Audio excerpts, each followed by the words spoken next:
Oh, if you woke up bored today, let's break that slow pace with some Quake that will leave you with an absolutely electrifying taste. As we are back for another stage, another season, another week of the Quake Pro League, but a man that's definitely not weak and probably more akin to being described as quite strong or maybe a demigod, maybe like Moana type situation.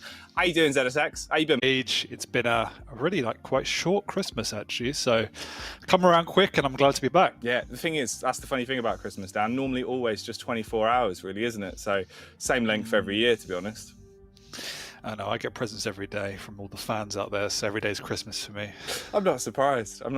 You're a very lovable guy, but I'll tell you what was lovable. The stage finals. Obviously, at this point, a couple of weeks ago now, seems like a distant memory. But for all of our pros, it was blood, sweat, and tears that were pumped in. And it was a hell of a final, Dan. We saw a great conclusion to the end of what was the start of Season 2 of the Quake Pro League.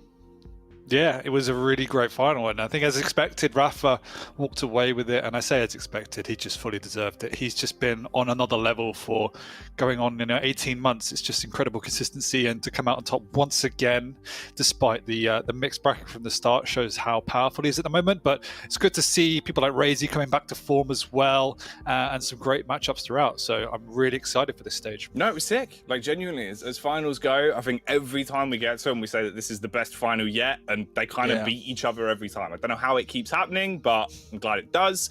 And it was sick, man. We got some really good games off of it. Like, some of the players as well that I think we wanted to see show up really did. We had some unfortunate exits as well for pros that have been with us for years and years, right? If you think in the case of Toxic, Dan, so much history was made and lost in the space of, 3 days? Yeah, the challenges was heartbreaking for some, but it's good to see some fresh blood coming through. Garpy's back in the Pro League. Excited to see how he plays out this time as well. I think he's definitely got it in him to ruffle some feathers, and at the top end of the bracket as well. I think it kind of played out as we all expected, but it was really, from my perspective, again, nice to see how close Razy was able to push it to the wire this time. So perhaps going into stage 2, this is maybe his time to really take it up a notch. Yeah, by far the closest final we've ever had. Normally, I don't know if it's a curse or what it is, but we always get to that final, right? And it falls flat. We just see whoever makes it there get dismantled in the quickest form possible by Rafa. But I think edge of the seat for everyone watching that. All of the talent team, everyone was just sat there just trying to keep themselves composed, thinking that potentially this was the time that he gets dethroned. Didn't happen, but if you did miss that grand final series, definitely go back and catch it. Like, a grueling effort. When you think about the amount of hours that went in to grind through lower bracket, to go up against Rafa, to take it down to such a close position, crazy stuff. Yeah, everything was crazy start to finish. I think everyone really who we expected to show up did show up. Cypher put in some great performances as well. Killsome a bit up and down, but brought his best game. Wenger and Shane did really great, but nearly boys once again. So much nearly points for a lot of players to bring through and refine for this season. We do have a slightly different map pool as well, so that will slightly mix things up. And we carry on, we keep grinding. We do. But of course, if you missed what went down over the course of last season, or potentially just with the finals, and you're wanting to know where everyone's situated, who got the most money, who was able to do the most damage, we can get you up to speed. We do have the current world standings, of course, off the back of stage 1 of season 2 of the Quake Pro League. This includes the maps that were played, the wins, the losses, and the chunk of change that they took. As you can see, up on top, Rafa 14-0 throughout the regular season. He didn't drop a map, and he made a lot of pocket money because of it, Dan. Yeah, man, 14-0 is just crazy when you look at the level of competition he's got up against, not only throughout the US season, but also the stage finals, as we just mentioned. So full credit to him to be sitting up there well above everyone else. Razy then pulling it through at the end, gave me a little bit of boost and extra money, and then we kind of get that stable around 8-9k with a lot of the Europeans, and then Chain right up there as well. So it's pretty close, and the standings are, as we'd expect, looking towards the bottom end of the bracket, seeing people like Cooler down in 17th again. Didn't have a good stage 1, didn't have a good finals either, but Spotty and Effortless moves up and they had some good performances as well. So it is still mightily competitive, and interested to see who takes that step up this season. I think every season so far and every stage so far, somebody somewhat unexpected, has taken that real big leap. So who is it going to be this time? There's so many players that I can't wait to slowly see come out of the woodwork this season. One of them that unfortunately isn't playing tonight as well, that we'll get into in the schedule in a minute, is Dramus, because he popped off. He had a great run at the finals. I'm pretty sure it's his best placement yet at one of the finals, and he looks so damn good. Even the games that he lost, he's still still played his heart out. He gave it his all, and it was fantastic to watch. Like, I think Dramus, in terms of MVP of someone that just came out and gave it for that final, Dan, I think he takes it for me. I completely agree. He's got such a interesting and aggressive play style. I love to watch him. And again, he was one of the players that, for me in stage one, didn't come and give and show his best form for quite a lot of that stage. But at the end of the day, that comes down to a bit of his play style. That aggression cannot always pay off. And a lot of the games were close, but he didn't have as many map wins as one would expect. But as you say, really stormed through in the finals and showed us some of his best Quake. And if he can continue that momentum the same way Chain did after stage 2 last year, he's somebody that might have some upsets up his sleeve. Oh, absolutely, mate. I saw Dramus was tweeting saying that he had got himself some sweets. They had arrived just in time for the season to kick off. But something that will certainly leave you on a bit of a sugar hype is the games that we have coming up tonight. We'll get into the schedule and we'll have a look at all of the games that are going to be played. 7 best of 3s. Of course, same format as previously. We play out all 3 of the maps to try and make the most money possible for our pros. It's all about taking wins on a map-by-map basis, Dan, and we've got 7 games. DJ Wheat joining us for the last 2, as per usual, as well as we get into Razy Garpi and Rafa Saigir. But we'll start with our opening few games. We're coming in straight away with Sparty Wenger, Daniel. Yeah, Sparty's somebody that didn't have the best finals, considering how strong he had looked through quite a lot of stage 1. I mean, he's very hit and miss as a player, but has the experience and the skills to upset somebody of Wenger's caliber. And I think Wenger, again, on the flip side, is somebody that might not be entirely happy with his performance either in stage 1. I think we've all been looking, and he's been looking for a long time to really take his finals placement to the next stage. And when he's consistently, top 3, top 5, that's already a huge success. But he knows in himself he has that championship potential, and he just wants to make it that little bit cleaner. Oh, absolutely. I think this is why it's quite fun as well, because again, straight away, you've got a game that is a player that has so much history behind him in terms of Sparty and what he's done inside of Quake and also inside of Quake Champions as well. Then you've got Wenger, right, that has just been building himself a bigger and bigger legacy the longer he's been able to actually show how damn talented he is at Quake Champions, because he's unbelievable when it comes to mechanical understanding of the game, in terms of his aim as well, very crisp. And he's just a pretty fresh guy, Dan. For someone that's, so chilled out, so young, I don't know how he does it. He just styles on fools day to day. Yeah, and I think that's a good point. He's somebody that shows kind of most experienced play, even though he is one of the youngest competitors, if not the youngest, I think, in the league. So it's definitely to his credit. And he still knows there's a lot to evolve. And I think one of the interesting points for me is that week 1's always a bit more chaotic, because it's almost like pre-season in sport, right? Like, these people they put in so much effort going into those finals that have a little bit of a decompression stage, a little bit of a break, and you get into week 1 again. There's some new maps in the pool, a bit some testing and strategy. It's not as tense to pick up some points, and it can be a bit of a testing and embedding stage. So I'm expecting some fireworks because of that. Yeah, especially coming back in off the back of like the holiday break as well, exactly. Right? Like over Christmas and New Year's, you imagine everyone's taken a little bit of time off to relax, potentially just recoup, de-stress after the finals, because we did see everyone really go hard over the course of finals. Like the amount of commitment, the amount of practice we saw players trying to ramp up. You need a bit of that time to get your mental game back. So coming into this, is that going to potentially benefit some of the players more than others? Are we going to see people looking a little bit shaky tonight? If there was a week for upsets, week 1, I think you bang on the money, right? Like, this is where potentially we would see those crazy results start to creep in. Exactly, and Sparty, as we said, somebody that can do that. I love to watch Sparty. You just never know. You never know what he's going to bring to the table. That's why it's so fun.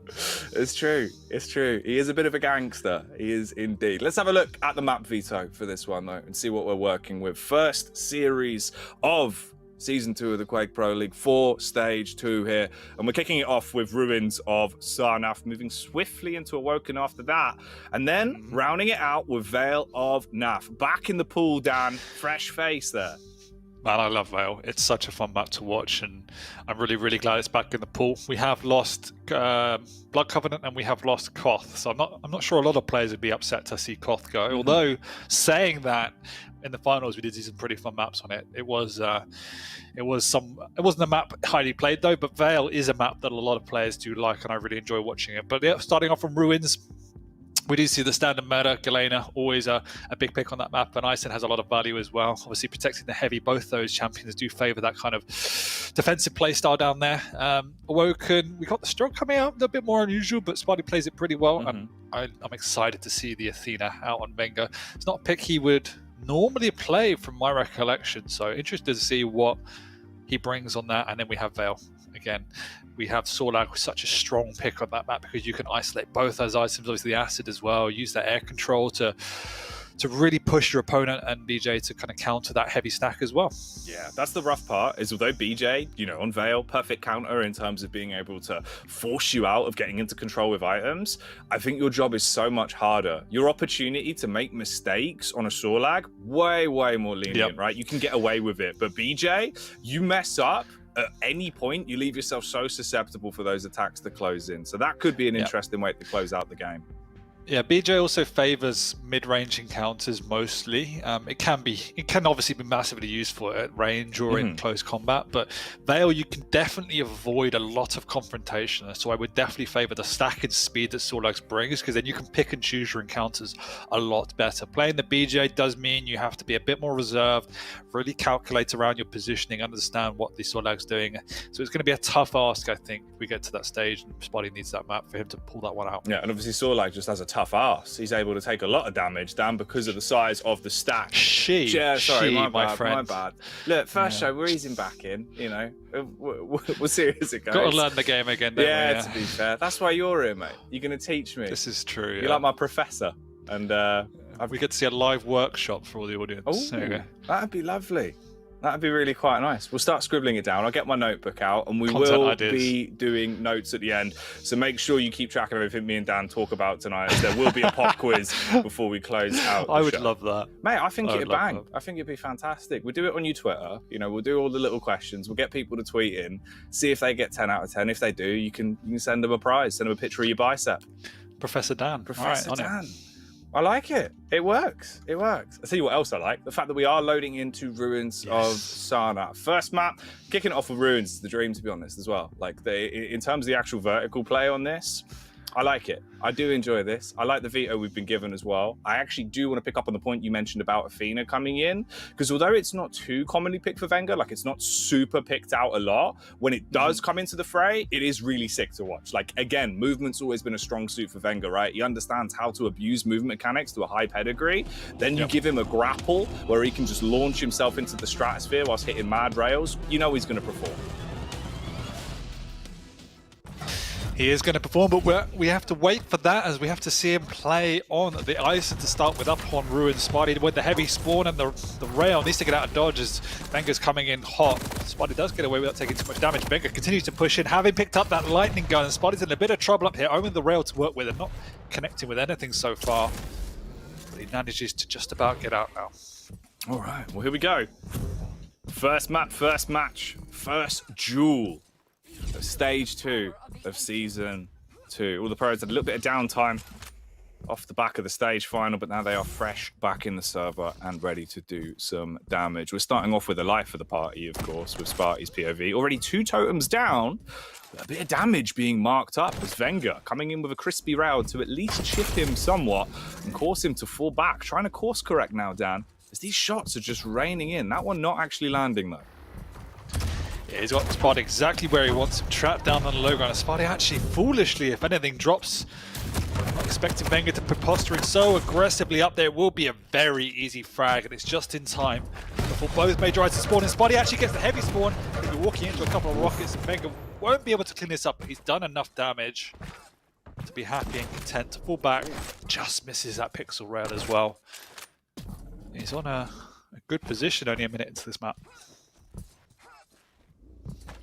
Yeah, it's not bad. Nice stack as well. Wow, okay. Good adjustment on the flick as he faces out with a rail as well, getting the totem down. Turret rather, as he'll drop that down to the lower levels to at least have a bit of an early warning of where exactly Sparty is going to be rotating off to. Picks himself up the heavy. Good play with the rockets as well. Gets himself up. Dan, quick transition into the rail. The shot he's pulled out and he's chasing him hard. He is. He did a lot of damage, but he knew it was just before the major item spot. He actually sticks around, hits nice double rail through the windows with absolutely nothing to work with. And the big decider in that play was the overstack. He's got it up already, and it saved his life enough to sustain him for the major items. Venga's pushing his hard here. His Sparty once again doesn't have any rockets, and he's scuttling away with not a lot to work with. But Venga has read that movement, but is not connecting with as much as he would want to just so far.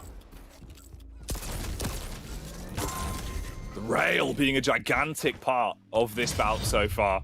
So many of the frags already being decided off the back of the weapon. You look at the damage, both of them effectively at 500 at this point. The LG getting a little bit of love, but the rail not going to be able to chase up. Venga, he's low, but Sparty still doesn't overcommit to this fight. He instead plays it safe. He's one frag down, so he'll start to grind his way back into this. Backs off, build his stack back up. Also gives Venga the same opportunity though, Dan.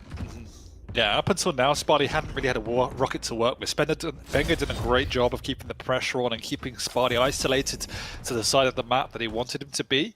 But Venga's execution hasn't been as clean as we would have seen in the past. And again, that might come down to a little bit of rust off the back of the season.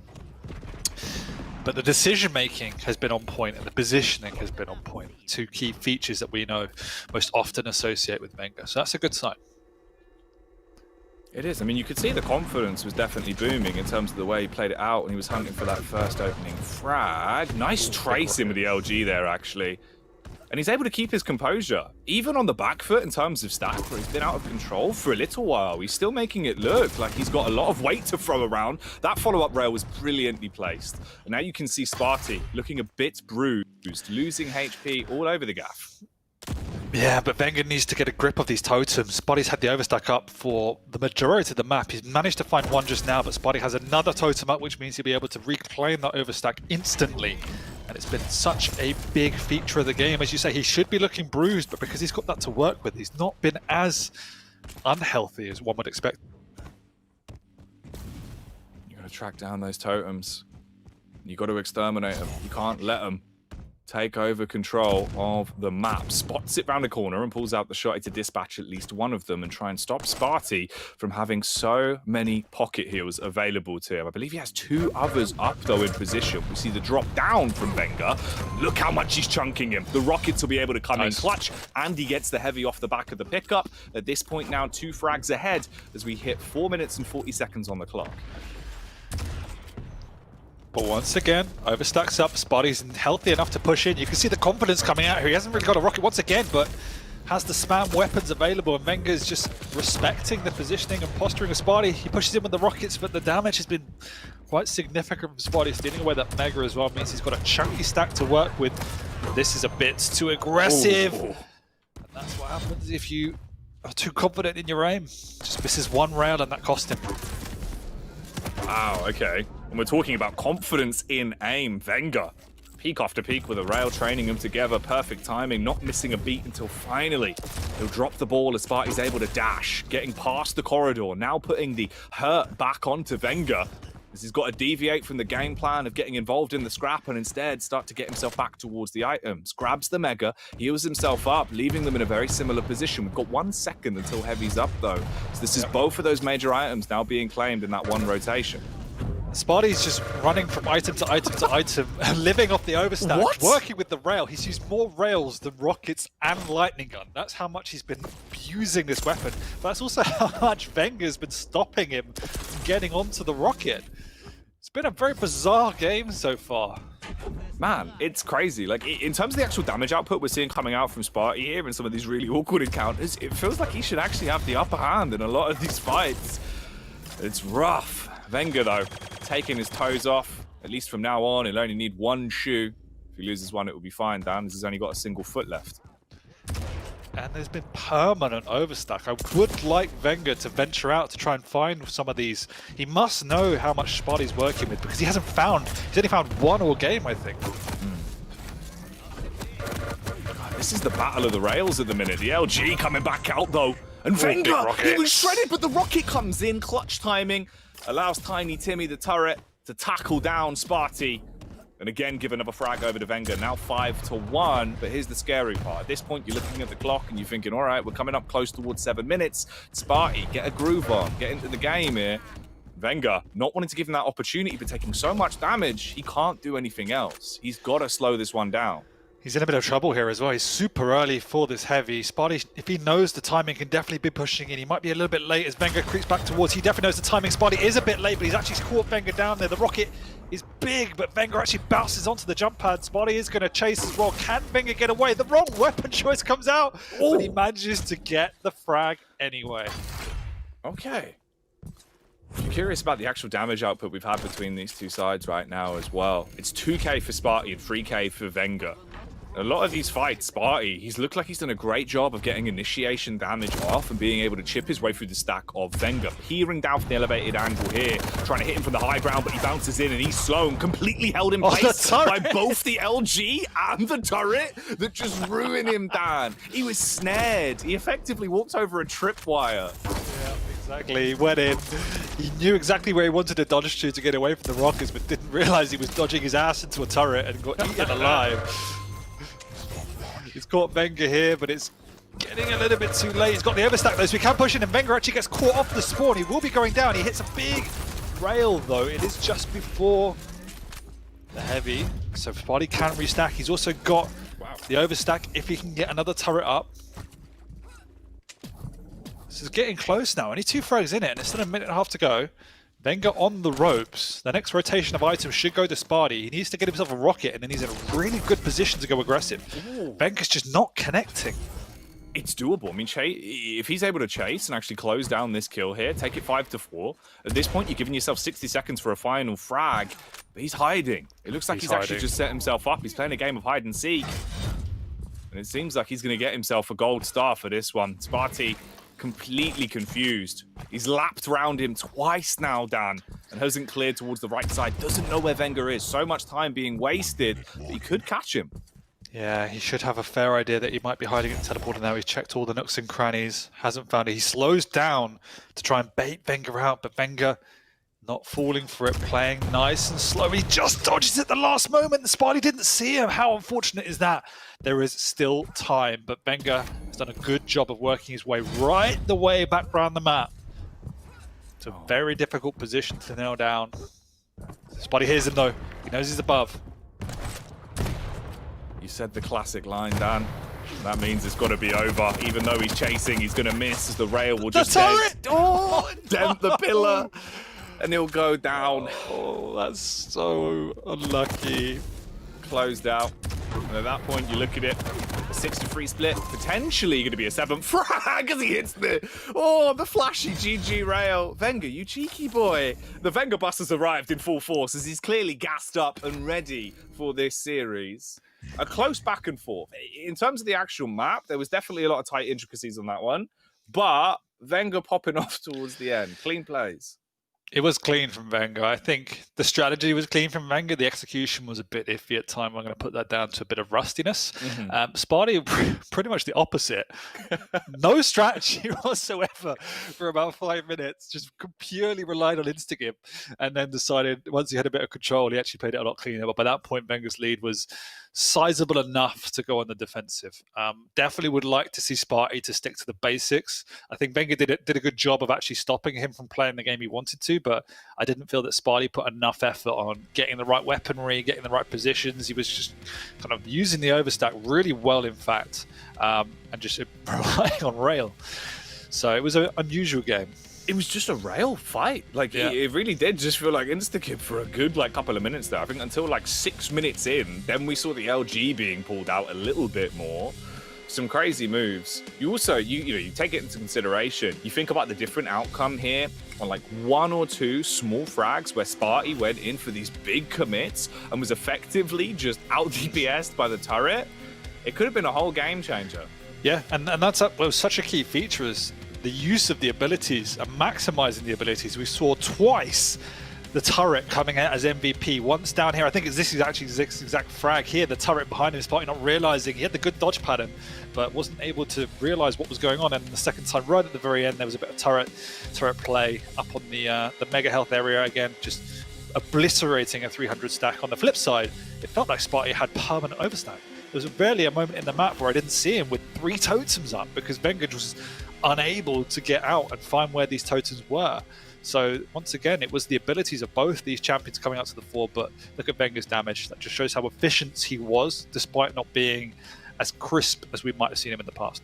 No, yeah. I mean, basically restricted to just playing off the back of a heavy as his cornerstone, but he still made it work. He was low into a few instances, so instead he just slowed down the tempo, right? We saw, what, maybe 60 seconds of hide and seek where he was able to tuck himself away, outmaneuver Sparty when he knew that we were close towards the dinner bell being rung and the game being closed out, and it worked out brilliantly. Sparty made multiple laps around the map and just couldn't find him. It wasted more than enough time to close that one out.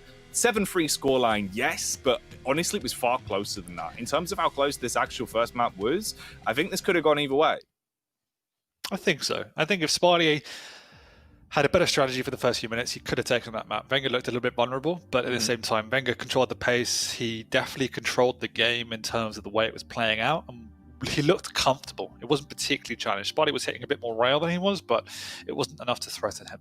No, not at all. But we do move on, of course. Still plenty more to go inside of this series. 2 more maps with this one. Here's the exciting bit about this, though. Straight off the back of Ruins, we now go into Awoken. We get Strog and Pika pulled out for Sparty. A champion that he is quite endemic to. He's good with. We've always seen him be very effective with the crouch slide. Good as well when he's got a rail in his hand. Then you move on to Wenger, though, right? You're on Awoken and you've got Athena. That grapple can actually be pretty gnarly if you pull off some tasty maneuvers with it, Dan. Yeah, and this is a map Wenger obviously specializes in. And it's a map you need to play around the items. On Ruins, you can get away without controlling the items as much. There's more remit to play defensive, to play that ranged rail game. But on Awoken, you can close the gap so quickly. You can get in your opponent's face. You can force combat situations. So if Sparty does plays as itemless as he was without for the first few minutes of the game, I think he's going to struggle. We shall see. So here we go. Second map on this one then. Wenger currently leading. He kicked it off with a bang. We'll start off on his POV. Will the Athena be able to ascend to glory, or would this be Sparty slapping him back down to earth? Early on, a lot of commotion, but not too many connections. Finally, one will actually come through as Wenger buckles under the damage that's been outputted by Sparty, leaving him low with just 59 stack, but he plays smart. Rockets coming in, Dan, chains them together, and they've both got to concede this. Neither one of them wanting to commit to a fight. Yeah, lucky to get out there. Good play for Sparty to push in and keep it aggressive. But they are going to trade items here as Sparty falls back onto the Mega. He wants to go aggressive once again, but not connected on that rail. And the Easter grapple to get away is also really crisp. Pika comes out, does a little bit of damage. Now Sparty's kind of trapped. Nice rail. Oof. Uh-oh. All right. Okay. Wow. All right. Big Papa Pump coming out. The shotty. Getting a taste of vengeance, finally. First shotgun frag we've seen into 2021 in the Quake Pro League, and now we get a second one coming along. In thick and fast fashion. That was a fast flick, though. And Sparty. There we go. Oh, my, oh, my. The bass is starting to boom, but it's not treble that Wenger's feeling. It's trouble, Daniel. That's so nice by Sparty. He's using the speed and Strog so nice. He's finding the rail is connecting, and Wenger's in a lot of trouble. Oh, he gets pulled down. Greediness from the Swede as Wenger capitalizes on that small mistake, and now he's able to get himself on the map. There's no major items up for a little bit, so Sparty will have the stack advantage, but doesn't have all the weapons he needs just yet. Scouting Pika coming out. Sparty's he's going to go in aggressive. The rail isn't there. Wenger needs to get away. Oh my god. Wenger straight back in though. Right. Dives in to get himself the Mega. Sparty drops down onto Heavy, but he's taking heavy hits. He does get him low. Within an inch of his life, 12 HP is all that Wenger had left to keep himself alive and kicking, and he really is going down kicking and screaming, chasing Sparty round the corner. The flicks with the rails have been absolutely disgusting tonight, and they won't stop yet, Dan, both of them. In a very similar position when it comes to stack. He knew he was coming back out through Banana, set up on the angle. He had his crosshair primed and ready, but he misses. He is able to dash through the air though as he pushes back up, and Sparty, he can't connect. The LG's missing, but the rail won't. Yeah, not entirely sure why Sparty forfeit that first Mega, and the second one, again, the timing isn't just there. So if he can clean that up, he's in a good position, because at the moment he's definitely out damaging Wenger and using the speed and stack of Strog really effectively. He has to get himself some rockets. He seems averse to rockets throughout this series so far. Quite happy just to play a rail-based game. Good damage from Wenger, and he will be able to win himself a Mega here. there's plenty of time for him to set up for the heavy as well, so Sparty will need to retreat. Rocket barrage coming in. Sparty heading out. The rail shot still so close though. Playing off the back of tempo as well, trying to slow him down as he knew that Wenger was hot on his tail. Bounces round the corner like a speed demon and slays him with a shotgun. 7 seconds until Mega's back up as well, and this should be an easy pickup for Wenger. At that point, he's in a good spot. Actually bounces him off of the Mega Dan, chaining the rockets together, gets the item and the kill in simultaneous fashion. Can see why he's not using rockets now. They were pretty sloppy. He was set up perfectly, just didn't hit anything. And now Wenger's in a commanding position. All the stack to work with. Perfect position up here on the Mega as well. Great peek up, and he gets caught invisible, knocks onto the jump pad, and that's an easy frag for the Italian. Oh, a sanity from the Italian as he's flicking like an absolute lunatic. Both of them have been really clean with the rails tonight. You can see they've certainly got a lot of control inside of those wrists. Wenger riding the lightning. The Metallica fan himself as he'll once again slay Sparty, at this point putting himself 2 frags up, looking to make that a third down as he goes 7-4 at 4 minutes into the second map. He does indeed, and it's looking very clean from him as Sparty once again will be giving away another frag. He does manage to get out, so not just yet, but Wenger has control of all the items so far. He's taken both the lights and the Mega so far. Will be working his way back round to the heavy, and Sparty's in a lot of resource trouble. Grapple hook giving him mass momentum, but he impacts, craters, and slows down because of it. Not able to use that to his advantage. He is still miles ahead when it comes to the overall kill tally here in the game, though, so he can afford to waste a bit of time. Locking it down Kilson style, as he'll lurk towards middle and listen out. Those ears perked up. Heard Sparty coming in. Quick transition as well as he drops down towards the lower level, knowing exactly where he is and firing off warning shots. Trying to initiate a fight off the back of the little grapple around the corner. Nice play with a tri-bolt as well. Sparty, he will get the major item down. He's really trying to capitalize off the back of this, knowing that potentially Wenger could be on the ropes.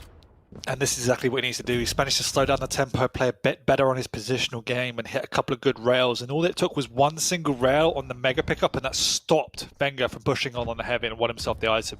A subsequent second rail on return means that Wenger's very much on the back foot now. Great catch up, the jump up, and the flick rail for Sparty's good, and he manages to finish him off. This is the one trouble with Athena, is that you are so weak. If you do lose out on these rail exchanges, you're in deep trouble.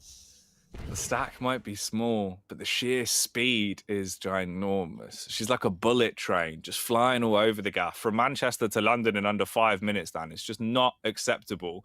And Sparty, he can't keep up with it. You can see him trying to reposition to hit these rails and just not being given a chance. And again, Wenger now playing with that pace, dancing with the devil as he slows the game down. Both of them firing off rails, matching tempo to tempo. Finally, one will land as Sparty gets the backstab off. The full frontal assault follow-up as well. Rocket barrage, shot after shot going out, trying to read where Wenger's going to take this as he rotates round. Pika committing to the fight as he'll charge in. The blaster hitting, but it's not enough to frag him out. Instead, has to commit to the rail once more. He's fragile, and he's gone.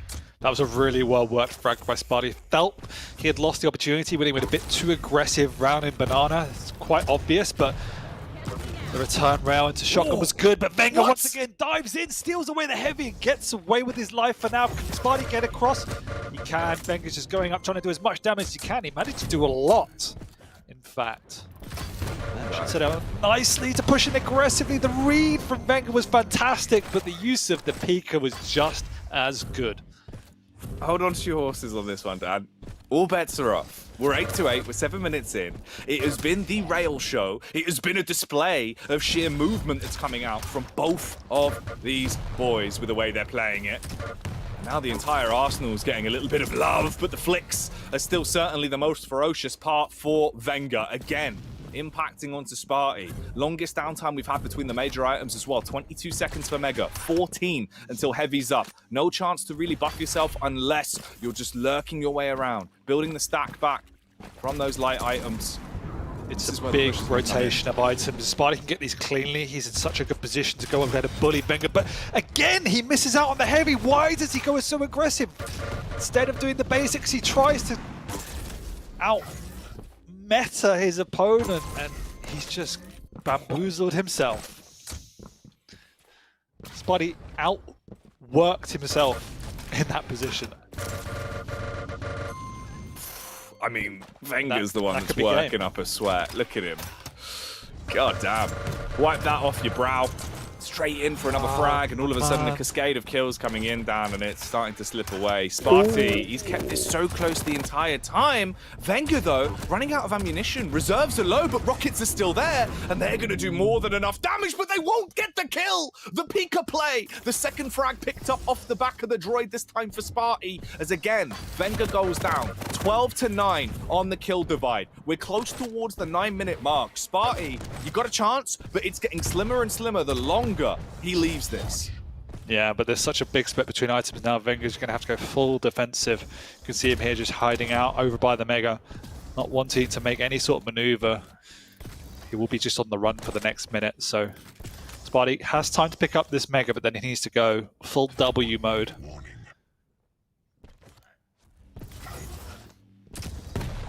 Final 60.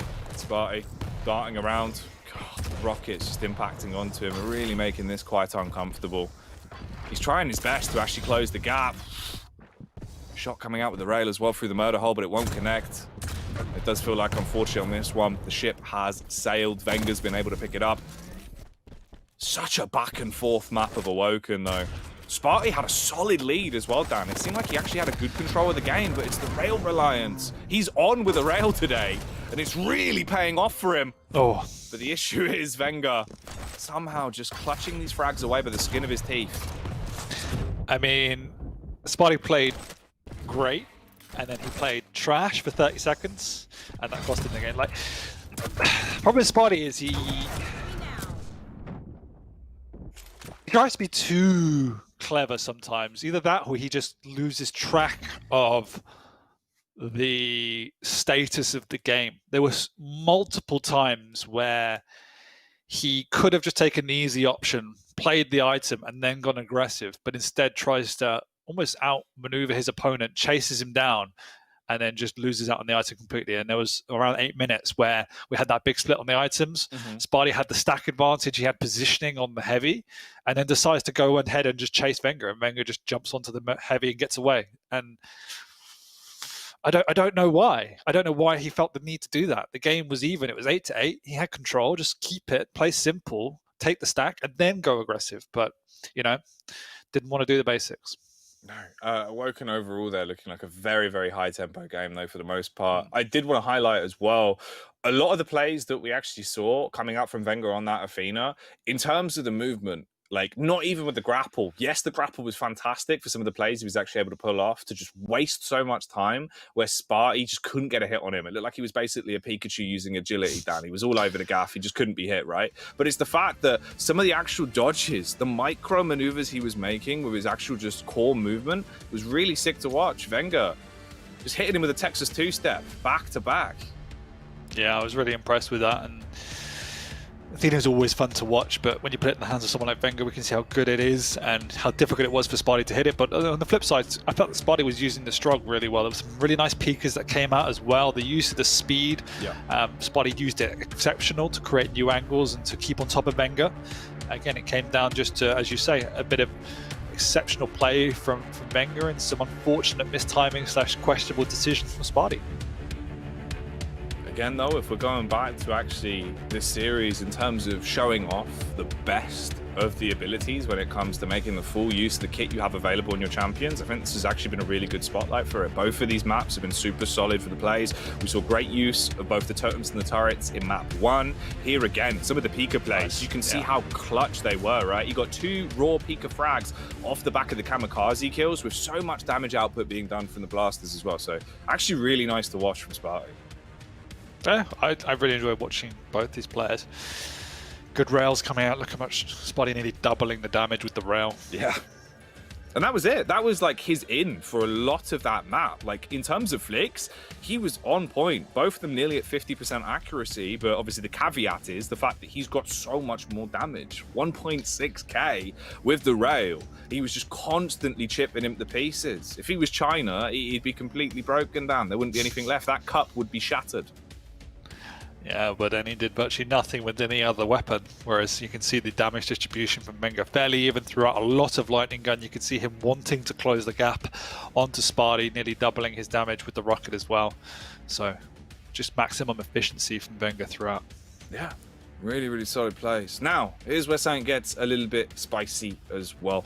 We move on to the third and final map for this one. Of course, it's a bit of a throwback. We haven't had Veil of Naf in the Pro League for a little while. It's been out of commission, and now it's back into the pool.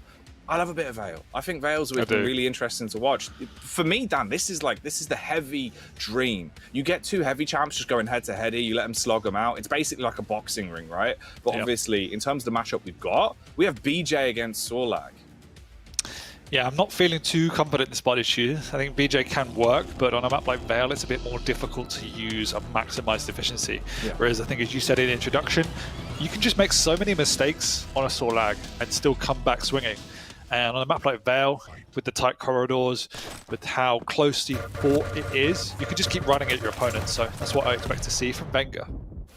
I mean, there we go. Yeah, you called for it. And he will always perform. Big old Venga coming in, the Maestro Madman kicking it off as he macerates his way through Sparty immediately to start us off here. The gigantic Lizardon, the big girl herself. 25 seconds in, you're already a frag up, and now you can afford to dial it back immediately, right? You've got that first pick. There's no need to overcommit. Playing slow, Sparty with the timing there was trying to sneak up.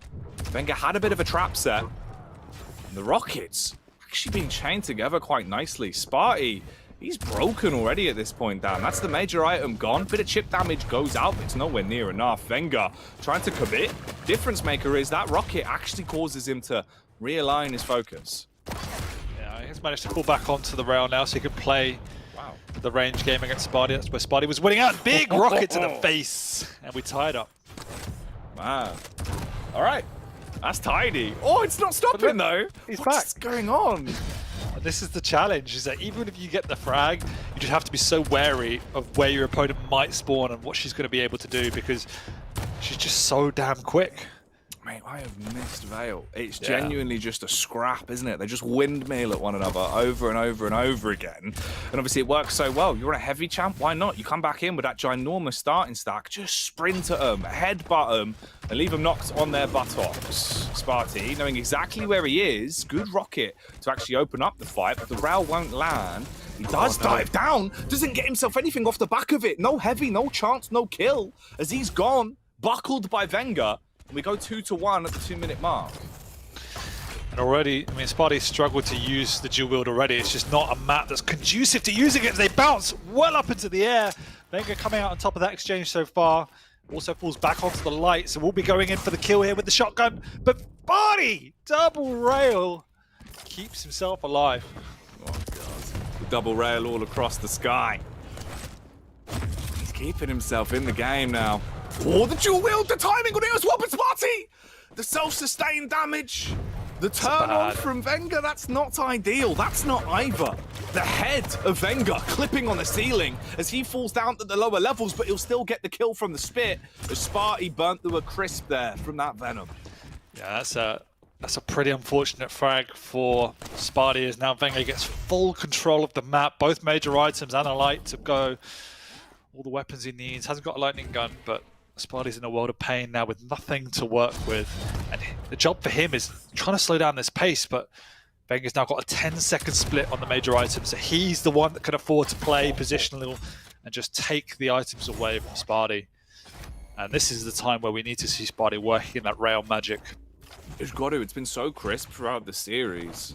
If you can hit some clutch rails here now, do enough damage to leave Venga far weaker. Oof. It might get you in. So Venga committing there as well, getting the spit out, believing that Sparty was actually going to chase on the TP, but he doesn't. Instead holds. Heavy comes up. That's now grabbed for Venga. Initiation rocket going to miss. But look at Venga's arsenal down to one rocket, running low on ammo here. Yeah, that's exactly why he didn't push. So smart to recognize that A, Sparty had a slightly better position, but B, he didn't have the weaponry to contest. Good awareness from Venga, but instead he sweeps back around, hits a nice rail, picks up the light, and he's the one that's now very much controlling this tempo. But Sparty's got a good stack to work with. He's used that dual wield though. Venga did see that, Oh, he's caught him there. He spotted him, and he did try and get the flick off with a rocket. Instantly on the timing. Won't matter though, as Sparty has already slain him by that point. An exchange of rails as both of them will whiz by, nearly giving a free haircut to the big lizard. Picks up the Mega as well, and could have the edge off the back of this. Wenger, the fadeaway damage done with the rockets, both of them matching their movements. So in sync right now with the play. Flick on the rail, not gonna land. Does chase, and that one actually does come in. Back-to-back 90s, a sick move from Sparty, and the gap starting to be closed, 4-3. Said we needed to see that rail magic, and that's exactly what we're getting so far. Back-to-back rails is what you need to do against the lizard, but she comes charging in. One rail missed. Is that big opening? The spit comes out. He's ticking away. The rail's big. He's got Sparty on the ropes. Jewel comes out, but it's too little, too late. As Wenger gets away with a very clean frag, and it's just before this heavy as well. He sees the weapon pick up. He knows exactly where Sparty is, so he's more than aware that he's in a safe position to take this heavy away. Coming around the corner, trying to at least keep himself alive behind the pillar, but instead Sparty, he's punished. Broken there by Wenger. Sets up on the angle as well. Scoped in with a rail, did want to wait to do a little bit of damage, but knowing the timing instead, makes his move for Mega first, keeping that stack absolutely booming and starting to do some bruising to Sparty. But he's the one that isn't going to be losing Wenger! Again, another kill, keeps him up in the air, locked up in the air, Dan! Oh, not again, not surely! Again. Oh no, not again! But he does come out and at least strayed. It took him 2 goes at it, 2 bites of the cherry, but no, he gets the worst of the spawn. And Wenger is the one to walk away with the advantage here. The rail comes out. Needs to hit another miraculous rail, but Wenger does sweep away the Mega just in time. Big rocket as well. Sparty's trying his best, but he just can't do enough damage. It's all about the rails right now, but the LG from Wenger, that's what's really his biggest worry. That's his gigantic foe. But Wenger falls. Goes down as the rail will land. Sparty now a couple of frags behind, sure, but he's still got time to play with. 4 minutes on the clock. The drop down from Wenger. Elbow coming in. He's getting Larry. He's starting to play this one like it's WWE, but the double rockets are pulled out and they land. Sparty with a kill. 9-6. He's making this gap look slim. If he can stay alive here, Dan, it's entirely doable. And again, his trump card of the rail clutching it out. 1 HP, he needs to stay alive. He does manage to regen with that passive as well. Ticks back up, but you can see the problem. If he gets a little bit low, the lizard just runs straight at you. Starting spawn shotgun is all he needs to feel confident to do anything. So that 3 frag buffer at the minute, it's not looking the biggest, but it's enough. It's also in a great position to pick up this Mega. Sparty raining down rockets, but not connecting with anything just so far, and Wenger manages to get away. 10 seconds till the heavy, so we'll slow down just ever so slightly here as they both set up. Wenger's obviously in a slightly better position. Sparty not a lot of weaponry to work with either. Nice tap. That actually gives him the read. It gives him enough information to fully commit into the fight as well. The double LG, the big play. We were saying how pivotal it is that he doesn't make any mistakes with that active ability. Pulling out the akimbo when he needs to gain control of a major item. And the Mega's been picked up. Wenger, he's going to be put into a coffin. And Sparty, leaving himself 2 frags down here with a lot of time left to close this. It's still entirely doable. Oh my god, 7 minutes gone. It feels like 17 minutes. There's been so much action. It's been non-stop. This is what I've missed Veil. It's just so punishing.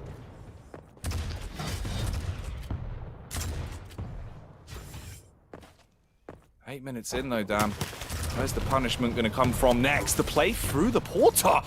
He hit it. He actually hit the rail. Smooth 90 on the exit. Wenger, the big stack, now looking quite small. Commits with a double shotty. Dives on him, pouncing like a panther as he gouges the lizard's eyes out. And again, another kill is found for Sparty. We're at 8 minutes in. 1 frag difference between them. If Sparty can win this map, he'll deny the bonus points for Wenger. He'll split the series 2-1 apiece. If he doesn't, if he fails to do so, Wenger gets a smooth 3-0 to start stage 2. Sparty preserving his stack here, slowing down the tempo ever so slightly. He knows he's got bags of time to make this comeback count. It's all about preserving his stack. He can't afford to give away free damage, but he also can't afford to give away any items. 10-second split now. Sparty found the lizard, but big rail from Wenger. That will stop Sparty. Needs to go back and get the items.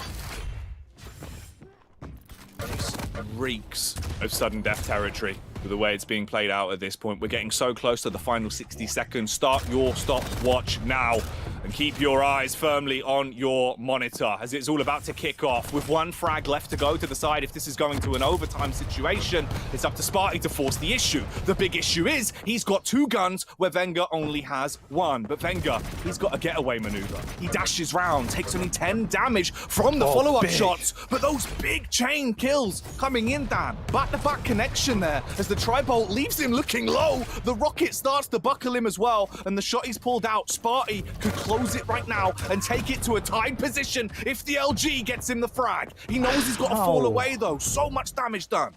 How is Wenger staying alive? He's doing just enough damage to keep Sparty at bay, and the time is going away. 15 seconds, Sparty, you need to move. Oh, and Wenger's just picked up the heavy as well. He's going to try and wait out for this, but there's not enough time. Sparty, you've mistimed, and you're out of time. Oh my god, good games all round. That was as close as it gets. Honestly, that was sick. As first maps go, to get Vale back in the pool, it was a hell of a display of why we have so much fun when me and you get to waffle away over it, because that was sick, man. It literally lived up to exactly what you said, right? Wenger just going in, hitting like a truck time and time again. But Sparty, he matched that tempo. I think that's the most impressive bit about it, is his rail was a skeleton key. It was the only thing that would open him back up in positions where it seemed like it never should have. Exactly. And that's what playing against the Sword does. It forces you, puts you under so much pressure to hit your crucial shots, and Sparty lived up to it this time. You know, if he missed a couple of those shots here and there, suddenly that scoreline begins to snowball, and it's no coming back for poor old Sparty. But he did. He, as you say, he kept the tempo. He made sure he was on point on the items consistently, actually too consistently, even at the end, waiting around for items. But he played the items really well, and he hit the clutch shots, and that's why he was able to keep it so damn close. But the challenge was, as we saw, Wenger just came back time and time again until the very end where he needed to slow the tempo, and that's when he did so exceptionally well. The last 2 minutes, Sparty's pressure was relentless, but Wenger was doing just enough damage to keep him at bay. A couple of fights that could have gone another way if Wenger missed a shot, and he also didn't miss the clutch shots. Oh, it's a shame. The one time the timing comes into question, of course, and it's the biggest, most important mistake that was made throughout the whole back and forth. A lovely 3-map series, though, Dan. If we look at this for what it is, as a way to kick it off, first actual bout we've got in the Quake Pro League for 2021. I loved it, mate. I think this was a sick way to start things, right? You come in with the battle of the Italian versus the Super Swede, and it was actually really sick to see Sparty matching Wenger's tempo. I mean, that's something you can count on Sparty doing, is playing at a high tempo. And I think the reason that series was so fun to watch and so frustrating for Sparty fans at the same time, because it embodies Sparty perfectly. Like, all the skills, some of the best plays, great tempo, just basic mistakes cost him. I think he could have won every single one of those maps on another day if he played a little bit cleaner. It's just sometimes the timing and decision making lets him down. The skills always there, without a doubt. Sometimes his rail isn't always on point. Today it was. It's just simple decision making let him down in that series for me.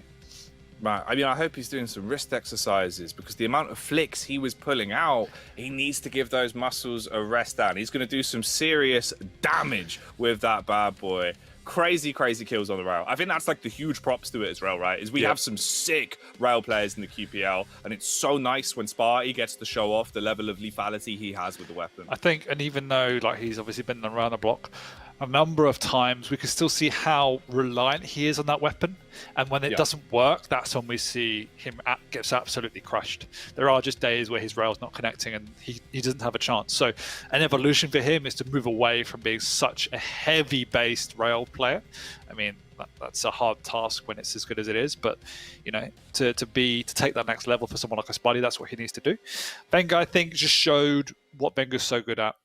He's played exceptional on the defense. He showed us some good offensive play, particularly on the Athena. But when he needs to slow down the tempo, he's one of the best at the world in doing it. We could see how difficult it was for Sparty for the last few minutes on Vale to close the gap. It just couldn't lock down his opponent, and that got him that one fragment victory. Yeah, and it was a great champion matchup, a great veto, and a fantastic bout between both of these competitors. That's the first series. Plenty more to come tonight. 6 more games will be going down here as we kick off stage 2 of season 2 of the Quake Pro League. Keep it locked. When we're back, we are going to be heading into a big, meaty affair. Effortless versus The Hang as we get to cover some all-American Quake. Keep it locked when we're back after the break.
Welcome back, everyone, as we're going to try and not keep you hanging on this one. It'll be maximum effort from our two pros that are going head-to-head here. Dan, as Effortless takes on Dahang in our second bout of Stage 2 of Season 2 of the Quake Pro League. You get a little bit of a glimpse at how the American scene is looking after the stage finals. And again, Dahang, of course, someone that had a pretty good showing back towards the stage finals. Effortless also bringing a bit of a ruckus in some of the matchups that we saw. I'm actually quite excited to see how they're going to compare against one another here in this season. Yeah, I think Effortless definitely came on ever so slightly last season, and it's good to see him back. Dahang did decently, got actually shown up by a chain in the overall standings, and so I'm sure be very keen to be pushing back up towards that number one spot. I don't think he's at the level as he once was to be able to take anything off Rafa at this point in time, but would definitely love to see himself to consolidate the second position. And sure, feels that he's able to do so. Yeah, absolutely. I think, again, you look at it for what it is in terms of a matchup here, though. You've got two players that have a lot to prove. It's also very fun for me personally, just whenever we get to see Effortless come in, because I think Effortless, there's times where he can hit like an absolute truck, and you see so much of that passion just funneled through him straight into the game. Like, if Effortless is on form, Dan, we could get a really tasty kickoff coming out of him. So I hope he just goes out swinging. Yeah, I hope so as well. I think I'd put him in a similar category to Sparty, in that he has the capability to really turn it on and take maps off of most players out there. But it's, again, a level of consistency that we don't see all too often. He's obviously good enough to keep himself in the Pro League, and that's full credit to him considering how competitive it is down there, particularly in the American scene. We've seen ever so recently how well they're doing in these stage finals. So, can't discredit the effort, to pardon the pun, he puts in to keep in the scene. Just really want to see him now move out of that relegation, start working his way up the bracket. Right, well, let's get into the vetoes and move away from the fact that you are just going to reuse my jokes, and we'll just forget about that, and that'll be fine. We won't need to think of a better word, man. Ever again. To be fair, I'm not surprised. You're not very good at thinking of words. So I was quite surprised when they said that I have to commentate with you, Dan. It's fine. Some of us know the game. Do you? Is that why you're not a pro anymore? Yeah. Yeah, there we go. Let's have a look at what the real pros want to do, though. We'll go into the veto and we'll see what we're actually getting off the back of this one. Another free mapper that's coming up. Ooh. All right, Dan, this is sick, man. We're getting it every time so far. Veil of Naf straight back in for the second map. We get Awoken to kick us off, and then finally Corrupt to keep to close us down. I love this veto. This is sick. Man, this is a fun veto. Every one of these maps is all-out brawl, and actually that favours both these players. They both love to fight. Awoken, we saw it last map. We've got the Doom, which is probably the strongest pick on it against Galena, which is very good, but lacks the maneuverability of Doom, so we'll struggle from that perspective. You can obviously get up the overstack. There's some creative use of the totems on Awoken if you wanted to use that. Veil got Keel. Such an American pick on that map, and so damn strong, but... Such Ranger. an American pick. Ranger is a good counter to it. You got the orb to have the additional burst damage. You got the rocket jumps, which are really strong on Veil. You can make sure, and this is what someone that Dahang does so well. A, you play at a high tempo, but B, you really consolidate that high ground. And then moving on to Corrupted Keep, we got Visor, which we saw a bit in the stage finals. Corrupted Keep pick of Visor, which is a bit of a newer development and evolution for that champion. And then Ison, which is pretty much strong on every map because of the turret.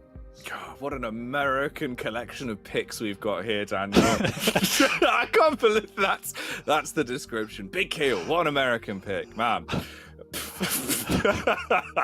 Glad you're amused. Oh, I am. I'm glad to be back with you, mate. I've missed you. We haven't had a chance to really catch up in a while, so it's been good to just take the mick out of each other once more. I love you, mate. I have missed spending time with you, and I've missed getting into some fantastic games of Quake. Oh, go on. There he is. Look at those guns, Jackie. I know, but I've been working out. God, you should see me on the Powerball daily. I know, mate. Honestly, My wrists have been going crazy. My forearm pump's ridiculous, Dan. And we're going to be seeing some crazy forearm pumps coming out from both of these boys when we get into the server as well. Fast flicks is what I expect to see, not only from Effortless, at times who can absolutely pop off. The rail plays are big. I think whenever we get a chance to see him just getting in there, getting a bit bold and brash, that's when he's at his best for me. That's when it's absolutely my favorite Effortless. I love it when he plays with confidence. He is a man that can swing a match purely based off his tempo of play. I think he just needs to come out and completely give it, Dan. Yep, I agree. And these are definitely maps where he can do that. They're maps that you can instill a little bit more chaos. If they do get locked down, he'll find it difficult to break that strong control that the Hang often shows. But at the same time, they're maps that can flip on their head so quickly because it's so combat heavy. If I was in issues, I would love these maps. Well, here we go. Effortless versus the Hang. We're into it. It's so sick as well that actually we've got the player cams with every series now. Not just with the featured fights at the end of the night. We actually get them for everyone. Wow. There we go. We're not going to be seeing that Effortless POV right now, though, as immediately the first frag snatched away as the Hang comes in and the Doom makes a big boom for the first kill. Yeah, and that's why I love these cams. You can see Effortless was not too happy by that. And the Hang already got himself full control of the map, which is not the best position to be in. Nice retaliation rails from Effortless through the gap as well. But the Hang has the opportunity to fall back onto the Mega.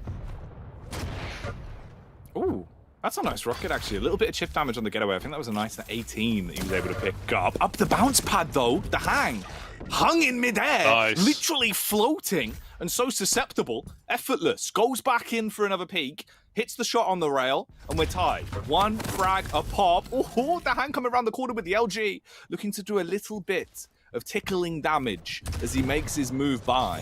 1 second till Mega's up. They can split the major items here and afford to play the safe, and it seems to be what they're going to do. Unfortunate miss, though, with the rail and the drop down from Effortless down. Yeah, but he's playing it nice and controlled. He wanted to play this ranged game against the Hang. Maybe a strategical choice. We know that the Hang's mechanical skill is not always up to scratch, and he doesn't come out on top there, but decision making from the Hang is definitely usually on point, and that's what we see right there. Going in aggressive, closing the gap, getting the frag. Nearly 2 minutes in already, then. It's a bit of a trickle. A slight lead for the Hang. Sets up on the angle with the rail. Actually doesn't get the shot off, though. He instead takes a bit of impact as Effortless is able to land that one. Gets the 90 off. He has to wait for the spawn as he lurks back towards middle, firing off the predictive rockets and expecting the push to come around. A little bit paranoid that he held towards the close left, but instead he had made his move up. That is a huge chunk of damage done. And the follow-up, the rocket to rail combination there, breaking all of the stack that Effortless has been building. Yeah, at the moment, the Hang's got slightly better on the control aspect. Good weapon choice, double back as well. But the tri-bolt decision there was on point from Effortless. He knows how much damage he's done here. A little bit wary that the Hang is hanging around, and Effortless does let his opponent off the ropes just for now. The Hang is restacking. Much slower pace than we saw in the Venga Sparty map. Both these players quite happy to just trade items, play a much more range-based game. I think a lot more respect as well, the way they're playing it. God, that is a nice little rail, though. And the follow-up coming back in. Wow. My God, no, surely not the third as well, as he's actually chaining these together back to back. And now he's broken Effortless, left him in a horrible spot. He knows exactly where he is. He's trying to hunt him down. The Hang is like a shark. He smells blood in the water. I don't think he's going to be able to find him just yet.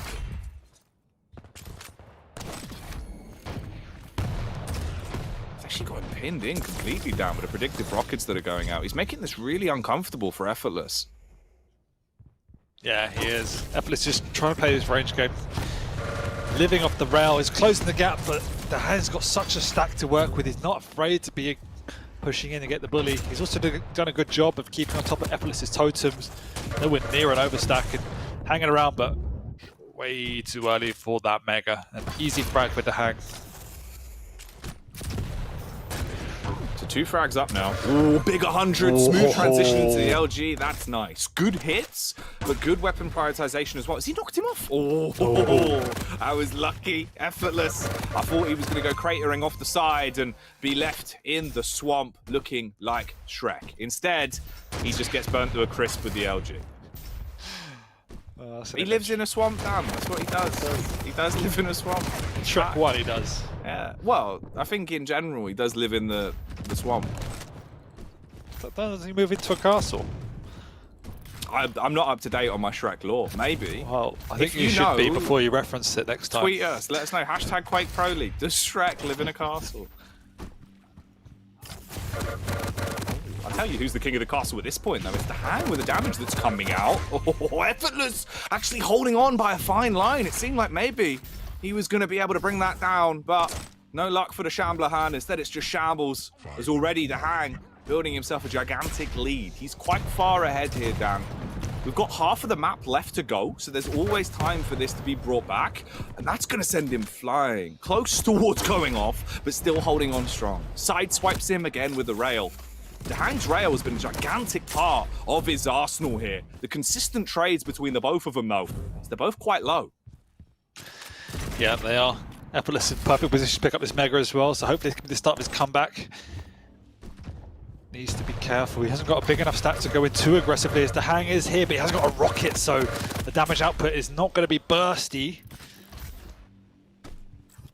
It's done enough to win Effortless the heavies, so he's in a good position here to start forging a comeback. 10 seconds before the Mega. Great rail, but the trade is there. That will delay him ever so slightly in the Hang. Ooh, if he wins this Mega, that's really nice. And Effortless walks into the rail. Wow. That was great use from the Tribot as well. And he hit that 90. Man. All right, the Hang. Coming in hot. Chaining these rails back to back.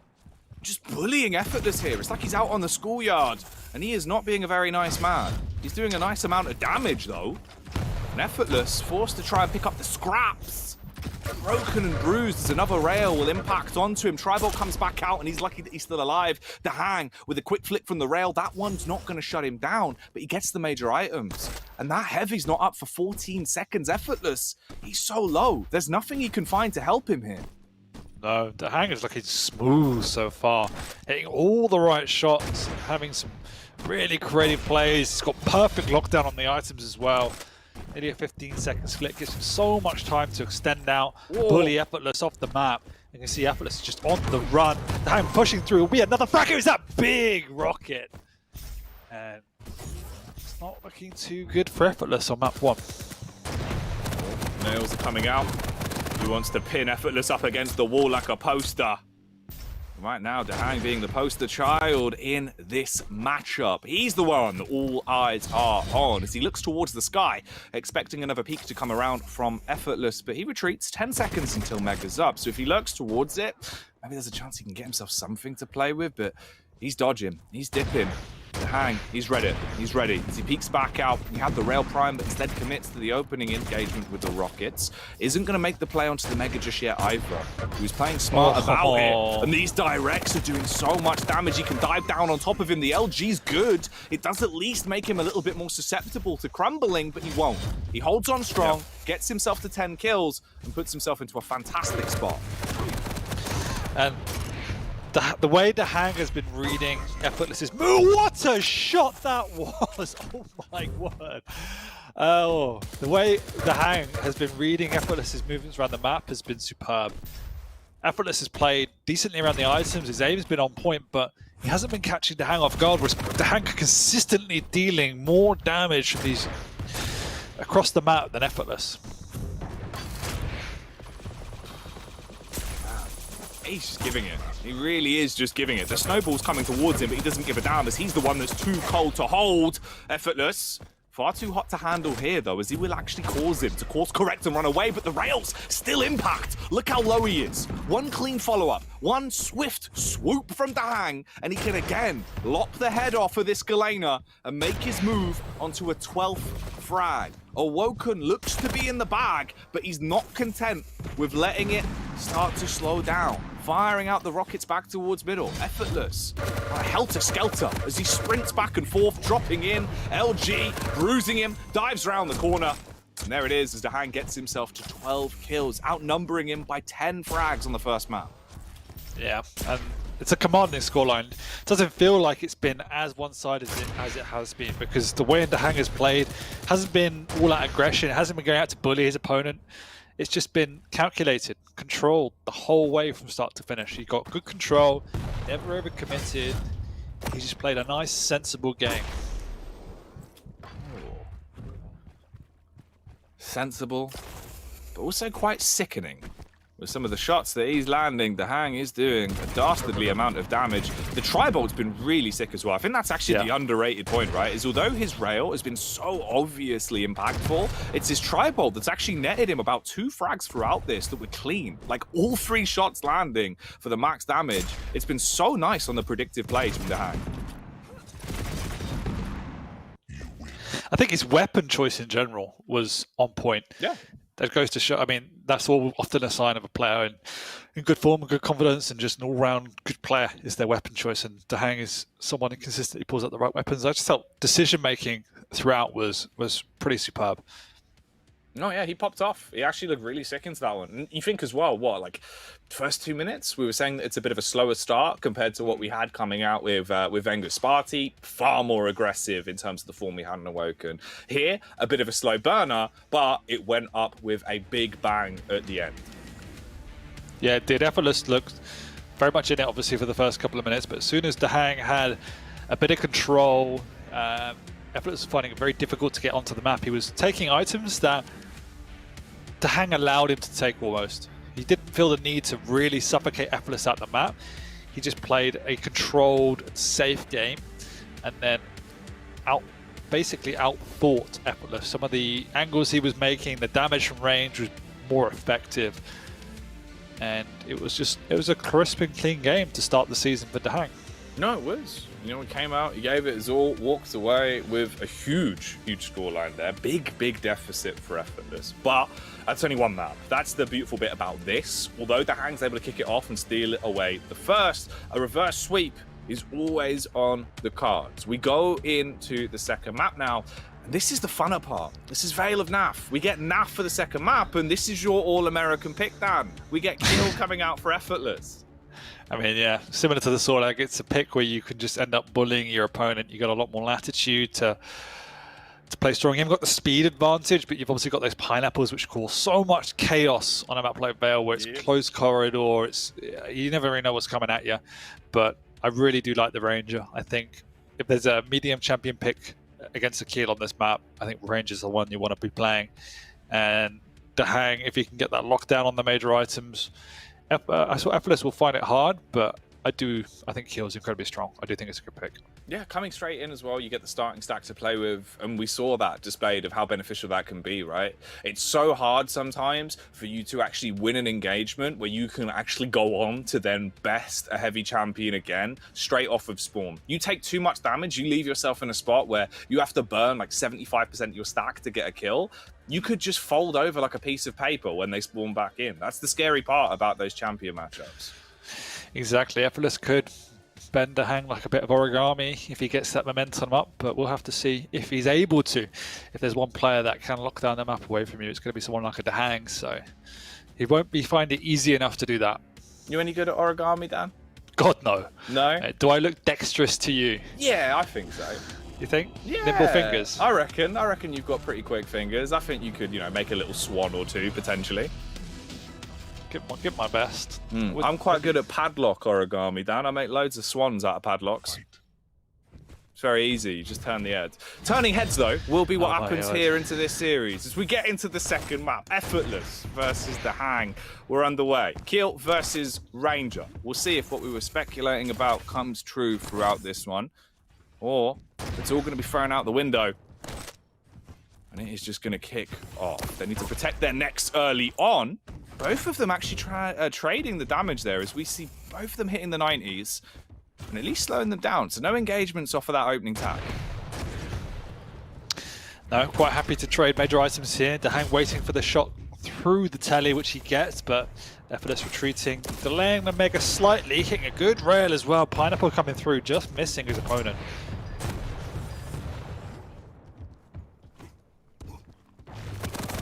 Ooh. Man, nice play from the Shambler hand. As we will be able to get a couple of tags off from that LG.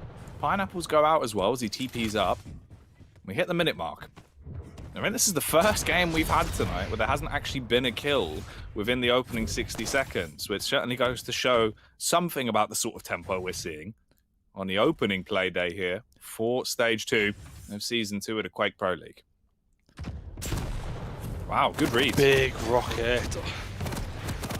That was actually really quick reactions from Effortless. I'm going to see as well just how beneficial it is that he has so much more stack to work with. Clean tags. Like, the Hang did a nice amount of damage there, but you wouldn't really take note of it because Effortless on kill, he can just suck them up. He can hoover up all these rockets and keep himself fighting. Yeah, surprised he didn't actually make more of a move onto the heavy there. Not sure if he didn't know the timing, but now he's given up both major items. He's in a lot of trouble as the Hang can just be pushing it here for an easy frag. He's taking the whole map away from Effortless. Spawn in his face as well, got the lightning gun to work with, so the Hang could be pushing him, but actually respecting Effortless and instead just double back. Caught him completely off guard, and now the Hang has a good split on the major items. Battle of the LGs don't cross the beams. It's like Ghostbusters, but right now the Hang's the only one that gets to experience the fact that busting makes him feel good as Effortless is dead, blown to bits, and straight back in with another rail shot. As he'll keep this tempo going. Oh, damn, the rails don't stop, mate. Back to back. Chaining them together is going to peak him again. Effortless, the dexterity being shown for such a big guy. I'm surprised the kill could move so quick, but it won't help him as he does crumble. The Hang gets himself onto 4 kills. Out of nowhere, he is turned into a tornado here on Vale. Yeah, and it all comes down to that slight mistake by Effortless not to go onto the heavy. He's had no items now for the last 2 rotations. Even struggling to get onto the lights. Good read there to catch the Hang off guard, but can he get the frag? That's the question. He switches out, and he doesn't able to execute this time. 5-0 already after not having a frag for the first 60. Effortless. This is already getting quite hard for him. 5 kills. All of the frags going the way of the Hang, but finally, one is brought back into his favor. And there's so much time on the clock. You've got so much to work with here. You've got the champion that we were saying could be the better pick going into Vale. He's just got to prove that he can make himself idolized and not just become a pair of idolized here against the Hang down. Yeah, he's managed to get himself back on the board, which is good. Now he's the one that can control the items. He's going to have to. He's got the Hang trapped here. Can't do any damage, and the Hang's actually hit a nice rail, which means he can get up onto this Mega. Great quick thinking by the Hang. Instantly switches that situation on his head, and Effortless is in a little bit of trouble. Stuck on the low ground.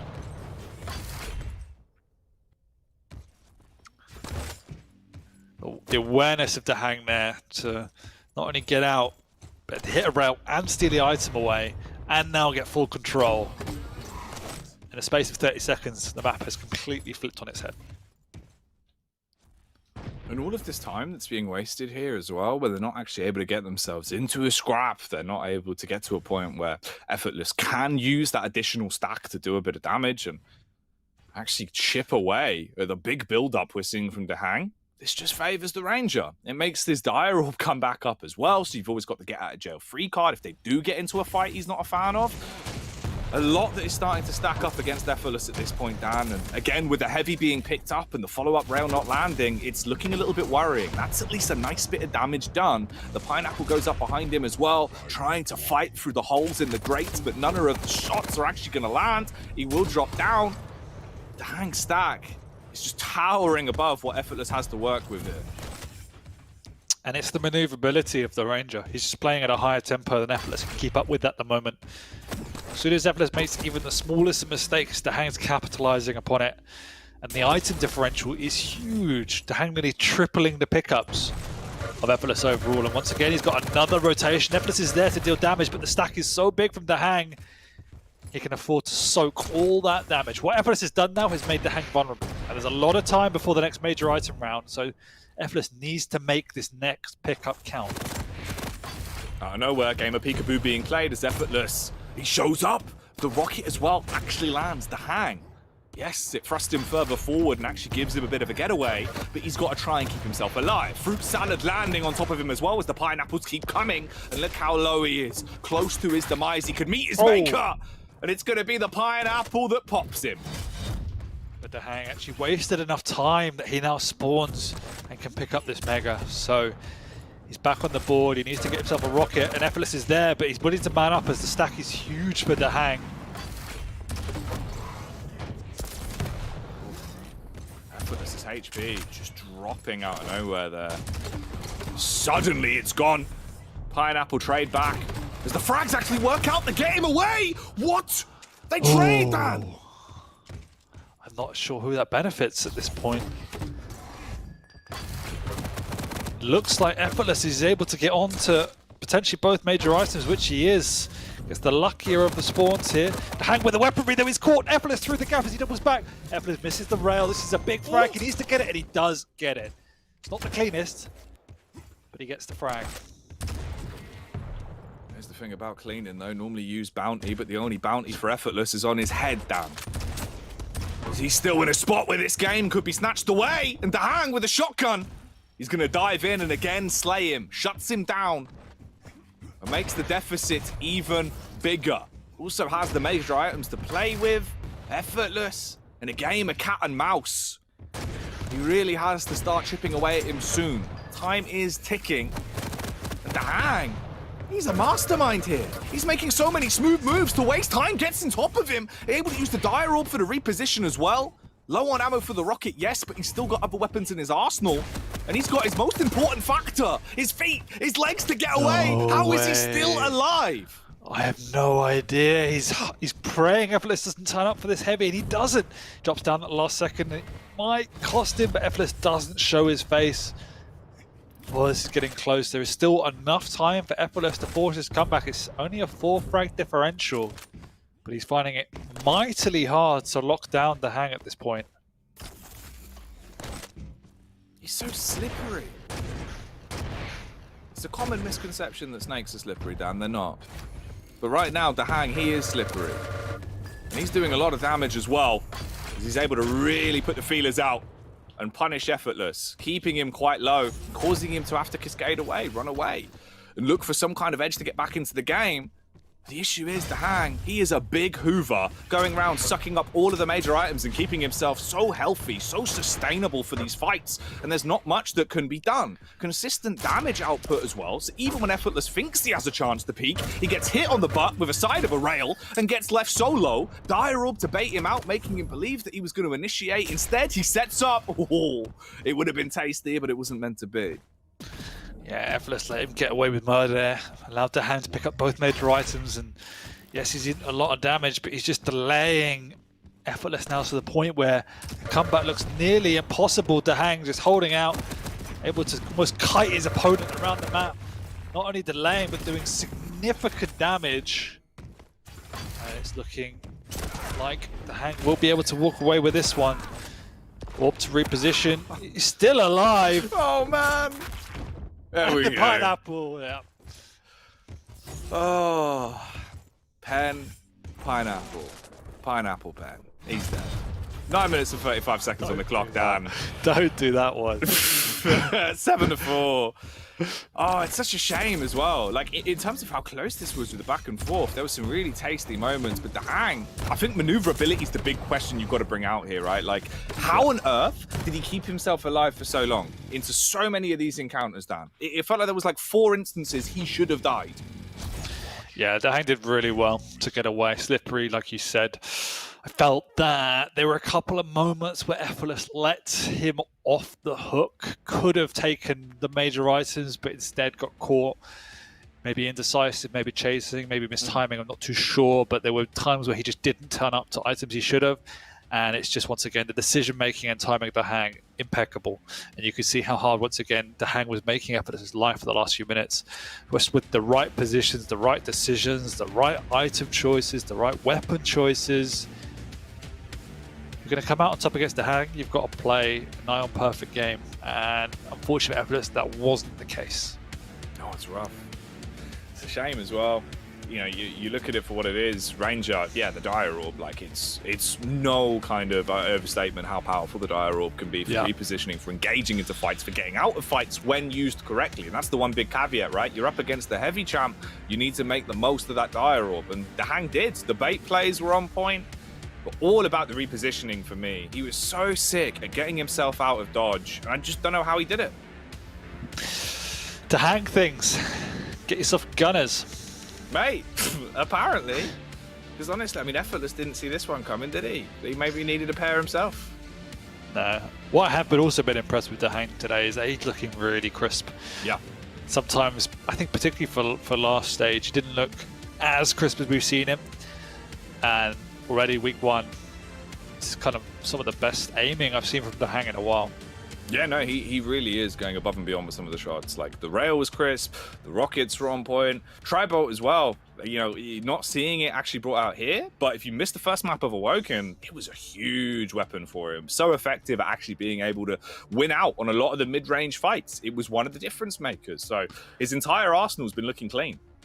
Yeah. Items were a lot closer. Effortless managed to recruit near the end to pick up some extras, but the vast majority of the mid game there, the hang had a pretty good stranglehold on the items, and Effortless found it really difficult to lock him down. So nice and close once again, 7-4, but it did feel pretty controlled from the hang from start to finish. It did. It did. He had a good grasp on the game. It didn't feel like it really slipped. And with the amount of fast-paced plays, you would have thought his hands would have been sweating, but it did not affect his grasp. We now move on, though, Dan, to the third and final map. We get Corrupted Keep. We take away the rail, we switch up the tempo of the game a little bit, and we give you Eisen for Effortless and Visor for the hang. This is the one that I think we should talk about a little bit, right? Obviously, as you were saying, we've seen it a bit more recently, a couple of times throughout the stage finals, a little bit more over last season. I still don't know how effective it is in terms of the grand scheme of things. I think I'd favour the Eisen, honestly, coming into this with a turret. What are you thinking about this one, champion-wise? I like Eisen. I don't think Corrupted Keep is the best map for Eisen. It's still good. I think we saw Razy really have a standout game with Visor. I think it was Razy in the finals. And if you can control those vials and keep a really strong uptime on the piercing sight, it's invaluable, really, to have that almost permanent wall hack. And so I think that's what we'll see from the hang. Obviously, with Nyson, you're going to be able to pick up the vials as well. I think he was up against a Doom when he picked it, so we gave him a lot more latitude to play around the vials. So we'll see. I think Effortless needs to concentrate himself on trying to take the vials, otherwise he'll have a hard time against the Visor. Also just takes away a lot of the extra DPS that you would have from that turret. Wow, okay, that actually could have gone completely either way. They were matching their punches the whole time, but the hang, he's able to capitalize off the back of the opening frag. So again, the trend continues. First minute, we see the opening frag under the 30-second mark. Effortless is chasing, he gets behind him, but just as Heavy spawns in, the hang beelines it towards it and completely turns the tide. Effortless now, he's the one that's broken. He's limping out of there, leaving a trail of blood back over towards the Mega. Oh, Tri-Bolt's back in play as well, Dan. It looks as crisp as it did in the first map. Just as you say that, once again, it's peppering down onto poor Effortless as he's trapped here. Has the turret going down, but it's not going to be able to do anything this time as the hang scutters himself away, pops that piercing sight and see exactly what's going on. Gets himself a free heavy. Mega's up. He's right on top of it, so he can grab it and get the kill. That actually was just as we saw the rocket impact coming in, so the last second martyrdom there from Effortless, at least taking away some of the bigger stack that the hang would have had to equalize their numbers coming in, meaning he can engage off the back of this. He's going fast as he sprints his way back through, going out through the teleporter, back out from the statue, grinding his way around the corner, but grinding to a halt. The hang, by the skin of his teeth. The cheeky man. I'm sad we didn't get to see Effortless cam for that frag as he was entirely on top. Somehow the rockets in perfection from the Hang is waiting around the corner here. Effortless still can't get the frags. Somehow the Hang has got himself away once again. What is going on? There we go. Finally. Finally. He's able to capitalize off the back of that one. The Hang, so smooth. He's getting out of there. He's pulling out the cha-cha slide, hitting them with all the moves, Dan. It's like he's gone on holiday to Spain. He's on the dance floor. He's had 2 glasses of wine, and he's absolutely giving it. And no one can match his tempo. But Effortless, he's trying to. He's trying to get his groove on. He's trying to start to actually make some big plays here on Corrupted Keep. And keep in mind as well, right, this is 3rd map territory. Effortless, you can deny the bonus points. That's the one big aspect of it. You can still make a little bit of money for yourself, and you can stop the Hang from bloating his early point game into this season. This is an awkward fight. Effortless did have the high ground, but it didn't look beneficial for him. Matching their blows, Dan. Yeah, somehow sneaking out of there. Effortless done a good job of keeping control of the items since he's taken that frag back. But the Hang again is as slippery can be, and consistently doing good damage on the defense. He will be going down here. If he hits a good rocket, it's completely worth it, and he hits a full rocket. That gives him a big opportunity here to get back onto the items. You can see him trying to find Effortless. He knows how weak he is, but this time outworks himself, but Effortless sticks around for a second too long. Oh no, he's had his head popped. It felt like that should have been the Hang dropped, but no. But the Hang, he's going to keep on climbing. Again, a follow-up frag as the visor's getting vicious. The claws have come out. And Effortless, oh, he's crumbling to dust. This is looking worrying on Corrupted Keep, Dan. 3 frags up now. Those 2 kills are outrageous. He does get the frag there just before the heavy as well, so we'll be able to pick this one up cleanly as the Hang exchanges, picks up the Mega. Oof, bit of a brawl. Oh, it is. The gloves are off. The knuckle dusters have been put on. This is not an acceptable fight. This is not regulation. This is out on the streets, and it gets awfully cold, so make sure you put a coat on. As we're 4 minutes in, we've still got 6 to go here on what is the 3rd and final map between these 2 big boys. Bruisers at the American Quake scene. As they're starting to clash. Effortless. Playing for the audio cues here. Good reposition. Great timing as well. Gets himself the Mega. Heavy's up. And the Hang's right by it. That's going to be going to him. There's no question about that. Effortless at least has a couple of small items to build himself back up. Good damage on the face as well. Matching their blows once again. Timmy's drop, but it won't matter as the Hang gets the kill and instantly goes back on the hunt. And already we're seeing how strong the visor can look on this map. The uptime from the Hang has been strong. We haven't seen a lot of the use of the turret coming out here. Effortless can't even get that Mega either, as it's perfect timing for the Hang to move on to this heavy. I'm sure Effortless will be pushing it. The Hang will be ready, but he just wants to get out. He doesn't want to take a fight when he's not in the right position. Repositions up high, and now he's in prime territory to keep the pressure on Effortless. Hang. All of the info he could possibly hope for, and a big rocket as well, doing more damage onto Effortless. His HP just popped. It just disappeared in seconds. That was a magic trick from the Hang. 7-2 here on Corrupted Keep. He's just not stopping that. Look at the sheer speed coming out from him. Even when that turret is dropped in front of him to try and slow him down, that's the only time we're seeing him actually backpedaling. And at least putting the brakes on for a couple of seconds, cuts him off on the rotate back over towards Mega. Oh, it's looking scary, but he still gets it. The MG Massacre. Okay, wait a minute. How is he still doing so much damage as well? Yeah, that's what's been really surprising, is that in these situations where he shouldn't be doing as much damage as he is, keeps coming away, having done mass amounts of damage to his opponent. And the situations like that where the Hang got effectively a free heavy, I felt that Effortless should be pressuring it. God damn. Effortless. Starting to lurch his way back in, dive around the corners and look for a potential fight. Mega's just come up as well. Good play. Turret at least acting like an early warning system there. Yeah, but it's just a delaying tactic from the Hang as he enables him to work himself back onto the heavy. And they do trade. So even stacks at this moment. The Hang needs a little bit more health, but Nothing too untoward.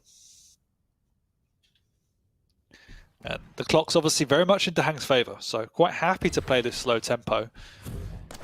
Effortless is the one that has to take the initiative here.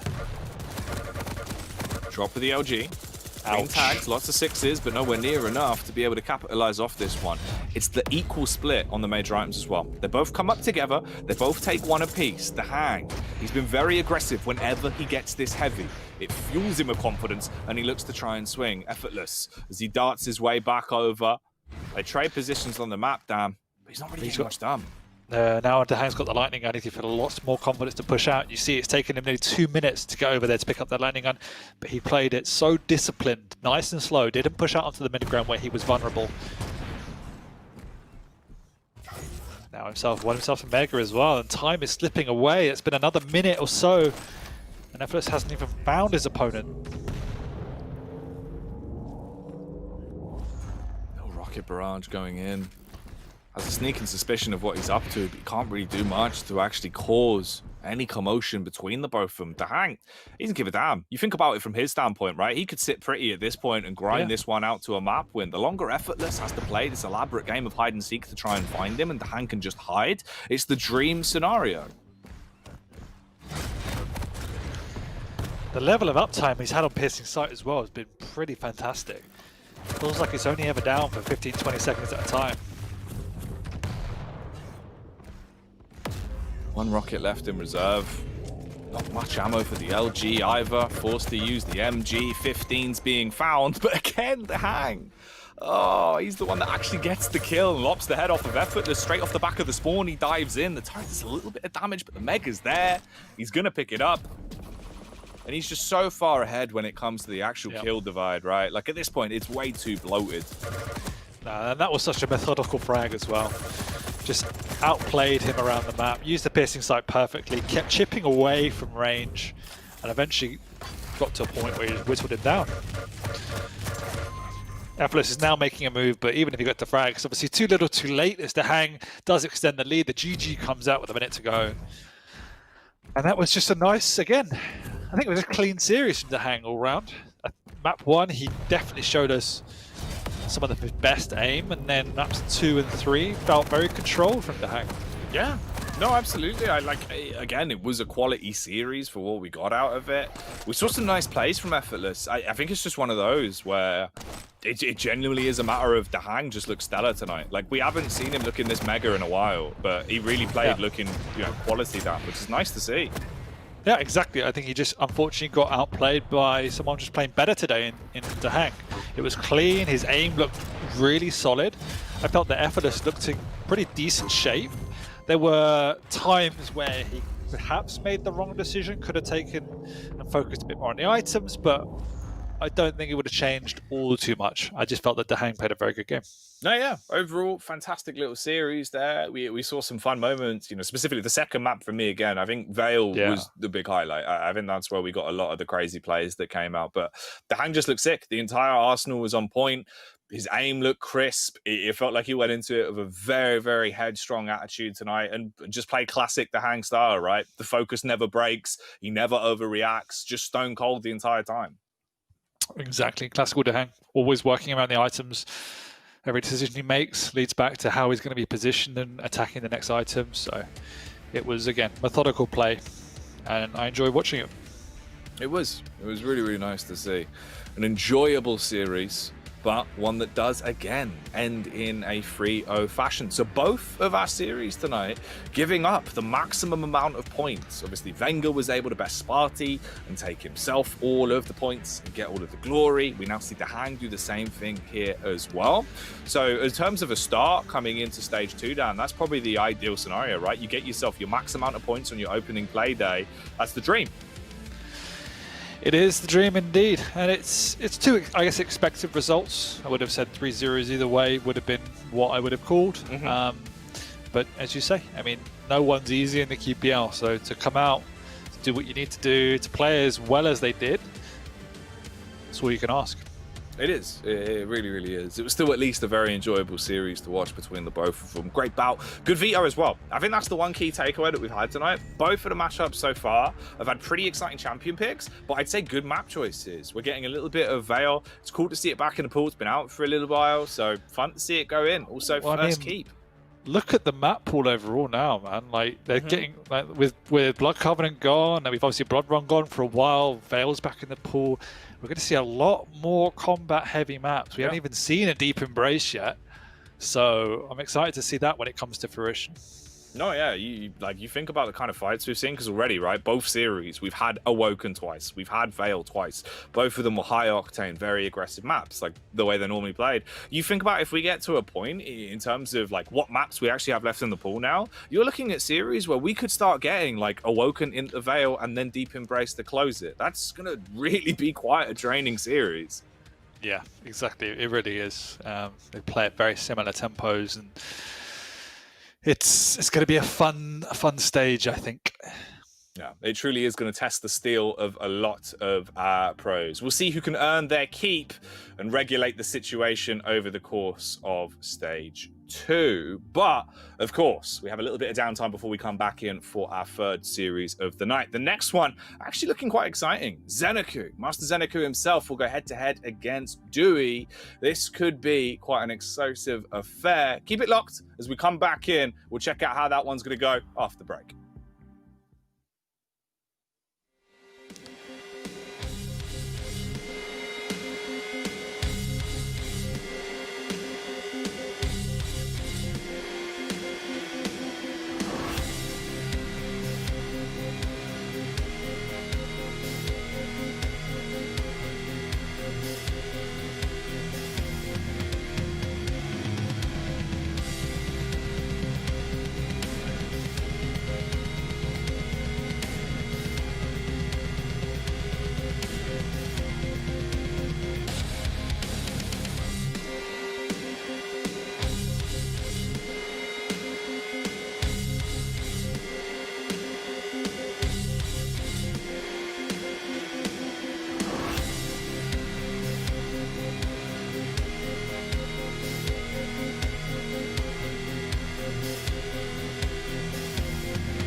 It's our third series of the night as we keep the ball rolling, and we'll see how Dewey is going to fare up against Xenoku, Dan. I think this actually could be a bit of an eyebrow raiser, potentially.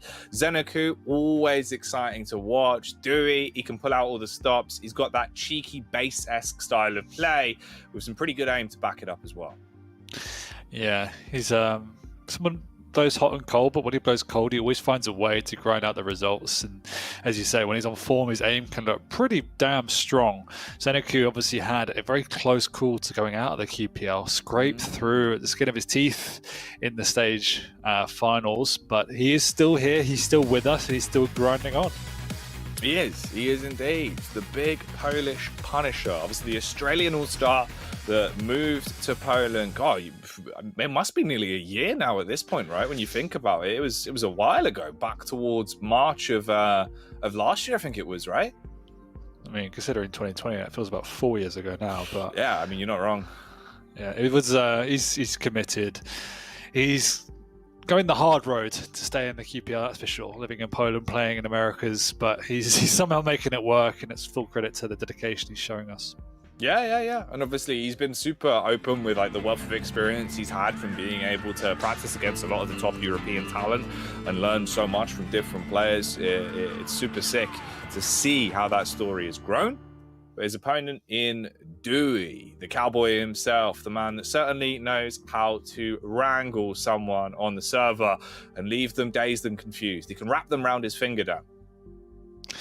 He can. You never really know what you're going to get from Dewey, because as you said, like back in the day where he used to have these like 1-0 score lines and just frustrate you into submission. Now he's somebody that can just do the complete opposite. He can pick a scale bearer and just hold W for 10 minutes. So it's you never really know what to call with Dewey, which is to his credit, because it can surprise you.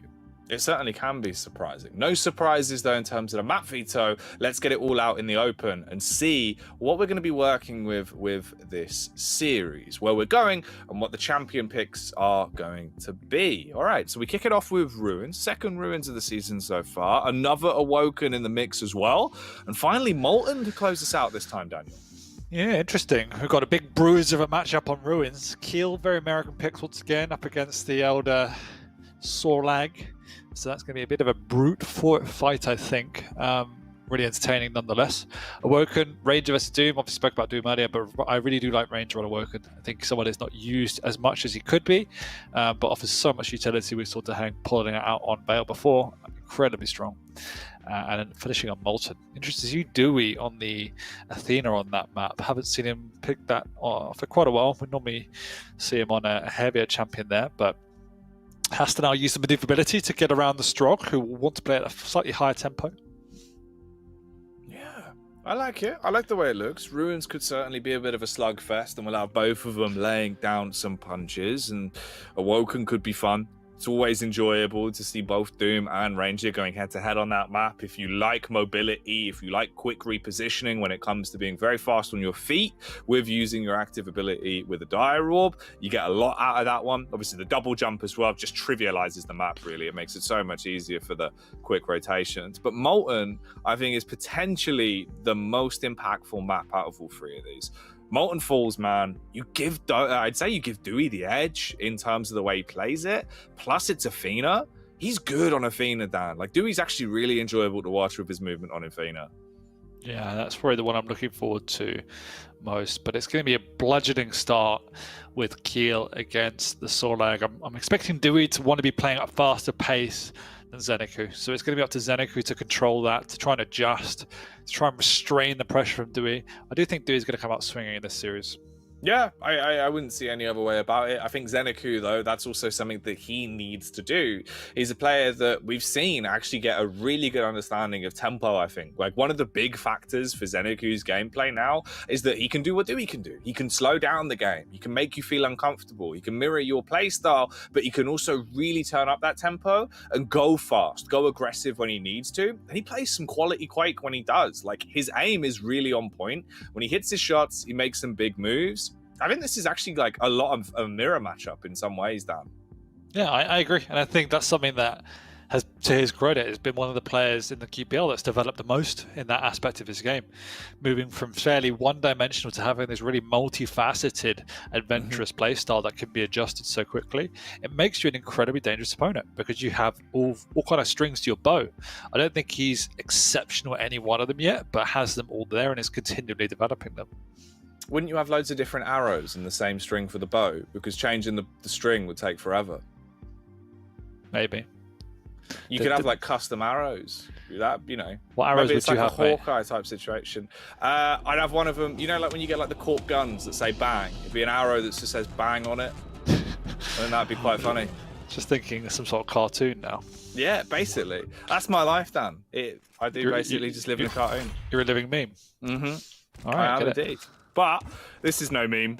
This is real life. This is reality. We are ready to kick it off. We are into the server. Dewey versus Zeneku. We can kick this off as the battle rages on for what has already been a really crisp day of Quake. We've seen some clean games. We've had some good kills. There's been some sick moments. So I hope this one carries on with the same suit, Dan. I hope so too. See Zeneku already trying to play relatively slow. He's got the rail to work with. Just want to keep his distance. Doesn't want the Sawlife to be running at him. Nice read though, catching Dewey going down to the low ground, but manages to retreat. They do trade items.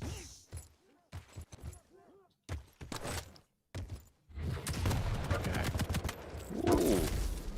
I was going to say, potentially this is going to be one of our few games that actually doesn't have an opening frag in under the minute mark, but we do see a little bit of damage going out, and that damage now really ramping up. The trade from the rails, Zeneku, he lands 2, but Dewey's able to get 1 off. Won't matter though as he peeks around on the close corner. It's a simple adjustment for Zeneku. Those big biceps bustling down as he's able to hit him with the rail and slay Dewey for the opening frag. Yeah, really strong start by Zeneku here, completely reading Dewey's movements around the map. And you already see how slow he wants to play this.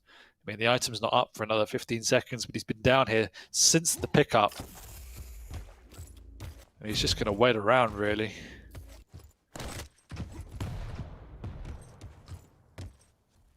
Cheeky jump over the top of the wall, peeking in.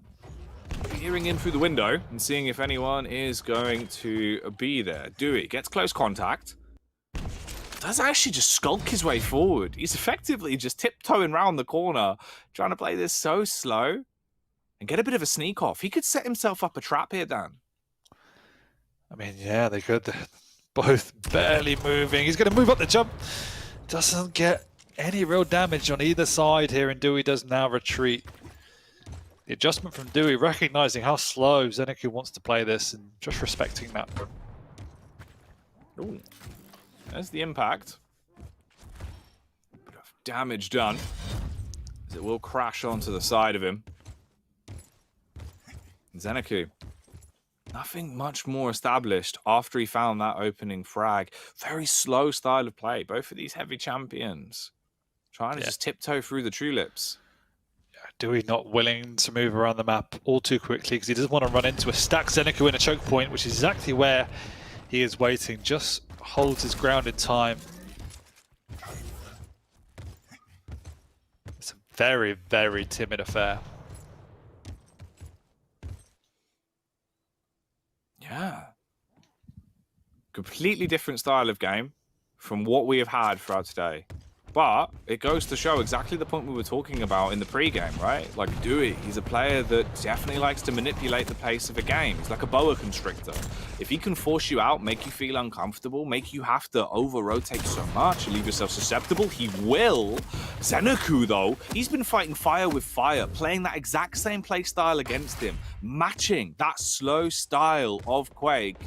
That rotate, that dive that he actually pulled off there was sick, and the bounce rail is even better. So much damage coming up. Zeneku, if he gets himself this second kill here, this is a great start. This has worked out brilliantly.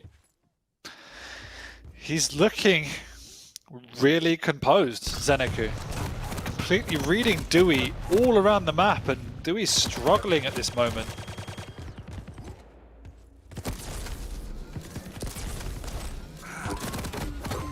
Oh, Oh, the swings on the rail. Oh, I was a little bit worried that actually he was going to come crashing down there, Dan, but he doesn't. The singular pineapple. It was like a 3-pointer from way back on the court, as he will hit him, but there's more pineapples to be punished with, spitting them out one after another. Zeneku, oh, lucky to be alive. He does clutch onto it, and he's still got confidence to peak as well. Little jabs on the left, throwing out the occasional hook. I think that he knows just how low Zeneku was, and now Zeneku does retreat onto this heavy, gets himself a bit of a sizable stack, and has that advantage. Doesn't have any rockets, so can't get himself up onto the high ground quickly, so will need to forfeit this Mega. But that defensive play keeps him in the game. Dewey, he's struggling at this point. I think the benefit is that Zeneku's aim hasn't looked entirely crisp. It's just been the reads that have really been benefiting him so far. He's literally played Dewey's playstyle against him perfectly. And I don't know, I suppose Dewey looks a bit uncomfortable dealing with that, right? Also goes to help that Zeneku's hitting his shots. And he's hitting like a truck when he needs to. Like the bounce rail when he was repositioning was super sick. It's just some nice plays. Challenge is even if you find your opponent, when they're both playing so slow, it's never really going to be a trap. And when Zeneku has such a sizable stack to work with, even though Dewey's tanky himself, it's going to be a very even fight. It's not what Dewey wants, but he's hitting good back-to-back rails here, but Zeneku's still incredibly healthy. Has position on above, but actually has a slight overpeak. And Dewey's on the board. Oh, Dewey. All right, actually recovers there. I thought he was going to get a little bit caught on the ledge, but he gets himself up. So 4 minutes on the timer. It's only 2 frags. The bit that actually is a bit interesting, though, of course, is the sheer pace both of these players have been establishing. They've not really wanted to fight. They've been playing a very slow style of Quake. So although it's only 2 kills, depends when that next fight's actually going to creep in. A minute could go by before we see the next engagement here, Dan. Wouldn't be surprised. Although it is now Dewey, as I was about to say, that he has the stack advantage and the timing, but Zeneku actually hits him off the ledge, double rail as well. Dewey needs to now walk away licking his wounds, and Zeneku quite happy with that outcome and quite happy to keep the pace incredibly slow as he's already 7 minutes gone.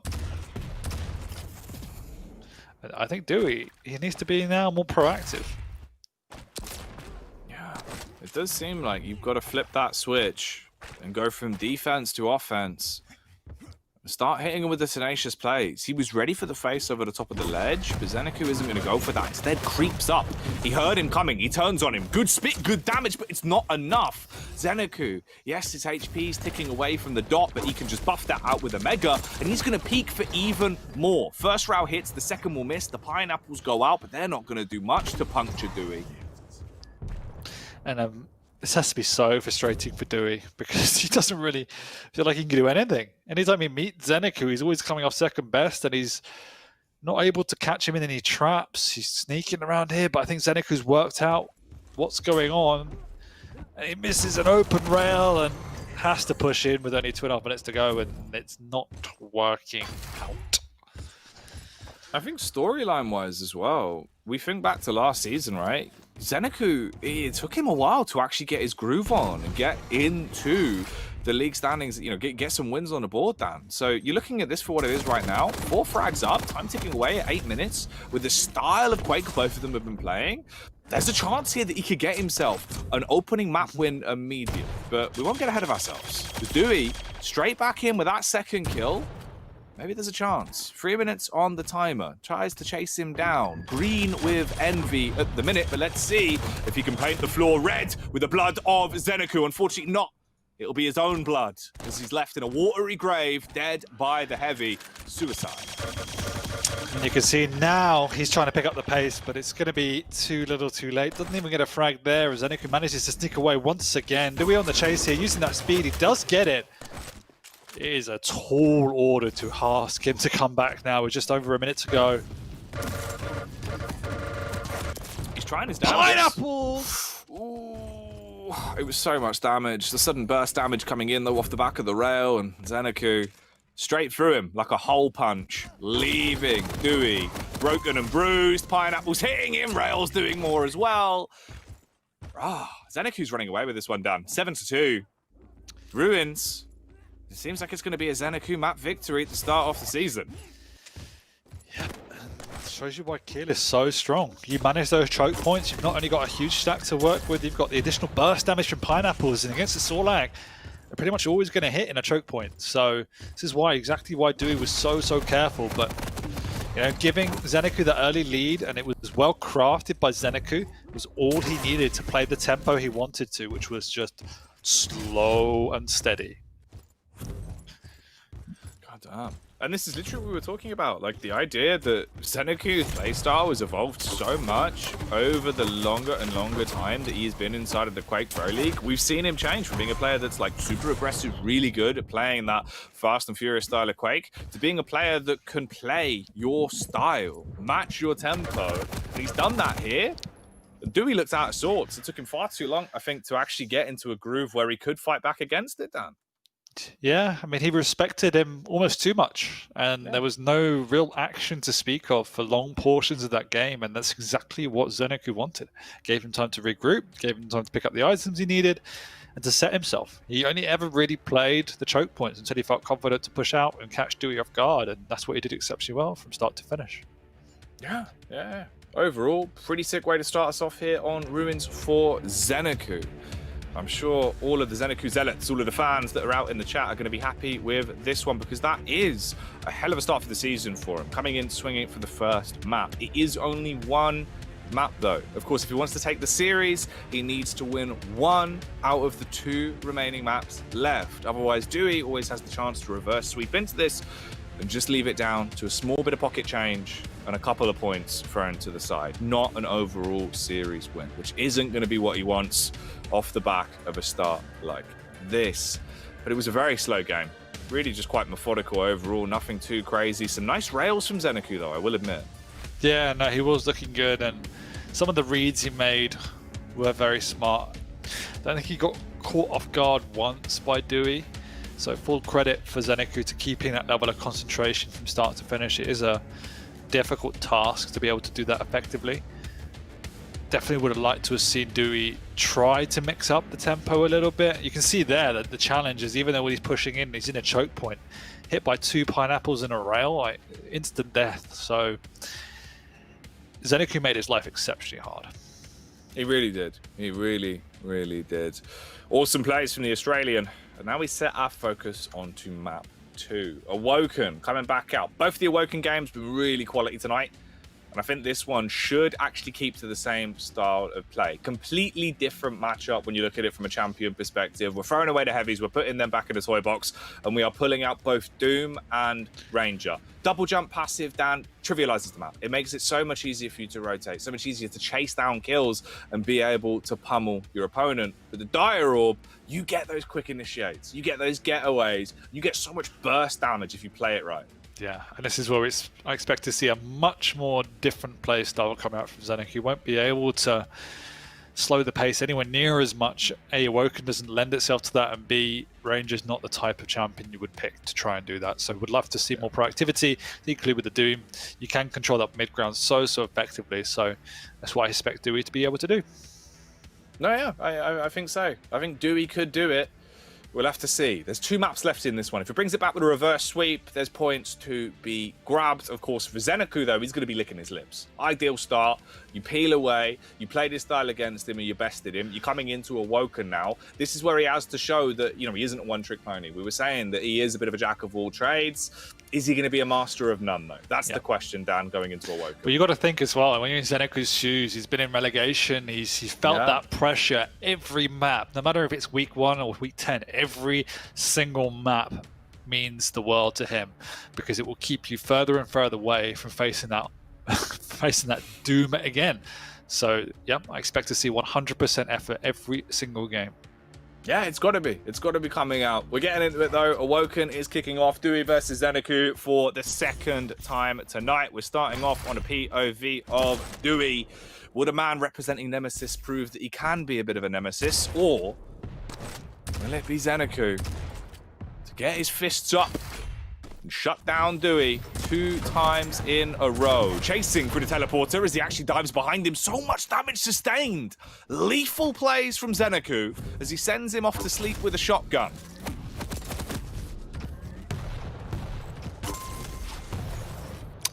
Nice start by Zeneku, and he is showing us a lot more proactivity, and he's got the aim to boot. Great rails coming out from Zeneku here consistently, so he's looking very much on the ropes at the moment. That's a grim start. Like, that is rough. 2 frags in the opening 60. And Zeneku can try and do a little bit more as well as he backpedals out, actually gets away. Can't be trapped, can't be locked down. Dewey now realizing that he's been able to weave his way out of dodge and get himself into a better spot, realizes that he's gone over the heavy. Good impact, completely breaks that heavy that he's just thrown on his chest and removes any benefits of that major item. Yeah, Dewey's on the hunt here. And a couple of good opening rails. The exchange knows that Zeneku's pretty weak. He's caught him up the jump pad, but the orb come out. Great reaction from Zeneku. And look at the burst damage. Completely flipped that situation on its head. And Dewey does walk away, but still wants to keep the pressure on. He knows where Zeneku is, but instead doubles back, picks up the Mega, and they do exchange items. Surprise for the amount of like impactful digs Dewey got out.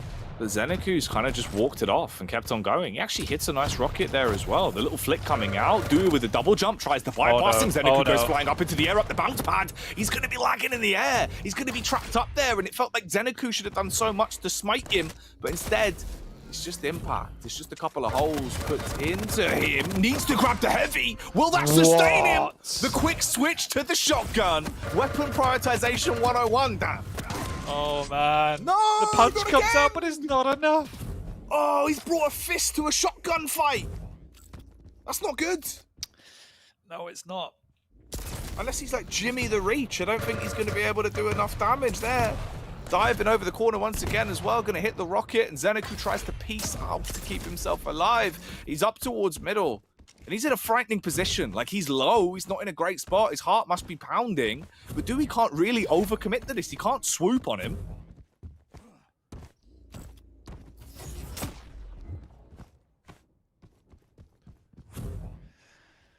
Oh boy.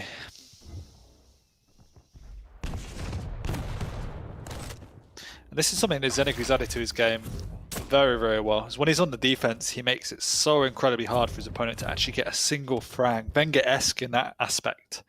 Saw it last map, we're seeing it now. Even though he's been on the ropes for quite a lot of this time, you can see that Dewey's unable to track him down. He should be able to get a frag at some point here, but he's actually stole away the Mega hit. God, burst damage! He does get the frag, but look how much damage Zeneku's done.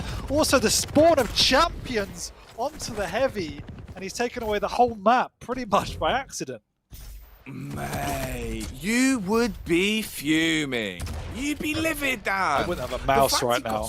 Yeah, mate, it'd be out the window, surely.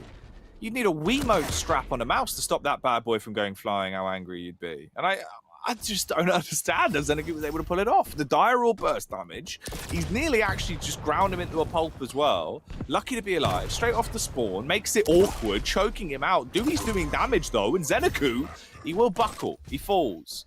Of course, it's a close scoreline as well. It's only 4-2, and we're only 4 minutes in.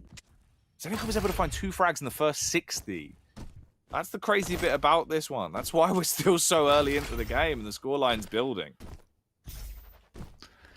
Yeah, but Zeneku's looking to play slow once again. Dewey, though, this time has good control. Should be able to get both major items here. Zeneku does escape out of there. He's only got a rail to work with. Isn't enough, and the tribal to the face is big. Will Dewey make his rocket jump up? He decides not to. Instead, he's going to play very methodical here. Chases Zeneku, tracks him around the map, but isn't going to fall for that one just yet.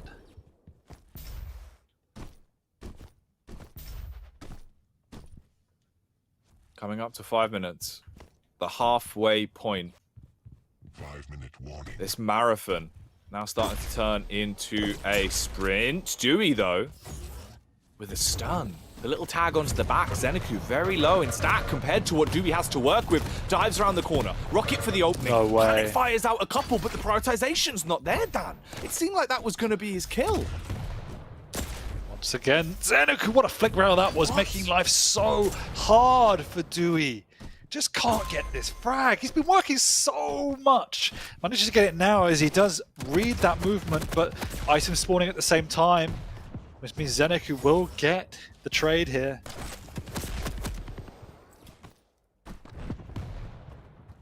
Okay. One frag difference. Little shot into the feet. Zeneku taking damage, shoes going flying. He would have lost his thongs right off his toes as he goes round the corner. Dire Orb to bypass past him! Whoa, and he takes him down with a rocket. Dropping the Tetleys as well as he waits for the Mega to spawn in. This man is cooking up a fierce brew. That boozled Dewey there. He's actually left the Mega behind. I don't think Zeneku will know that. Hits the rail. Can he get across to do some more damage, or is he happy with what he's done? Dewey scuttles himself away. See the risks he's trying to take. Forced into that with the pressure that Zeneku is putting out on the defense.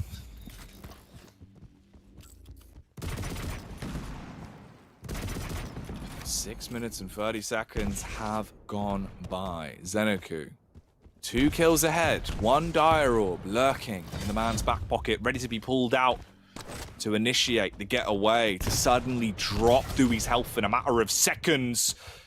And he forces himself back into the early fight as well, snatches the Mega from right under his nose, giving himself the slightly larger stack advantage to play with. Both of them, again, mirroring each other's movements. The slower style coming out, Dewey towards rail, looking around. Zeneku lurking by middle, but now he's getting lethal. The double tap from the rail, chains it into the triple kill, through the murder hole to rake a real meal out of him. TPs with a Dire Orb as well, straight back over by Banana. Knows exactly where Dewey is, and Dewey's got a hightail it, but Zeneku, he cuts him off on the rotation, peeking out towards middle. HMG pulled out, but he prefers the LG, as you can say goodbye to Dewey.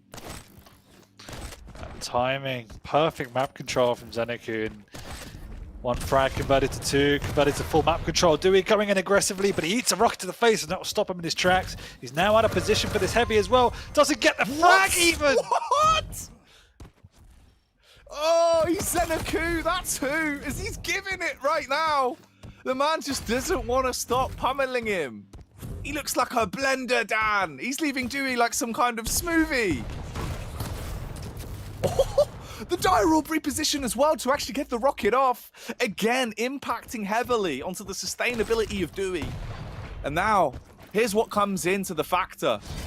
You look at it, 2 players on the server, but the third person is the timer. There isn't much time left on this one. We're down to 2 minutes, and Zeneku is light years ahead when it comes to kills. Again, battle for dominance towards middle. He's low on HP, but he pulls out the shotgun. He wanted to fill him full of buckshot. Instead, it's the read with the rockets. They won't miss, but that one will.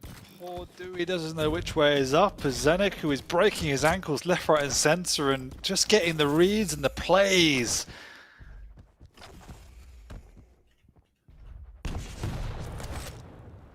God damn.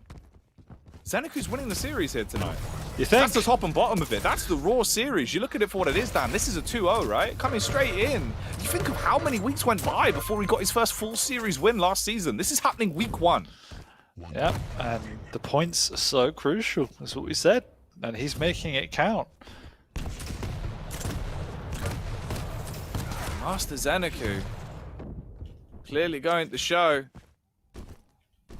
He's got some real strong power to work with.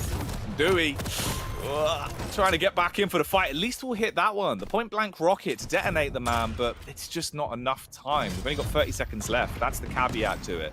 Even with him hitting shots like this and playing aggressive, bouncing around the map like an utter lunatic, he's still going to go down, and it'll be 11-5 split. Looking like Zeneku's closed this one out for good. He's brought the business tonight, Dan. I mean, Dewey hit 70% rail. He just didn't have any items to work with. Zeneku controlled the map, he controlled the tempo. Dewey couldn't really lock him down. Even now, he's struggling to get the final frags. Zeneku fully deserves that victory. It was a really enjoyable map. That was sick. That was some crazy, crazy plays off the back of that one. Polish Punisher popping off there. The Australian man himself really going big. That was a sick game of Awoken. All 3 of them have been tasty, Dan. All three of what? That's map 2. Awoken. All 3 maps of Awoken we've had on tonight. today, you mean? Sorry. Yeah. Yeah. No, you're right. Awoken is a good map, and I'm enjoying this map pool so far. And we're actually moving on it's good. to Ruins, which is going to be the first one we've seen today. I think that's the crazy part, right? Is obviously with the maps we've actually removed, we've kind of thrusted Awoken into a point where I think we're going to see even more than usual. And it's normally kind of a guarantee pick at this point anyway. So, yeah, high octane games this season. That seems to be what we're getting. If this is any kind of trend to go by, if this is the meta for this season, I'm about it. I like it.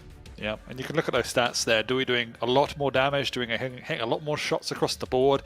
Incredible aim, but no items. He just got outmaneuvered, out-strategized. Like, the IQ plays from Zeneku were through the roof in that game, and the use of the orb in particular was really impressive. Every time that Dewey went into an encounter, there was an orb that came out that really caused a bit of a clusterfuck of the whole thing, and it often got turned on its head.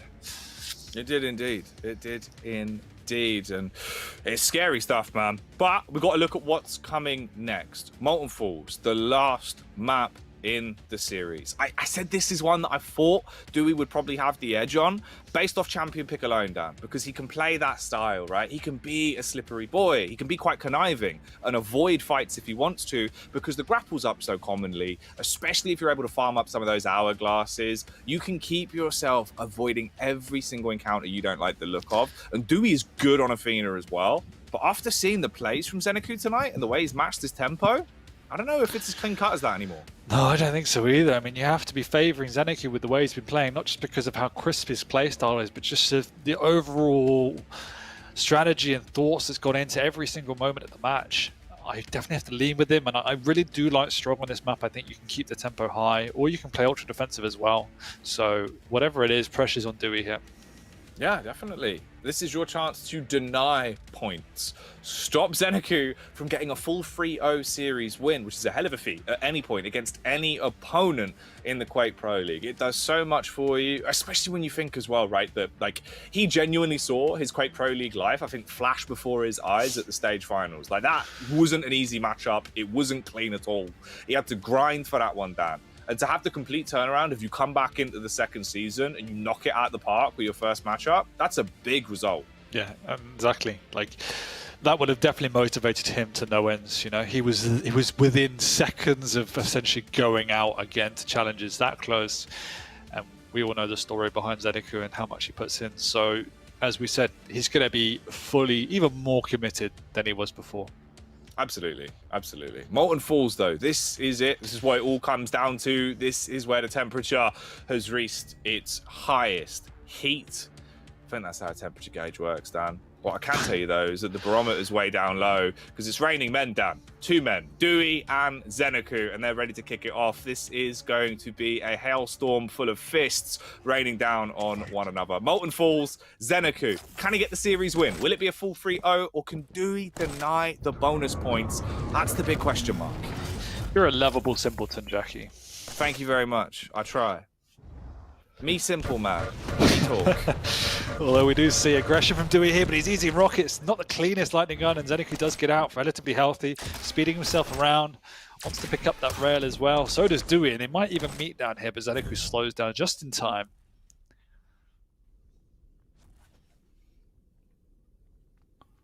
And again, that rapid change of tempo suddenly coming in. Oh, I tell you what came in hot, though. That rail to the face of Dewey, melting his lips off. He will not be able to eat an ice cream enjoyably anymore, Dan, as his lips are gone. But he trades back with a rail himself. Rocket on the close range engagement, darts round the corner with a grapple to get himself a bit more leverage in the fight. I like the play, and it gets him out. He's able to stay alive.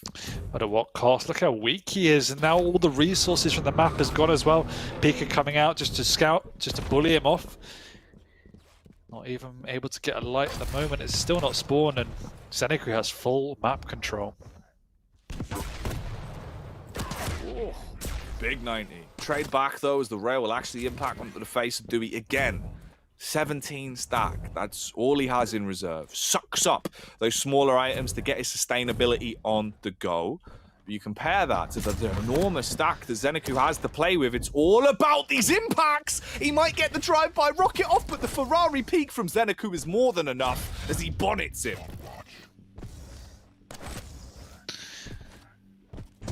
It's exactly what Dewey doesn't want. He's now faced Xenoku twice on the deficit and realized how hard his life has been. Almost Dewey-esque in that foul. Oh my god, he's now minus. Oh no, he's not. He got the frag. Could have been dropping a Negi bomb. Oh no. It's a posi bomb no for Xenoku. 2-0 up. A frag a minute. Oh, he's going to be so content with the way this has played out. Dewey, he's got to do something soon. He's got to get back into the game here. I know it's early doors, but it's the amount of pressure that's been plopped on top of him here throughout the overall series, not just the map. What the most impressive thing all series for me for Xenoku has just been how well he's played the items. Dewey's been struggling to get items, and that's got to be a key consideration. How do I get back onto the map? How do I get these items? He just hit 3 or 4 rails in a row, so that's a big in, and you can see Xenoku already retreating and allowing Dewey to pick up that heavy. Not even going to show face. So step 1 complete. Oh god. Here in the battle between the mustache mauler and the bearded brawler, Xenoku's been walking away with the victories every time. We're only 3 minutes in and the Pika's pulled out, tries to trace him down. He saw him, but missed slightly on the impact. Drone racing, not his forte. Rockets, also not seeming to be. But actually, maybe there's a chance that getting away and just staying alive could be the master plan for him. Is able to get himself back into a fight. It seemed like he was going to flip that one on its head, but no. It's the grapple play from Dewey. Far too much Mortal Kombat in the off-season over Christmas. He uses the grapple, splinters him straight through his head, and shuts down Xenoku, getting himself the first frag. I'm pretty sure if Xenoku got that frag, Dewey might have walked off screen. Caught here, just around the corner, big shotgun coming out. We can see how low Dewey is. 1 more will do it. No, maybe 2 more, but there's so long before the heavy. He's got all the time in the world. Pika comes out. Lovely read by Xenoku. Dewey walks away, licking his wounds, and Xenoku will be putting the pressure on this Mega here.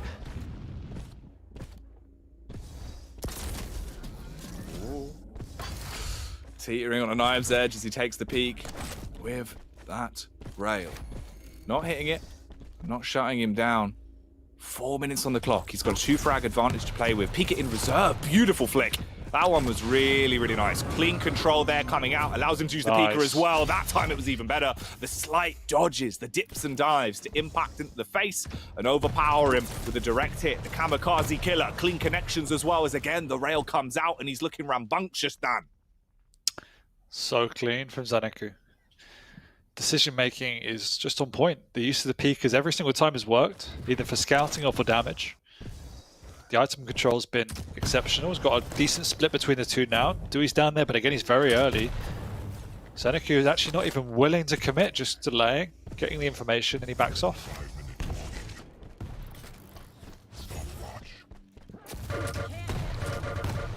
Xenoku, a hell of a display so far. Movement there as well, impeccable. Darts his way back, backpedaling, avoiding and evading all of the shots that are coming in, but still hitting every single one of those zaps from the LG, burning down Dewey's stack. Again, clean 6s coming out, one after another. Say goodbye as Dewey has been melted, and Xenoku grabs himself the heavy off the back of the spawn as well. 4 frags, Dan. He is in a huge spot, a commanding lead. He really is. Already got that 4 frag advantage. 5 minutes gone. Dewey looking stronger than he did last map, but still, Xenoku's just outplaying at this point.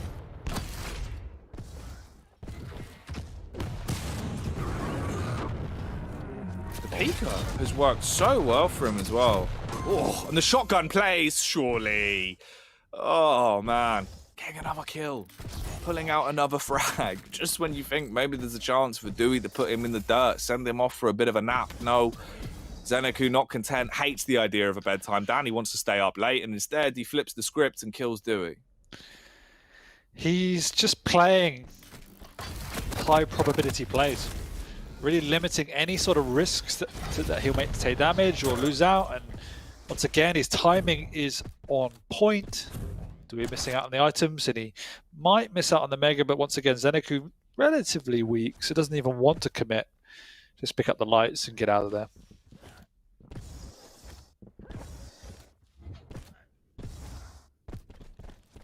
He's been able to maintain his quota of a frag a minute so far throughout Molten Falls. We had the audio cue there and a bit of a read on what Dewey was up to, the shenanigans that he's pulling out. Finally, this is an opportunity as well where Dewey can actually match his stack. You say that, and the stack's falling off him. Good plays, lovely movement to actually get the grapple up, to fling himself up onto the top rope. But Zeneku, using the Pika, denies that, stops him from getting up there, and keeps him down in the depths. Yeah, a little bit fortunate that Dewey fell off. I did, as you said, love that play to grapple up there. But now you can see trying to track down Zeneku is going to be a tough ask. The awareness is there and the speed is there as well to get him away. Nail after nail coming in as well. Dewey taking so many heavy hits that he just looks fragile. He looks really quite weak here, and Zeneku round the corner with the LG, he's gone, just like that. Couple of seconds of complete connection there with the LG, and say goodnight. And I think that's GG. Like, Dewey looks almost out of ideas here. Oh, doesn't even need to finish him off. He's made him so weak, he can just hold out for this heavy. It's so good by Zeneku. Every single map, every decision looks very confident. No, it's amazing to see. Like, this is really, really quality stuff. Zeneku pulling out all the stops in tonight's series. All three of these maps have been pure bliss. It was beautiful to see, specifically Awoken as well for me. That's one of the huge caveats of this series. And Zeneku, it seems like he's going to get the full 3-0. That's a ton of points. That is a hell of a start to the season, especially because look how ridiculous he's being. How many of these kills that he's able to pull off where it seems like it should be done. Stick a fork in him, he's done, Dan, but no. He still goes on to get the kill. Relentless. Even though he's 8-1 up, he's not even willing to give Dewey an extra frag. He's quite happy just to play as methodical as he's been doing from second one of this series. He's looked unstoppable. I think showing us so many different sides to his game. You know, map 1 just ultra defensive, map 2 more aggressive but just good all-around play. And this map, he's done exactly what he needed to do. Pretty aggressive when he knows the time is right, and that's what I like. The decision making has just been spectacular. Crazy bit is as well, like active ability wise, Dewey's made really good use of the grapple. Like some of the plays he's made with the grapple have been huge. It's just they're not as useful when you're having a Pika smash into your face time and time again. And it's also not as useful when somehow Zeneku has been the one that's able to suck up all the hourglasses. Like he's just been in control the entire time. He's backpedaling around the map. The guy's basically playing bunny hop. It looks like he's just loaded up CS. He's playing a bit of surf. I don't know how he's getting away with it.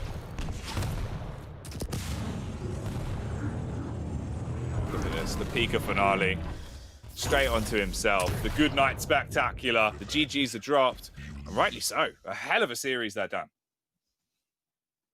Be fearful of Zeneku, I think, is the takeaway point of that. Do we have a period of reflection to see what went wrong? But I think what went wrong is that Zeneku would be better. Zeneku just popped off. He played Dewey's playstyle against him, but just did it better. And that's crazy, right? When you think about the fact that effectively all he did was counter him, just word for word, like play for play. First map on Ruins, that was literally the strategy. And it helped him so much because he was hitting his rails as well. Rails been on point all night. I think the LG's been really crisp as well. It's so interesting how good both his flick aim and his consistent tracing was tonight. Yeah, his mechanics were decent. I thought Dewey actually aimed better overall.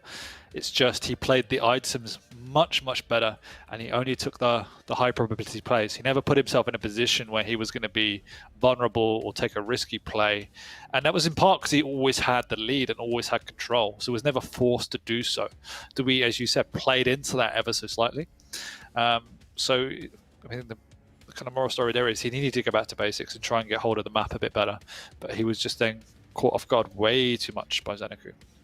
Yeah, Zeneku runs away with it. Full 3-0. First series win, and it's his first game, the debut into Season 2 of Stage 2, which is mad, really. Like, especially when you take into consideration how long it took for him to get started last season, Dan. That's huge. Yeah, it did look like he was a certainty to go out. Didn't have a good stage at all, but coming out flying colours, continuing the momentum he had from the finals. We'll see if that will keep happening, and if that will be the new pace and the new face of Zeneku going forward throughout the rest of the season. Throughout the rest of the day, though, the question is what comes next? And we set our focus onto a game that looks incredible. For me, potentially one of the best of the bunch, Cypher up against Avok. A game that has so much history behind it, so much bromance, so many feuds. It's going to be sick. I cannot wait for that one. It's going to be going down when we come back in after the break. Do not go anywhere. Cypher versus Avok. It's going to be sick.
Our resident Polish prince takes on the beautiful Belarusian now, Dan, as we get into a game that I think I'm potentially most excited for tonight, Cypher versus Avok. A lot of history in this one, a lot of fantastic previous matchups, and genuinely just two all-out Quake legends, man. Yeah, I agree. I think there's, as you said, so much pedigree in one server, so much greatness, so much history, but also still so much potential. I think both of these players have been on the cusp of getting back to what one would consider their old form, getting back to the upper echelons of the standings. I think Cypher slightly closer than Avek has been. So they continue evolving, they continue getting better, and it's I'll be interested to see how they continue to develop that this season, because I think Cypher went into last stage finals as one of the favourites. Didn't come out near on top, but put in a good showing. Avek will definitely be disappointed with how he performed. I think a lot of people expected a lot better from him. He came out swinging at the start of the last stage, but then slowly dwindled off towards the latter part, and was a pretty meager showing in the finals. So he has a lot to prove for me.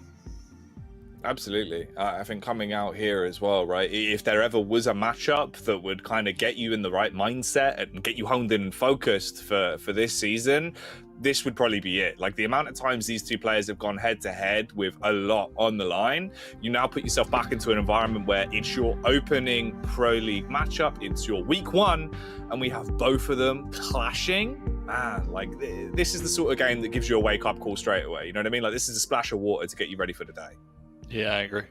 And if they put on their best show, then it will be definitely the game of the day, as they're probably the two closest matched in terms of skill that we've got today, and two that should be sitting right at the very top of the leaderboard. Yeah. Two of the brightest sparks from EU that we have going out tonight, I would say, and I'm looking forward to it. I actually think this one could be sick. I do wonder, though, what we're going to get. Obviously, Veto could affect this an awful lot. It could be a bit of a mixed bag. We do have it on our hands. Quick scan. I'm intrigued. Ruins into Corrupted Keep.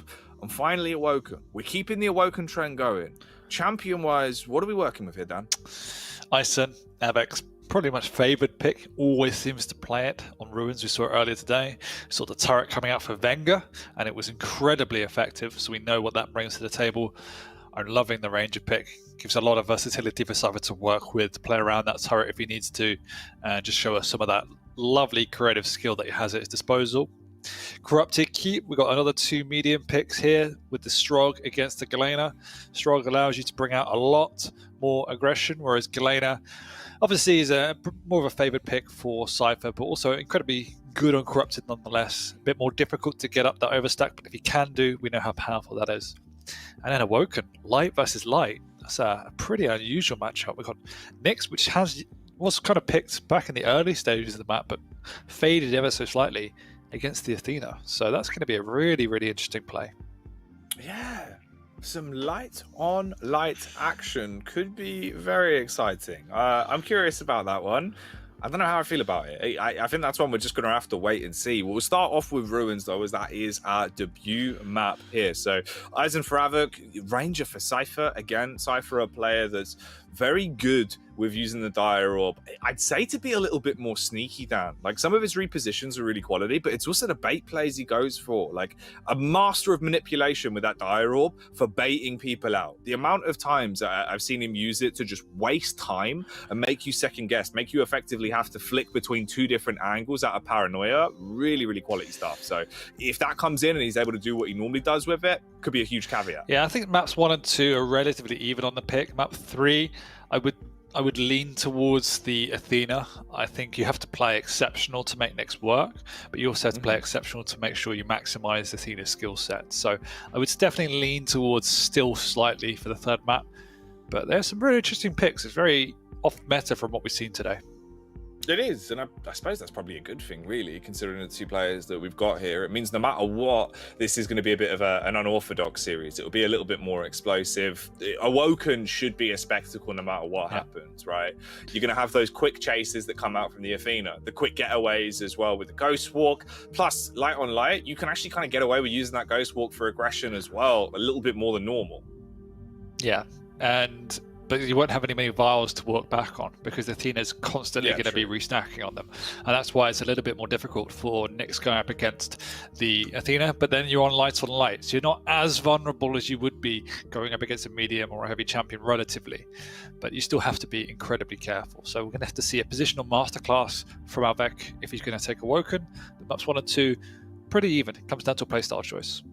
No, all in all, I think this is a good series. I think we've actually really got a lovely spread. Like this is like a 5-star buffet that we got going on here. So let your friends know if they're a fan of Quake. If they're not, if they just like FPS in general, hit them with it. Hashtag Quake Pro League. Send them the link. Tell them to get in here. This is going to be a big game. This is genuinely going to be a super sick series. 2 fantastic players that have so much pedigree to them, and I'm excited to kick this one off going into Ruins to start us. Dan, who's going to get ruined? First map predictions. Who takes this? I think Cypher. I think I still edge it out with Cypher across the board today. I like Ranger's versatility. I think Ison brings a good skill set to the table, but it's incredibly situational. I think the Ranger skill set just offers a lot more overall. Oh, definitely. The amount of plays you can make with that Dire Orb, man, it's going to be good to see. Cypher, he's definitely proficient with it as well. I've only ever seen good things from his Ranger. Early in, already, he is on duty of taking down the automatons, as he will be able to scrap that droid, stop it from getting a leg up for Avec early on, and put a little bit of pressure on. Basically a mirror image on the stack in terms of the way they're playing this one. Both major items coming up in a couple of seconds as well. 3-second split between them. Mega's not up for 3 seconds though. And this is a bit awkward for Cypher. He's going to take so much damage from that turret being dropped. In the meantime, Avec, he's got himself the heavy dance, the timing being muddied, and Cypher just pieces out. Yeah, gets away there. Maybe a slight mistake. Tries to push in aggressively. Cypher's got a lot to work with. Again, the repositional from the orb isn't going to bait Avec as he does walk away with that frag with a nice vertical rail. He also might get the follow-up here. Good damage from Cypher, but it's not going to be enough.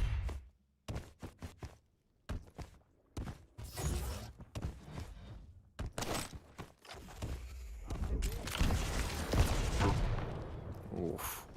Little bit of damage going out. Nice face though, actually, on the re-aggression. Avec, he's already 2 frags up, and he's looking to get himself a hat trick immediately to start this one off.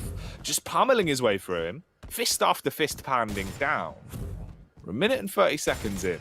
1 second split between the items. Mega's up in 4, lurking straight towards it, peers over the ledge, and nearly got a shot off onto the back of the heel there for Cypher.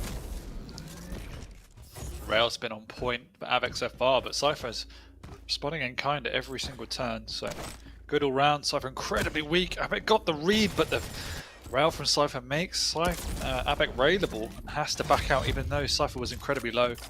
Orb up top as well, puts him in perfect position to go defensive.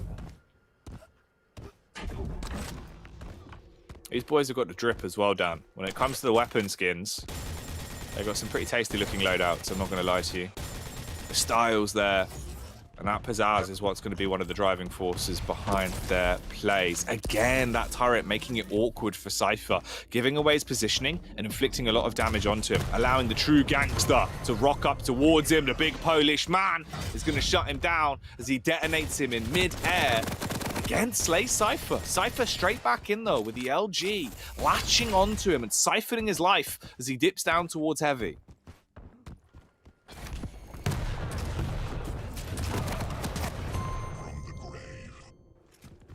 Big trade coming in. Already the initiation round off the back of the spawn. God, this is actually turning into quite a bit of a scrap between the two of them. Cypher trying to get the read of where Avec is going to peek from next. Bullet after bullet landing. The shrapnel rippling its way through him, but the rail hits harder. Buckles Cypher, gets himself the heavy, peeks out in the close range engagement, but the near misses aren't landing, and it's the Dire Orb to take him down. Cypher had enough of that shit, he's just going to blow him up. He was not happy. Didn't want to play by the rules. No more near misses with the rails, instead just wants to clock him in the face with a speedball.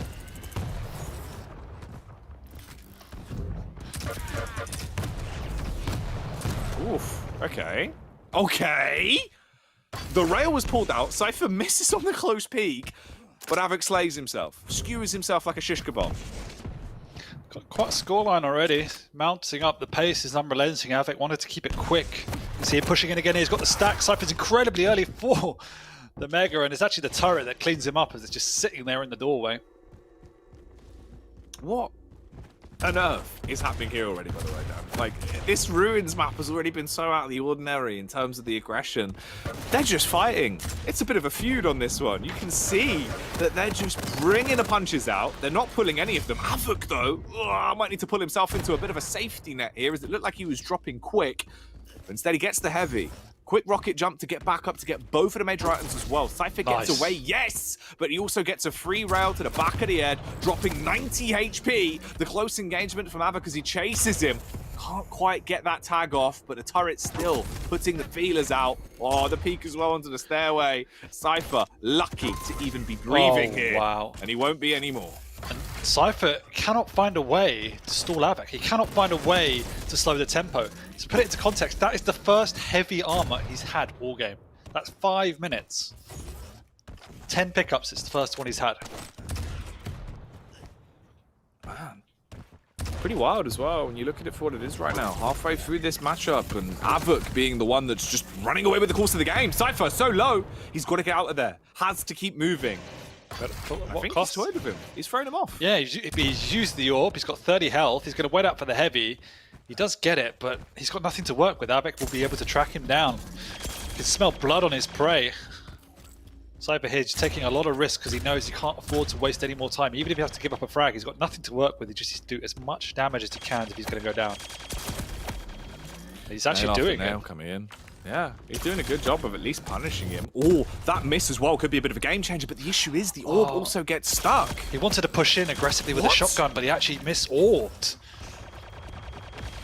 Man, okay, some of the slight near misses here are really quite awkward. A cacophony of minuscule mistakes that start to pile up and put the pressure on them. Pixel shot there as well from Havoc. If that landed, it would have been filth, but it doesn't connect.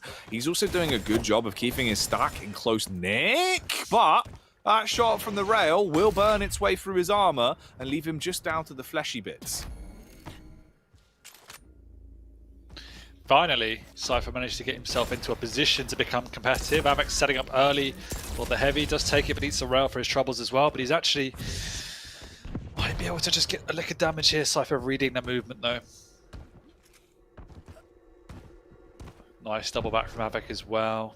Cypher now not able to track down Havoc, so Havoc's playing really well the first 6 minutes. It's dropped onto him, committing for the kill. The LG will shut him down. Finally, Cypher back in with a kill. So at this point, we're looking at a 6-3 split on the scoreline, close towards the 7-minute mark. He's got weaponry to work with, 4 rails in the back pocket, using the LG and the rocket combination to kill the turret. But look how much stack he lost. Yes, he gets the heavy, but he's not in a great spot when you compare that to the now buffed Havoc that's been able to get a free mega. Unless Cypher goes in with a chip damage down before their next real fight, Havoc's going to have a huge edge. What? Okay. Mate, this is unacceptable behavior. He gets the spawn of kings as he drops into Havoc's path and gets himself back on the board. There's only 3 frags in it. It feels like it should be a lot more in Havoc's favor. Cypher somehow worming his way back into this game. Havoc, though, will be able to take this mega away and begin to stabilize. Needs to get some weapons, though, as Cypher comes flying through with the rail. Now he's in a lot of trouble. Cypher trying to hold on as close as he can. His heart's got to be sinking at this point. And so's his chances of picking this one up, like a sinking ship. He's taking on far too much water. He needs to do something soon, Dan. We're at 8 minutes. Havoc, 7 frags. Cypher down on just 4. 1 second till Mega spawns in. Misses the rail, still holds. It's not going to work. The follow-up rail from Havoc there is more than enough to kill him. The end point, man, it's making it look like it is the end for Cypher here on Ruins already. And it is the end. Don't foresee a 5-frag comeback the way Havoc's playing so far, particularly with how hard the Polish Punisher is hitting, as you would say. He just doesn't stop. Once he starts coming, he doesn't stop coming. He's fed Cypher to the wolves when he hit the ground running. Back up the bounce pad, though, as he'll be running in to potentially find himself a 10th frag if he can track down Cypher once again. 1 minute and 15 seconds on the clock. Havoc, only 3 weapons in his back pocket, and that's all he needs. The rail's been a huge weapon for him. He's had 6 frags with the rail down. 2.1k damage, that's 60% accuracy. Yeah, his rail's been game-changing. The amount he was hitting, particularly in the early game, kind of nullified any sort of pressure coming out from Cypher. Reflecting on the way in which the game started, it was obviously very detrimental to Cypher's chances, giving the full map away for Avec, then sucking up a lot of damage with the rail. Before he knew it, he was 4 frags down, and Avec had a commanding lead and was forced to take some more adventurous plays to try and get back into the game, which unfortunately didn't work out. But it's incredibly rare to be able to shut Cypher out the map so rigidly. Like, not having a single pickup of the heavy for the first 5 minutes is just insane. Oh, mate, I feel like a train conductor. I'm seeing so many rails. They just don't stop, Dan. Frag after frag off the back of the railgun. 4 kill deficit here for Cypher. It's in a bag. It's GG. It's all game. It's set a match on Ruins. First map in this series goes the way of Havoc. A classic matchup.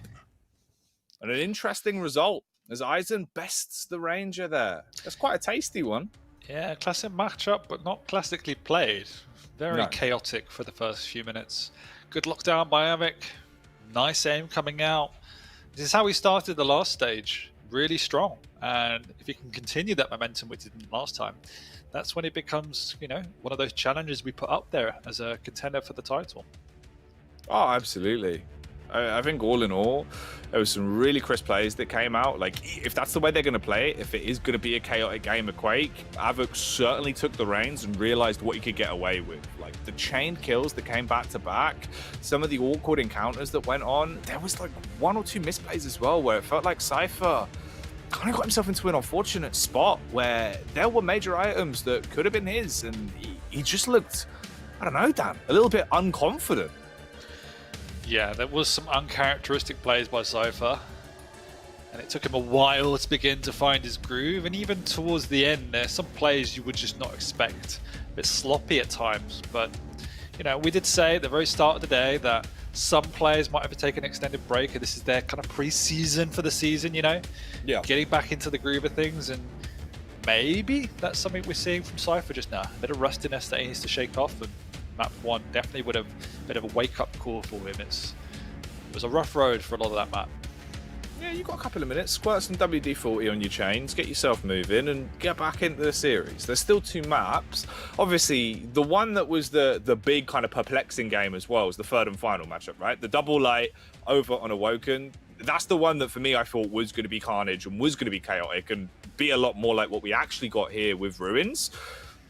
I'm curious to see what on earth's going to happen on the second map, though, because at least you put them in a position where, you know, Havoc's not going to have as easy of a time of it. Because look at the amount of damage he did with that rail. 2.4k nearly, effectively, Dan. Or nearly 60% accuracy. You need to get that rail out of his hands. You can't let him have it anymore. It's not okay.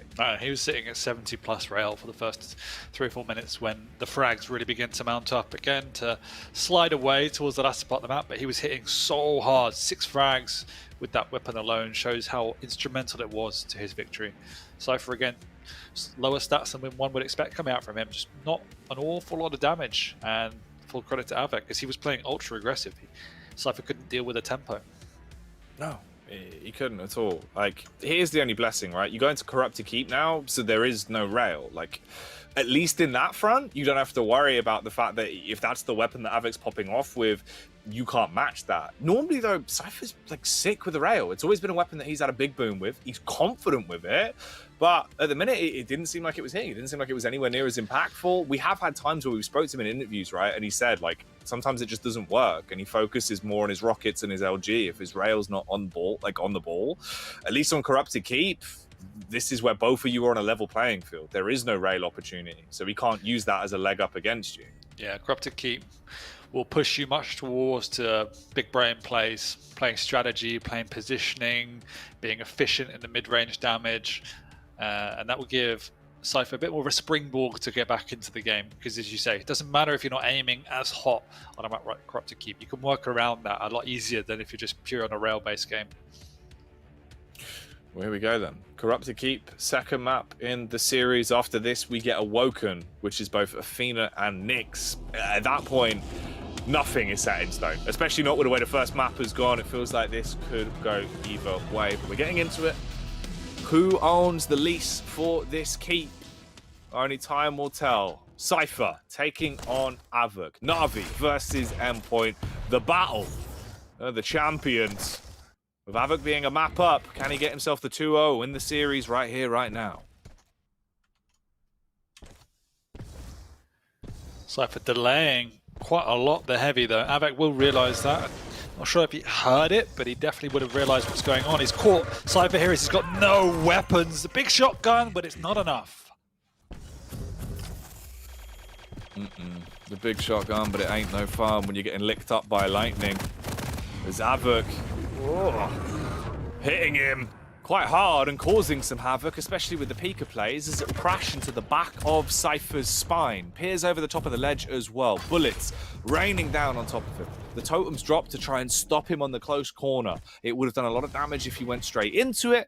Instead, he has to waste a bit of time popping it and switching back onto the LGs. He gets locked into the next fight. Cypher, he's got the stack advantage here, Dan. He could take this 1-for-1, but the chip damage from Avok actually looks pretty clean. He hits the follow-up rocket as well. Yes, he's low, but timing is everything, and he gets the mega.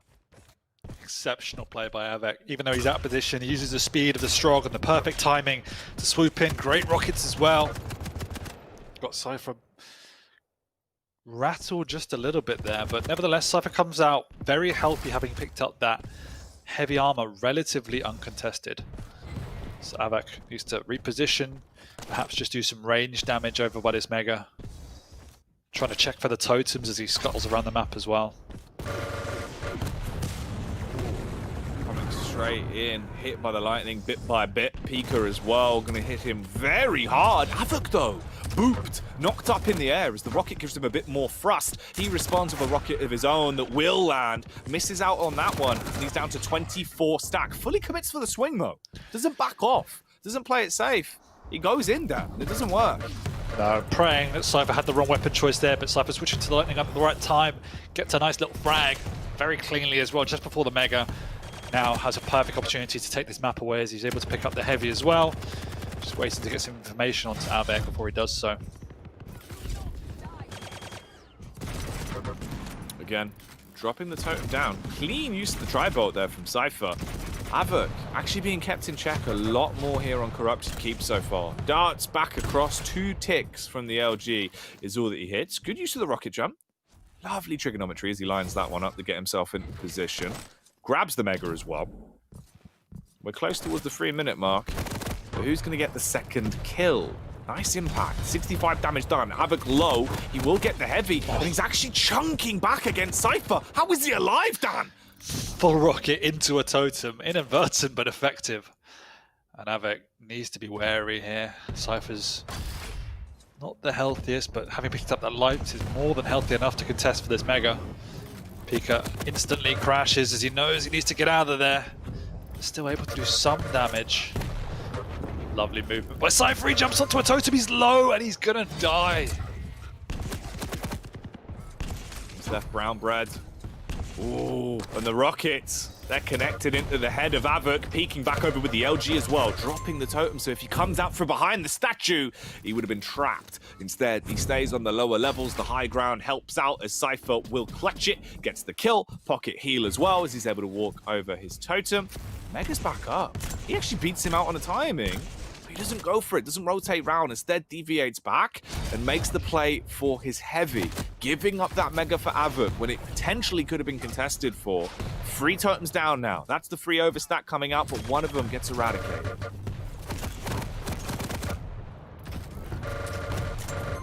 Ooh, wow. Nice. Clean hits there. Beautiful tracing. Straight back in. Wow, the little flick as well actually gets the tag off. The dainty love tap, Dan. Avok's being out-positioned at the moment.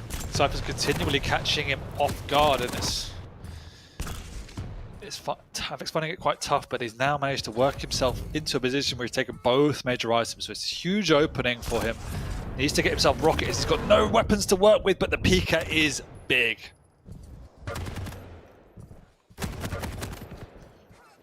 Tap off the tap, hitting him heavy.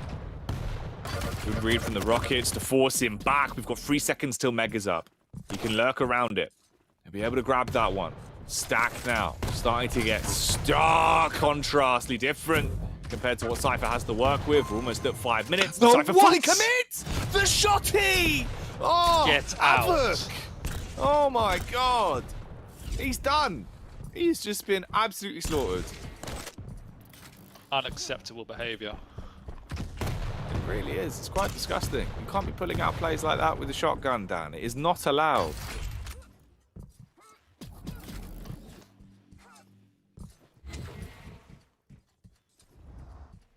Apparently, Havoc's not allowed any room to breathe on Corrupted Keep. He's going to be grieving with the way this game's going, as it looks like he's about to meet his maker once again. Cypher darting back and forth, leaping from ledge to ledge, hitting down with rockets onto the head of Havoc. It's like he's doing yoga.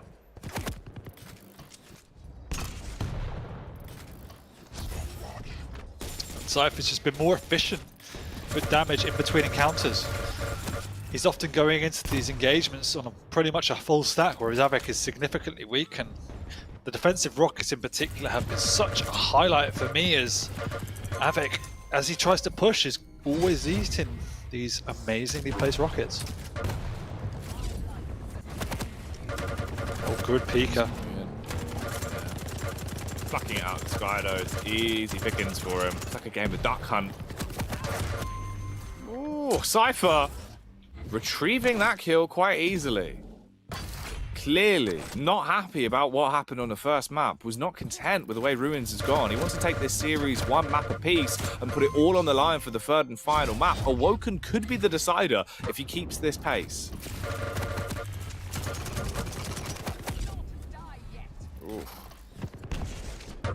Worrying, Dan.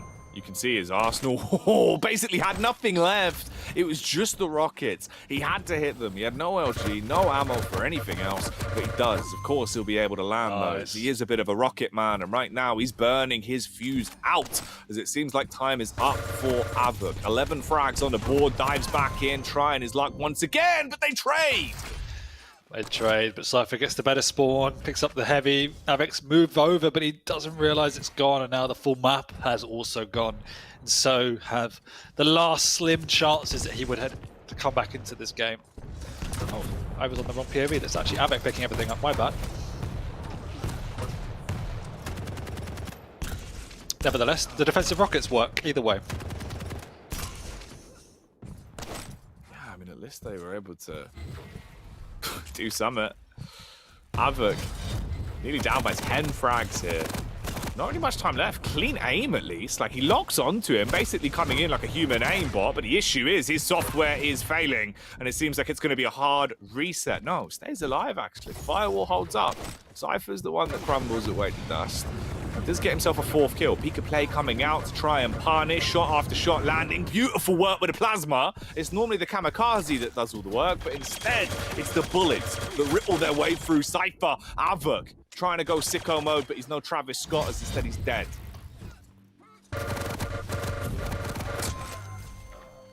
God damn, Dan. It's been a really impressive performance by Cypher, considering that he looked relatively rattled in map 1, much more composed in map 2. No, yeah.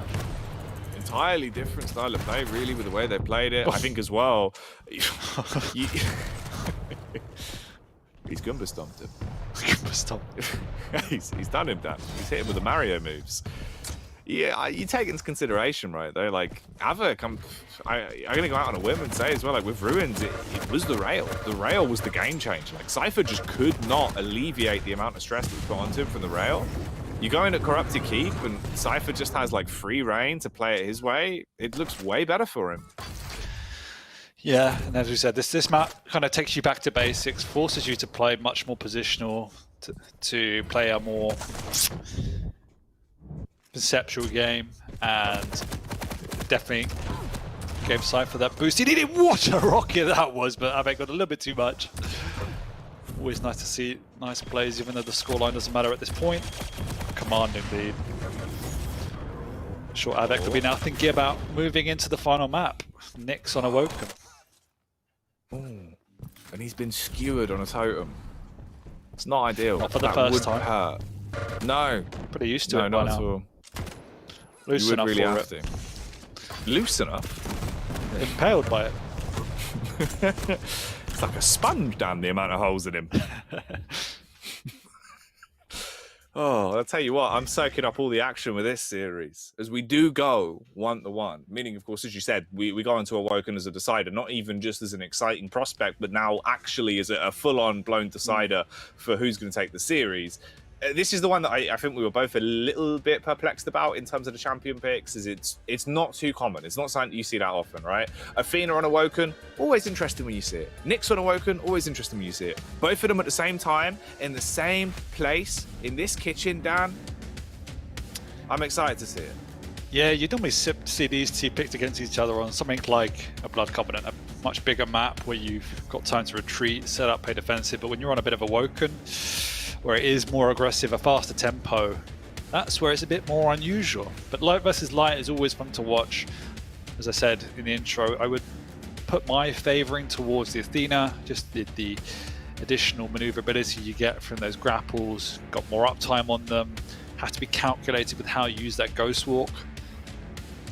And I think Nyx on Awoken's hard to play at the best of times. It definitely works, and that's why it was always a standard pick, but kind of fell out of favour for a reason. So I have to give the edging to Cypher. I think I would have actually gone all in on Avok as well if we had seen that same sort of pace that what we had in the first map. But obviously, you're going to keep.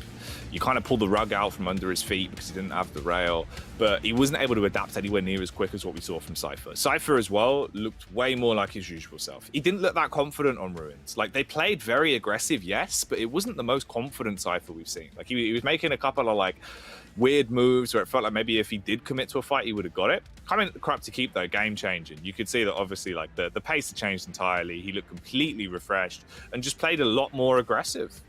Yeah, and Avok didn't take his foot off the gas, really. There was time and a place where he needed to retreat into himself, play more defensive, but didn't feel like he ever tried to change the tempo of the game.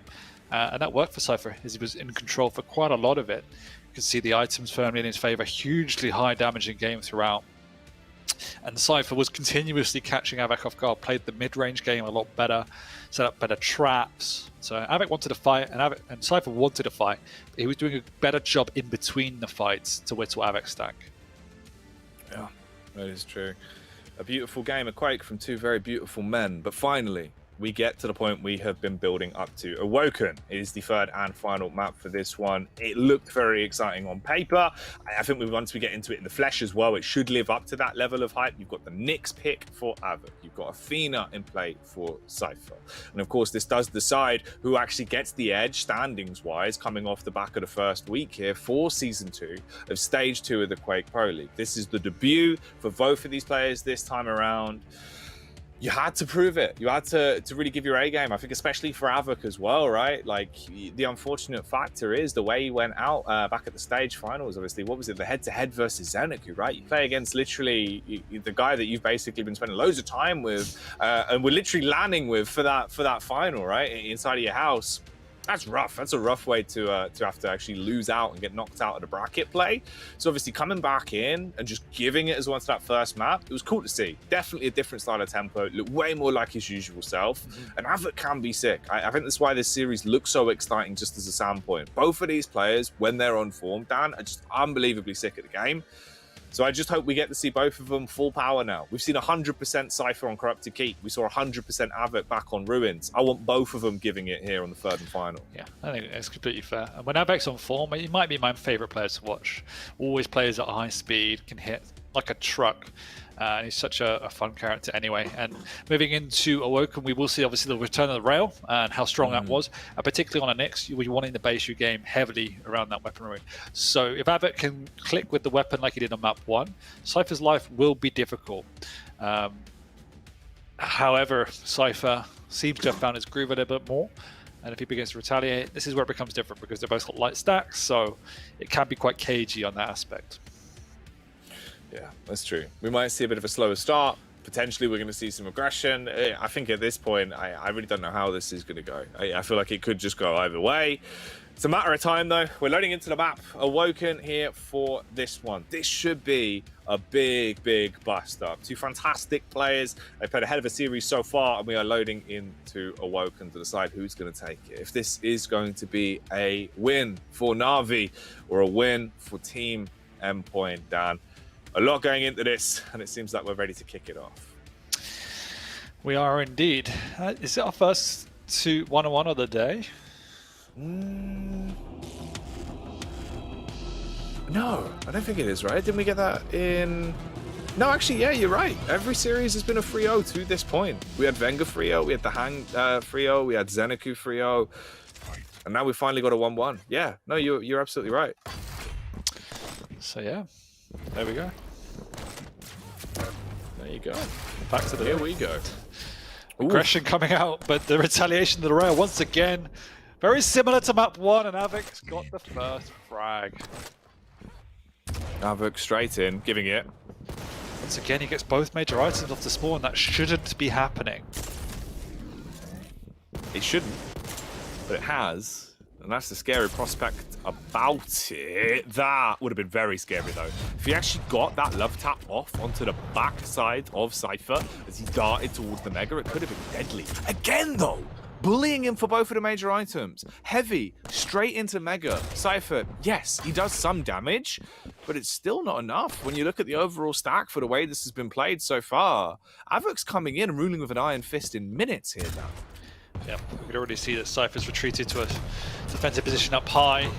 Just wants to rain down some damage, but the retaliation from Avic's good, and the rail is there to finish off Cypher as well, taking the 2-0 just before the Mega. You might think as well, right? You look at it and you go, both major items in one rotation. Yeah, that's fair. They're both light champs. It's an Athena, but the Athena's not the one that's getting anything at the minute. The movement seems to be working better for Avok with the way that he's playing. LG pulled out, though, in the close encounter, dancing around the pole as he tries to duck back, barely keeping himself alive. Firing out pot shots, a little bit paranoid about where the play is going to come from. Cypher up on the top rope, but he's too slow. Already the heavy spawned in. He's going to get both again, Dan. All of the major items have gone to Avok. Not a single one for Cypher. No, that's painful. He's not even doing enough damage to mitigate it either. Avic's the one continuously on the advantage with terms of hitting his shots.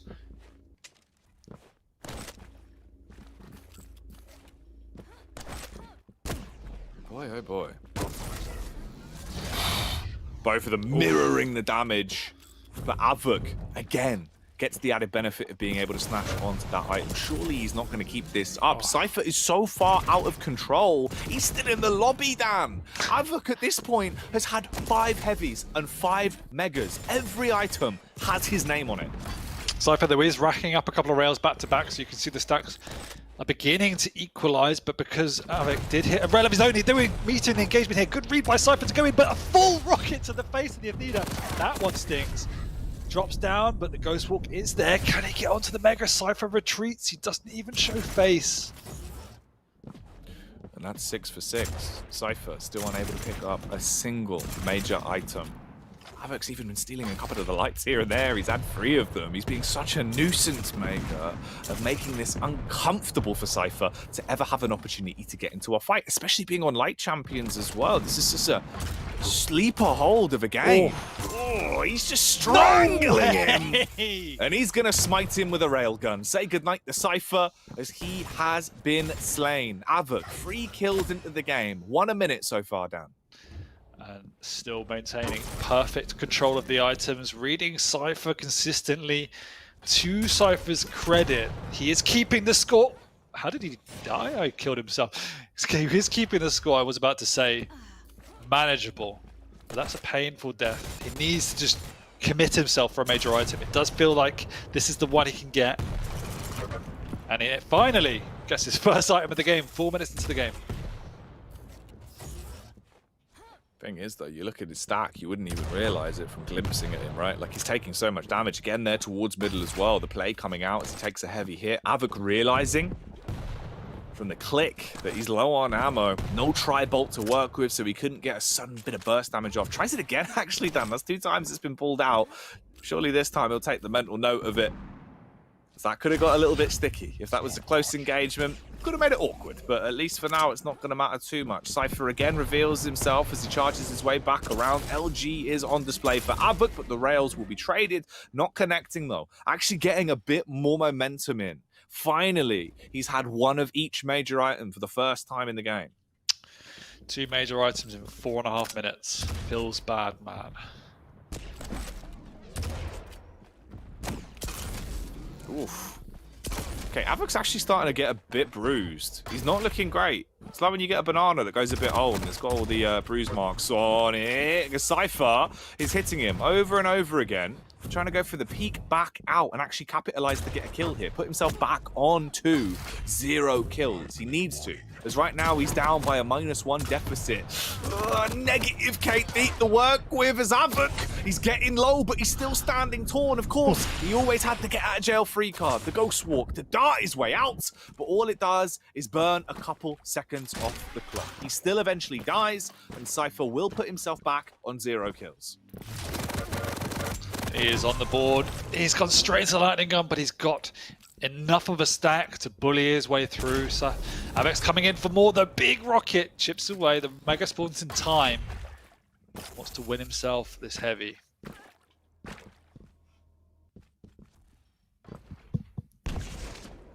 Avok. He's been setting up mouse traps all over the place. But Cypher, he just sees cheese and a challenge, and that's why he's going to make his move to try and strike. Pushes back in, forces out another ghost walk. It is going to be popped, it is going to be wasted, but he won't be. He'll still stand tall, staying alive for now. Good use from the LG as well as he cascades back into the play, hitting him heavy. No way! Cypher! He goes swinging down. He forgot to put his seatbelt on, and he has gone straight out of the map. Oh no, a vine too far as George flies out, and Avok firmly in the ascendancy now. He's got both major items as a result of that, and he's fallen down as well. Oh, he's not swinging good today.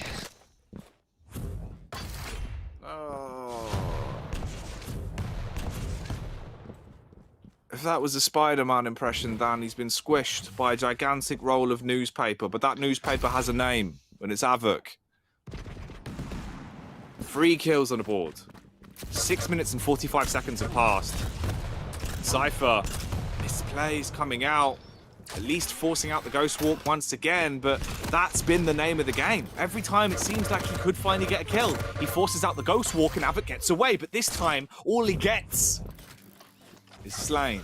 He gets put down, gets left taking a dirt nap, actually fully commits for a second as well, Dan, straight in his face, gives him a hug, and lets Cypher get himself 2 kills. Somehow that point-blank shotgun missed, and that was huge because it makes sure that Cypher keeps the stack. And look at this, we're back to 3-2. 2.5 minutes to go. This game is far from over.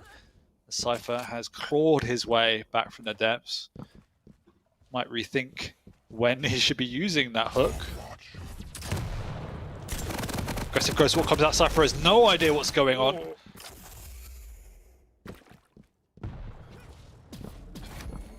It's happening. There's a chance. But with the amount of time left, it means that Cypher, he's got to try and be quick about this. Lucky to clutch on and keep himself in the land of the living.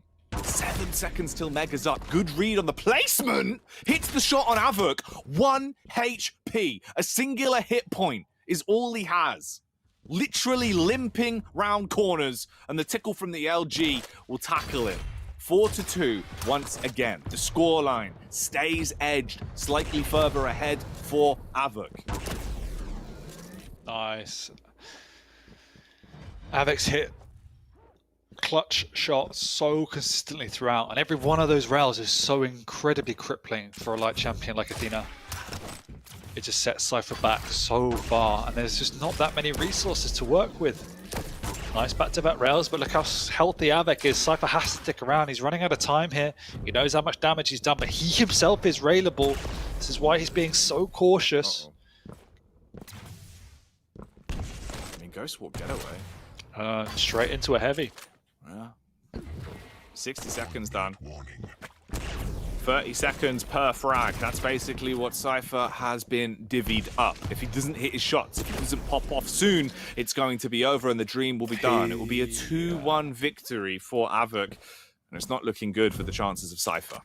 No, I'm thinking he might have missed time that heavy, not realizing it's already been taken. It is coming up now, and it's a big item. If he gets this and he gets a frag, it's huge, but he gets neither. It's done.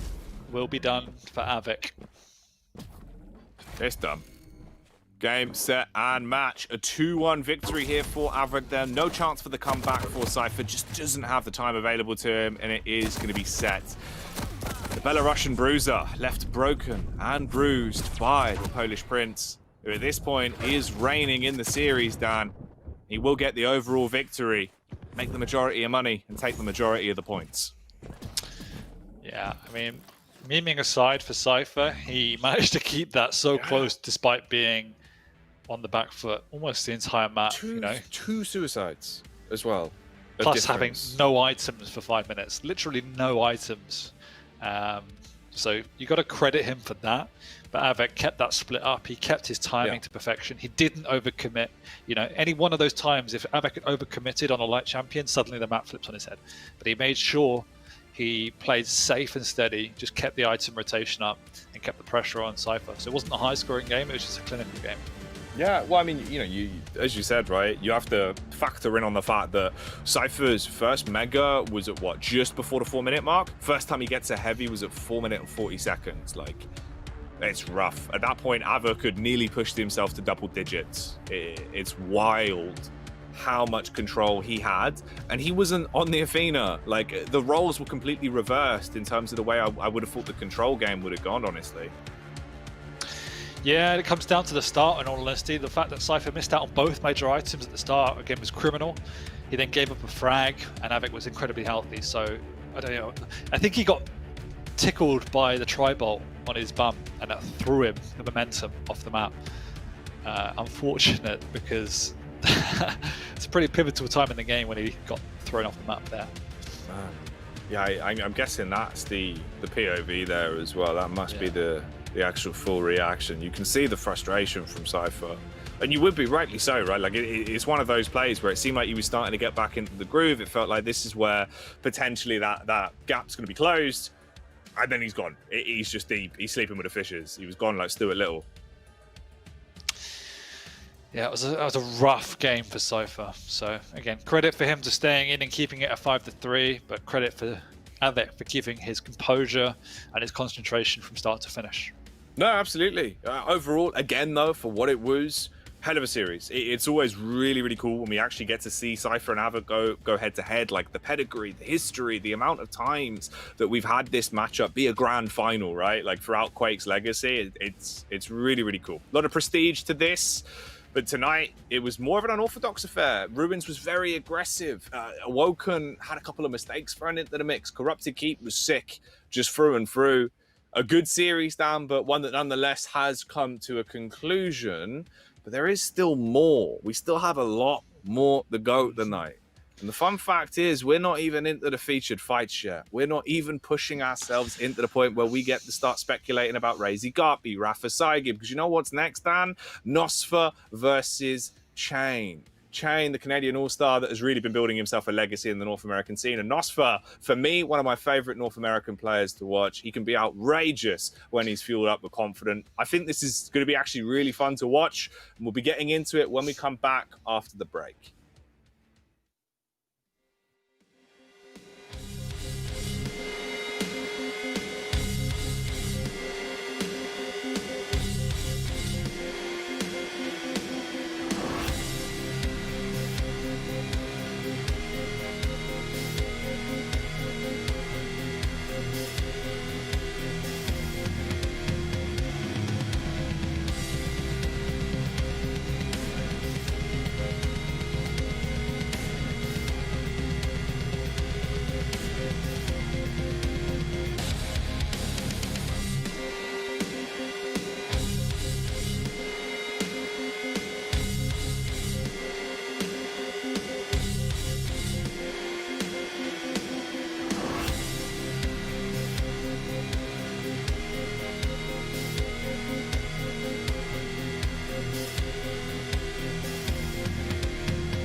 Well, here we go then. Nosfer taking on Chain is the next game that will be coming up tonight. The final matchup before we slip our way into our featured fights.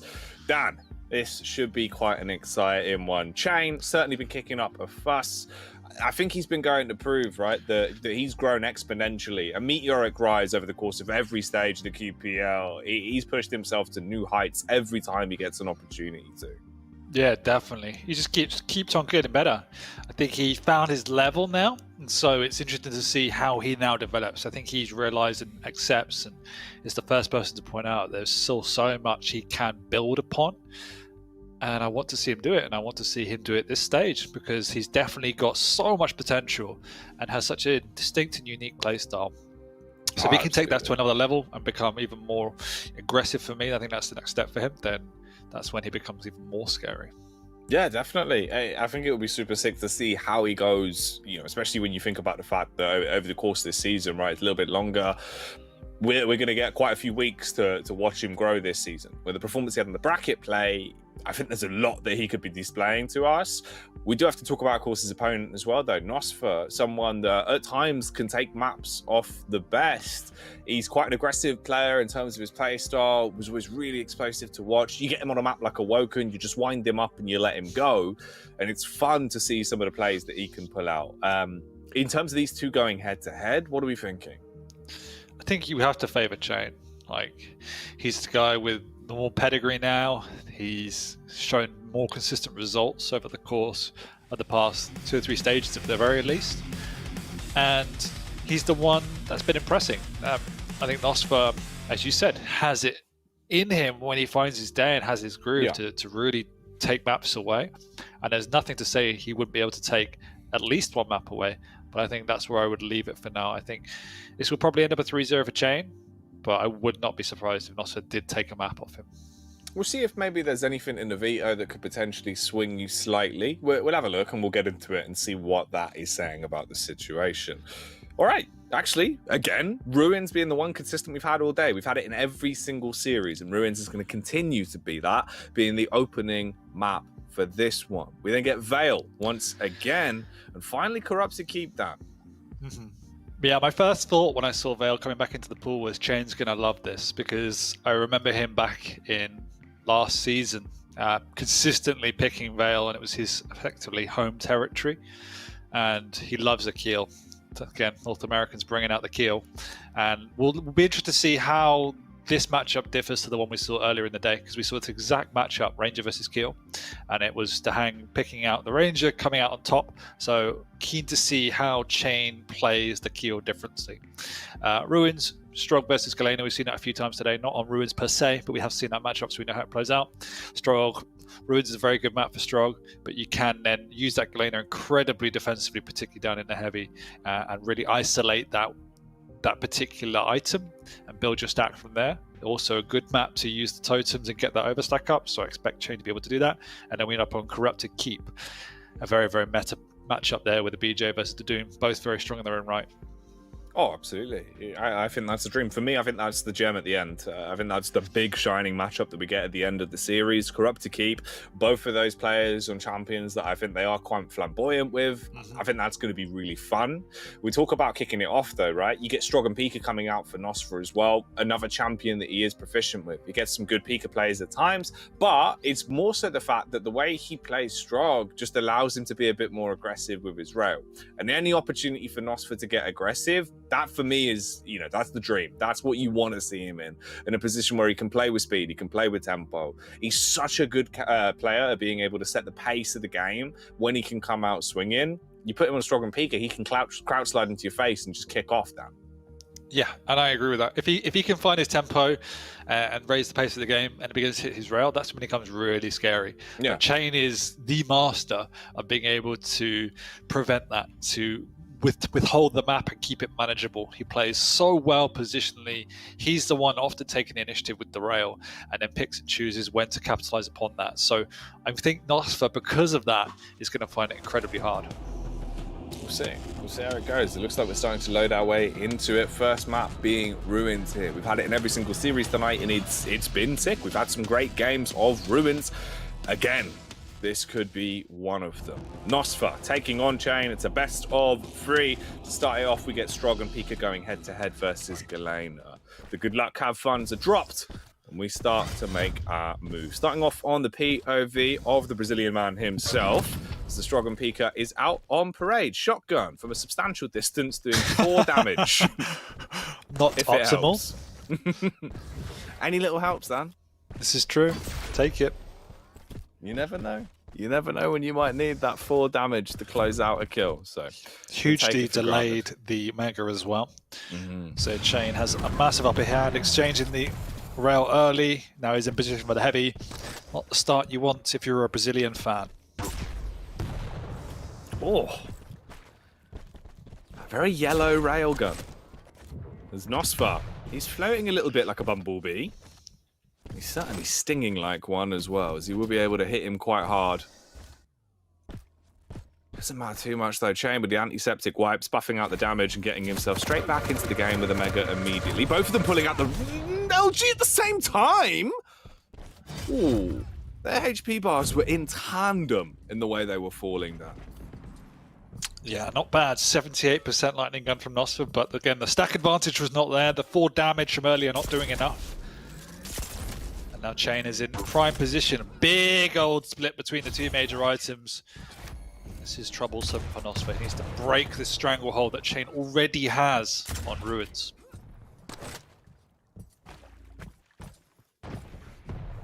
Chain really wanted to get himself into a position where he can dish out the pain and use those totems to keep himself topped up and full to the brim when it comes to HP. Taking down the Pika as it charges towards his face. Rockets going down as well to cause Nosfa to slide off the stairs and retreat to a better position. Chain, though, he won't recoil. Instead, he'll progress further forward. Darts up towards the Mega, grabs it, and gets himself into an angle where he can hit a hefty shot and the follow-up and gets the heavy. This is everything Chain would want. It's working like a well-oiled machine, and it's making Nosfa look uncomfortable. Yeah, Nosfa's on the ropes very much, so not connecting with anything. 1 of 7 rails so far. No real items to speak of, only 1 heavy. He's waiting down here, but at what cost? Chain will not be missing out on the timing. He knows that Nosfa's up to something.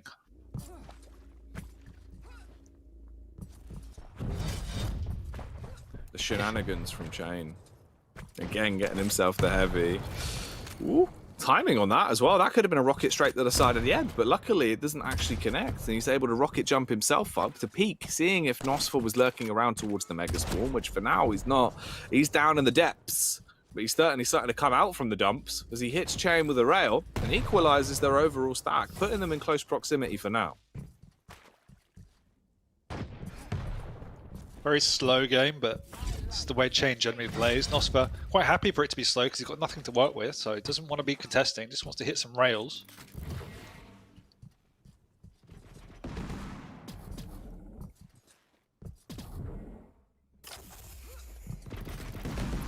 Bait play on the bounce pad. Chain charging up with the LG.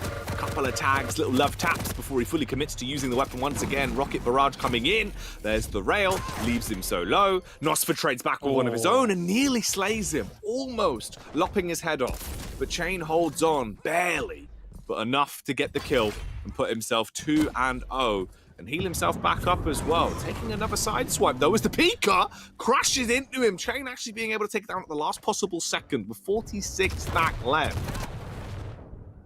Nice. Nosfa's back in it. I mean, the previous flag, I think, shows how Chain plays. So calculated and careful. Double rail here as well. Be able to take down Chain, and Nosfa's already tied it up. That was so quick. This is one of the potential challenges of the way Chain plays, is that it doesn't often rack up big score lines, likes to be methodical. Because of that, Nosfa's already back into the game. Big bruiser of the Brazilian man. The big bruiser with a big banana railgun. As that yellow weapon's been able to pack a bit of a punch so far, and it keeps up as well. Another nice 90 coming out as Nosfa taps him as he's bouncing by. making his move down towards the heavy. Nearly at 5 minutes. We're all tied up. 2 kills apiece.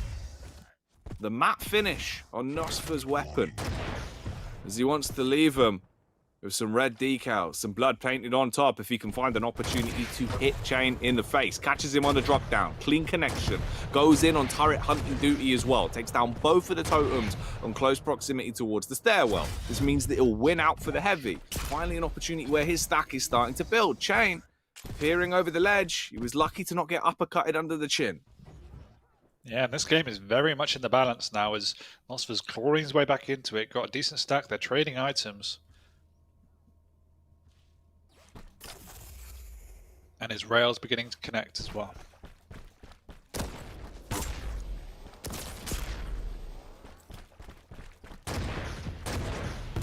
Rocket going out. Couple of them, in fact, as he will fire off the warning shots to guarantee himself the opportunity to get that heavy. At least does. Throws the vest on his chest and wants to leave Chain looking like a mess as he turns the corner, firing out a couple of rockets of his own. Chain grinding back down the spiral staircase. Peaks. Doesn't get anything from it. Both of them have been tied up on 2 kills for quite some time now, and it doesn't seem like that's going to be changing anytime soon, although Chain on the drop down looked like he was getting stuck on a bounce pad. It could have been some heavy hits that come out, but it won't be. It instead is just enough to spook him, send him packing so that Nosfer can pick up that heavy and try and hold on to take him down before he gets Mega. He will get it, and he will get away. Wow. Chain is so low, sticking around, but the big rocket there will prevent Nosfer from going in. Decides now is the time, but Chain's already managed to get away for now. So we'll be able to pick up this heavy as well, and if he can sweep around and get the Mega, in a great position to take the lead. Although he's now delayed a little bit too long, and that gives Chain a bit of a lifeline as he's able to get up and take away the Mega to even out the stacks.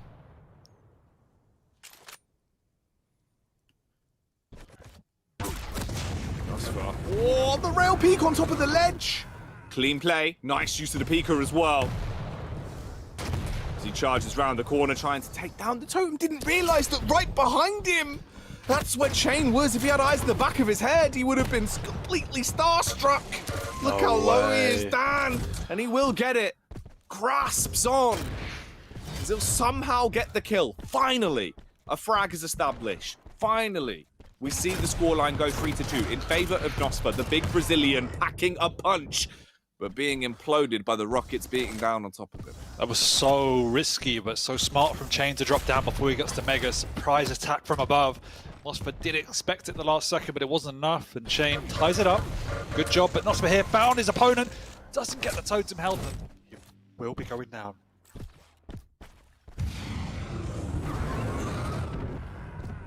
Pika straight back up as the war cries come out. Nosfer, at this point, a slight lead. Enough of a lead to take the map, though, if he can waste enough time here, and if Chain can't actually close that gap, instigate a fight, and light him up like a match. 8 minutes and 30 have now gone by as Nosfer drops down. Two close misses with the rail. If both of them would have hit, Chain would be in an entirely different situation. 4 seconds until heavy's up. You can't contest for that. He's got to give it to him. He has to concede it. Mega's up in 5. This could still be close, though. It could still be awkward. Depending on how he plays this, and he drops off. Timing coming into question. He gives it up to Chain. Stack is similar, but this is so beneficial for Chain. Yeah, Chain made the big balls play, taking both major items. Nosfer should have taken both, had the stack advantage, had the position, or maybe it was a timing thing. But that lifeline for Chain is huge. Is now after this heavy, he will just be going full frontal aggression. Nosfer needs to hit this rail. It's huge. He does.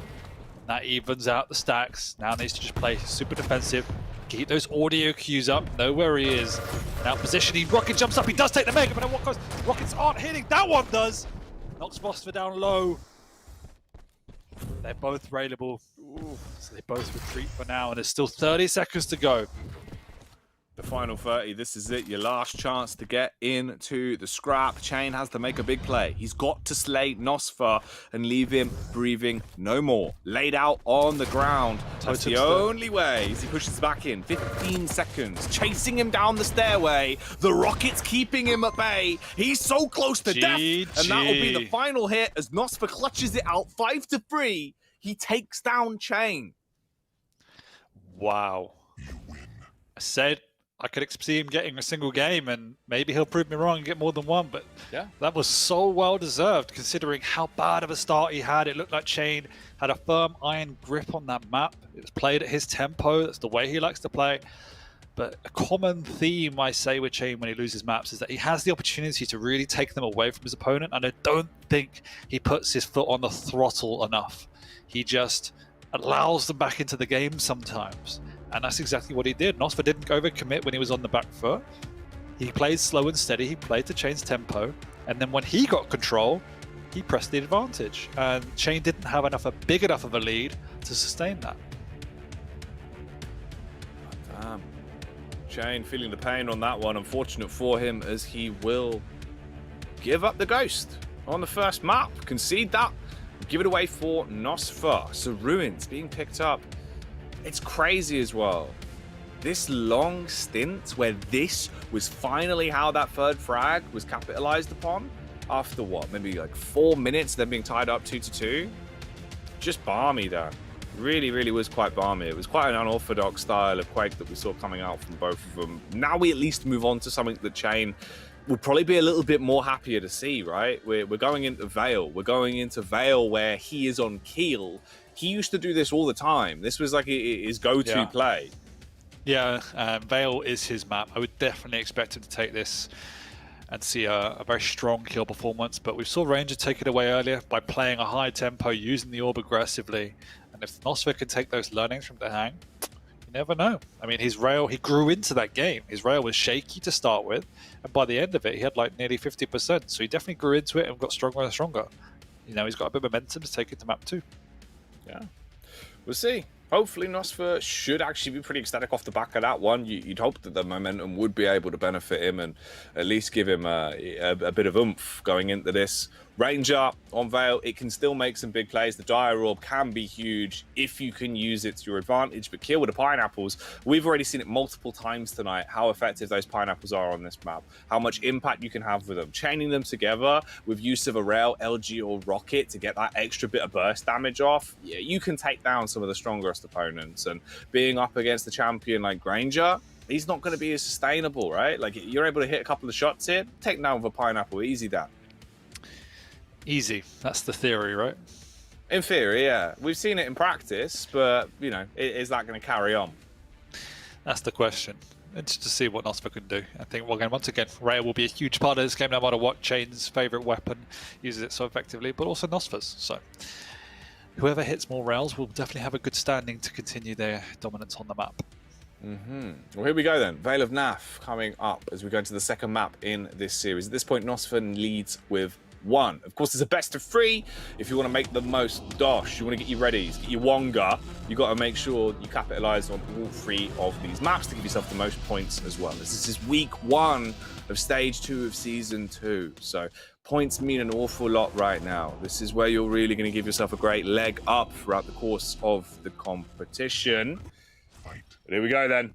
Loading into it now as we kick this one off. Starting off on the POV of Nosfer as the Ranger comes out with that Shambler hand, but he won't be in shambles. He'll want to be continuing on from the hype he had back on Ruins.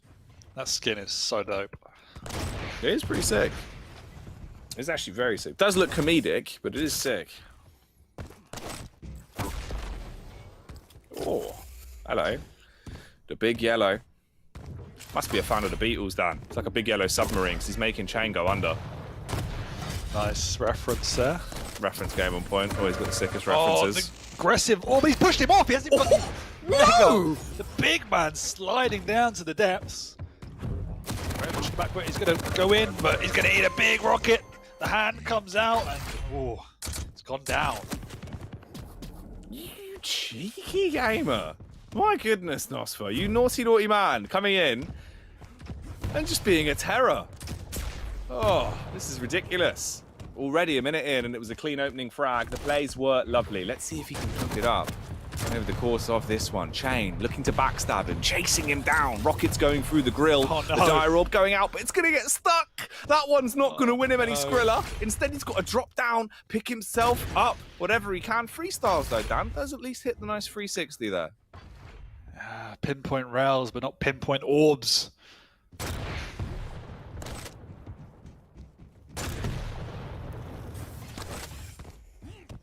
If you were a shape, what shape would you be, Dan? Circle, mate.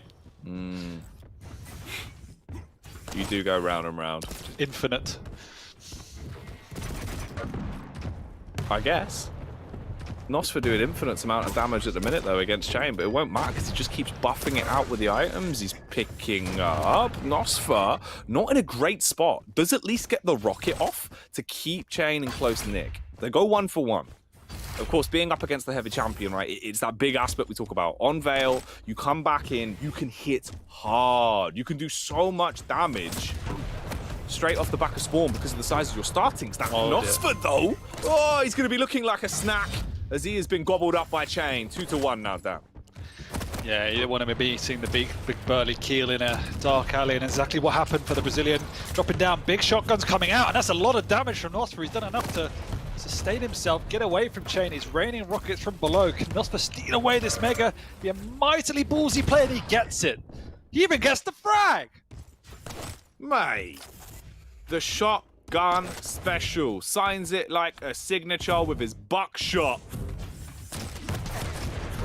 He puts him down. Rockets coming in, close connection. Nosfer, he's going to be left with a frown, though. His Chain's been able to hit him with a rail. Does get the edge. 3 to 2 split. 3 minutes in, and already 5 frags have been produced. This is a bloodbath. This is all kinds of slaughter, and he's catching him. Oh, crumbling to pieces, trying to keep himself alive. The brick and mortar of Chain somehow holding on. 7 HP hits the rail, doubles it down. 4 to 2, capitalizes on the kill. Long-range shotgun is not the play, though. If you're watching, guys, that's not the meta, trust me. But the double rail is, as he rains down pain. Hand comes out, another rail, chipping away at Keel, but the big pineapple, that will stall the advances for now. That's an aggressive push and slightly too aggressive.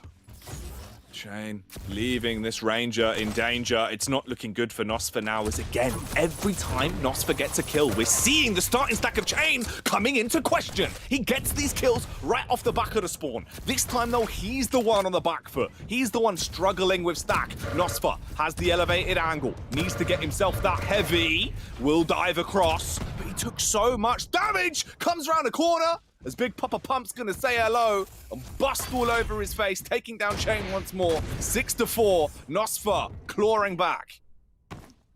Clawing back indeed. The Mega's still up, but finally Chain makes his way across to it.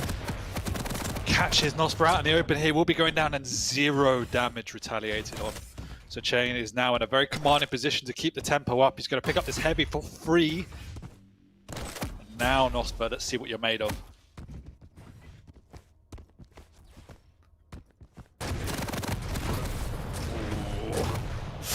The close encounter of a very awkward kind, but it'll be the rocket that finally perforates its way through Nosfer, pops him like a balloon, it lets him deflate. He's looking a little bit defeated here, especially when these shots keep on coming in. Chain with the rail, nice 90, looking to follow it up with some rocket use as well, and of course that'll connect. 9 to 4 now, down 5 minutes in. He's building himself a very luscious lead. Nice. A lead that's only getting bigger with the fast flicks that are coming out. The ferocity of his railgun was tasty. Yeah, despite all the crazy skill coming out from Nosfer, it does feel that this map is reaching its conclusion of insurmountable pressure from Chain. He's now died, but he will be able to get the frag even before the heavy picks up. Doesn't even actually want to get the frag, just decides to back off. And Nosfer, wow, there were some serious rails. Okay. Oh no. Oh, Dan, he's just been melted. He's gone. Steps in it. It's never ideal when you step in it. I would recommend not doing that. if avoidable, definitely try and keep your eye out. Don't step in it. 10-5 though, as Chain is stepping all over him and leaving Nosfer looking like some sort of puddle that he could probably mop up with a wet wipe in one foul swoop. Pineapple's going out though to make even more of a mess and prove that Chain is the best right now, and this play certainly is! Straight through the teleporter, off the back of the vertical propulsion from the rocket, but it won't help him. It just sends him quicker into his demise, as the LG is going to capitalize and leave him lifeless on the ground. Face over the top rope, Nosfer fully committing, tagging him time and time again. Quick switch back onto the rail. Good night to Chain. 10-7. It's doable. It's definitely doable. He's now got the heavy pickup. If he can, sorry, the mega pickup. If he can get the heavy as well, that will be huge. Chain is already there, standing on it, claiming it, and he's also got the rockets to boot. Dancing through the telly. Can Nosfer get a frag? Big rockets, and he can! The flick rail! My goodness. Nosfer, he had such a gap between him and Chain. He's really started to close it out. He's grinding this one back. This is the matchup. Look at the work he has to go through to get a single frag. And then big boy Chain just spawns with like 100, 200 stack and just runs straight back at you. The rail combo, the pineapples. Oh, so much damage. And eventually he gets a frag. But still got time. Oh, so close. Chain! Oh no! Oh dear, oh dear. This is not what you want to see if you're a fan of the big Brazilian. Naughty Nosfer that's now being taught a lesson. The school is in session and Chain seems to be the teacher, and he's looking quite treacherous with the way he's playing this one. Laying down the law time and time again. 12-8. If Nosfer's gonna get back in and be able to actually put some pressure on, he needs to do it fast like Ramadan, as Chain's the one running through him, hits him with the LG, burns him to bits. 13-8. He's gonna try and take it to 14 as he boops him out of space with the rockets down. Oh, well, that's the best reference I've heard from you for a while. Cheers, mate. I do try my best. Ooh, Pineapple's coming in, Dan. Quick switch back on from the rail, though. Can he even get a looking frag? mortal here. Oh, he can't even get the frag, and Chain retreats. He's picking up some health. He finally gets it. A little bit of time wasted. Both items are up, but Nosfer needs to retreat to pick up the rocket, and that gives Chain a chance to get on top. Great rail coming out. Eats the grenade through the telly. Big rocket to rail, but he's still alive. No, he misses the crucial clutch shot, and Chain gets an ever so useful padding of his frags. Oh, Chain the big brain with a 400 IQ plays. The man does not stop, leaving you in disarray. Please, not the gauntlet. You can't be doing this. Put the blade away. Bag the Ramsey as Nosfer pulls out the shotgun. 4 kills to find in the space of just under 60 seconds. Health advantage maximum, as Chain's stack is absolutely outrageous. He is built like a house made of bricks. It would take a lot to blow him down. And Nosfer, he doesn't have the lung capacity for it. He's chasing him down. Rails are coming out, but they're not connecting. They're missing, and time is ticking away. That's the big factor that he's going to be taking full note of. You've got 30 seconds, and this one is done. Vale has gone the way of Chain, as he will pick it up. A hell of a map, though. Welcome back, Vale of Nath. Damn, it's good to have it back in the pool. And I can imagine that's probably the thought process that's going through the mind of Chain, right? It's a map that he loved to play because of reasons like this. Nosfer putting up so much of a fight there, though. It's surprising to see him actually being able to keep it so close and in tow. Yeah, I was surprised at how close he kept it. And yeah. There wasn't really any mistakes. It was just Chain hitting clutch shots at 66% rail. That was quite the match. Quite the match. We're sick. It was really good. Chef's kiss on that one. It was beautiful. I loved it. If I could give it a Michelin star, I probably would, Dan, because it was a tasty, tasty treat. And both of these men are stacks. But we've still got more to go. Of course, there's a little bit left in this series, and I'm thankful there is. In terms of a back and forth, right? Now, obviously, equalizing immediately. You've been able to best Chain on his map, really, in an environment where on Ruins, that's a surprising result. You then go into Vale. Clearly, you've instigated the true Chain to come out. You've poked the bear and you've been mauled. But we've still got one more map, Dan. Yeah, I mean, if we're looking at that map in context, I know it's easy to say, but if any other champion except Keel there, Chain could have well lost. Like, obviously his playstyle was built around playing it, but Nossa put up such a great fight to retaliate against that pick. It was always odds stacked against him. So, I mean, you've got to be confident going into the final map, but it is an hour map with Corrupted Keep, isn't it, without the rail. So that's been such a deciding factor for both of these players. They're going to have a huge adjustment.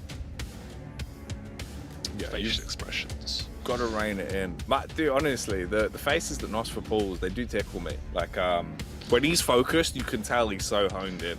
Man, if I wasn't a Quake fan, I would watch this broadcast just for that, just for the face cams.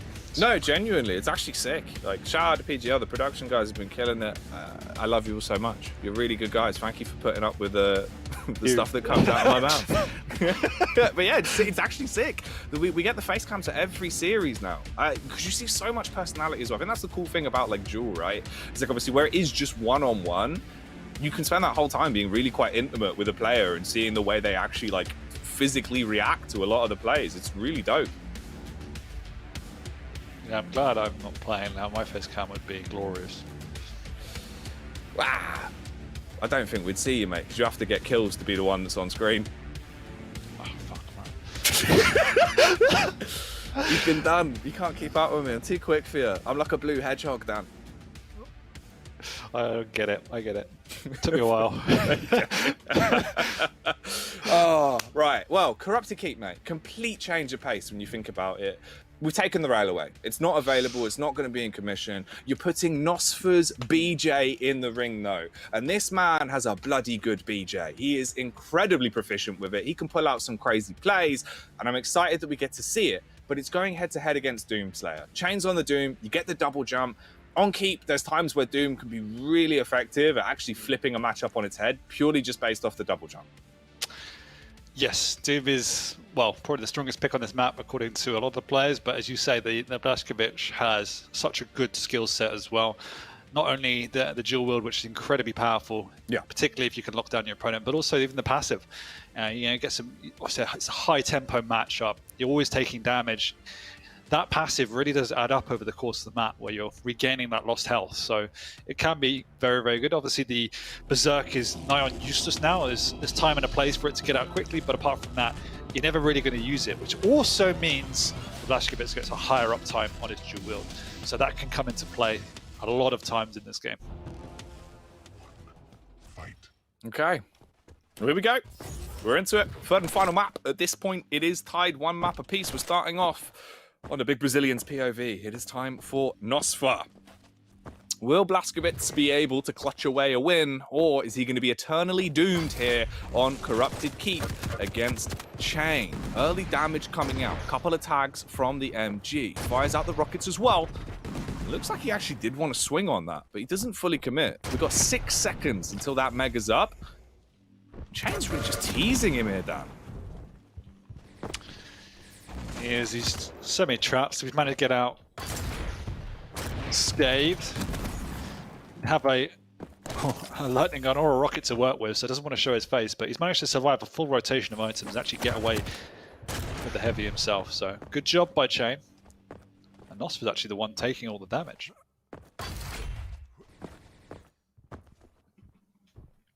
Nosfer.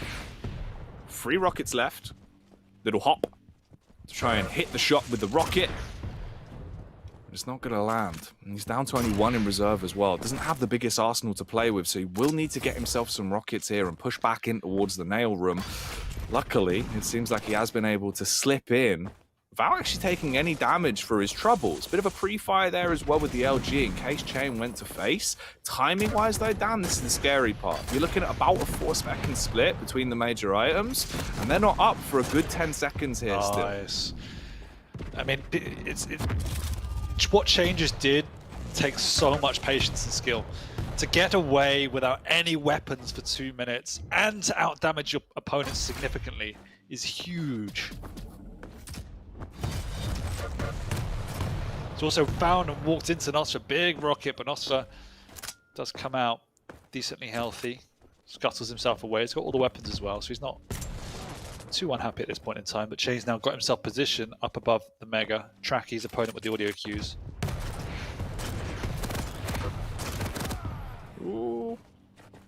All right, a couple of hits. Good use from the nail jump to get himself back up onto the top rope as well, but it feels like Chain's the one that wants to hit him with the elbow drop as the lightning will strike hard, looking like 4. As he will overpower him, drops back down onto the Mega as well, and immediately patches out any of the damage that he had sustained. We're 2 minutes and 30 in. There's only been 1 frag, and that goes the way of the Canadian killer, the man that's trying to keep himself calm and collected and just waste time. Back off once again. 10 seconds until that heavy's up. He's got clear line of sight onto exactly where Nosfer is, and he's going to have way more stack to play with. You're also looking at about 4 seconds, so there's a chance he could try and do something ludicrous if he wants to. Wow, okay, I'm surprised Nosfer actually got away with that. It felt like that was going to be Chain's capitalizing moment to get himself both major items, but instead Nosfer drops in, plays with confidence. The big baller himself will be able to outplay and outslay, taking it back to a 1-to-1 stance. Yeah, he's actually now got position on the heavy as well, so we'll be able to pick this up for free. Pops the dual wield. Chain won't be aware of that, however, so he needs to be semi-wary. Nosfer decides to delay instead of going and trying to rotate onto the Mega.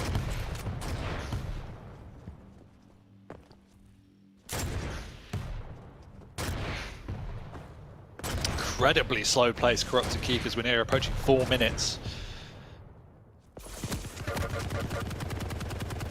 Yeah, it is wild when you think about it. Especially, right, the last Corrupted Keep game we had, what was it, like 17 frags for Cypher against Havoc, where he was just going in, fight after fight after fight, whereas here they're playing so reserved, so much respect being shown to one another. And I think they've definitely earned that mutual respect based off this series so far.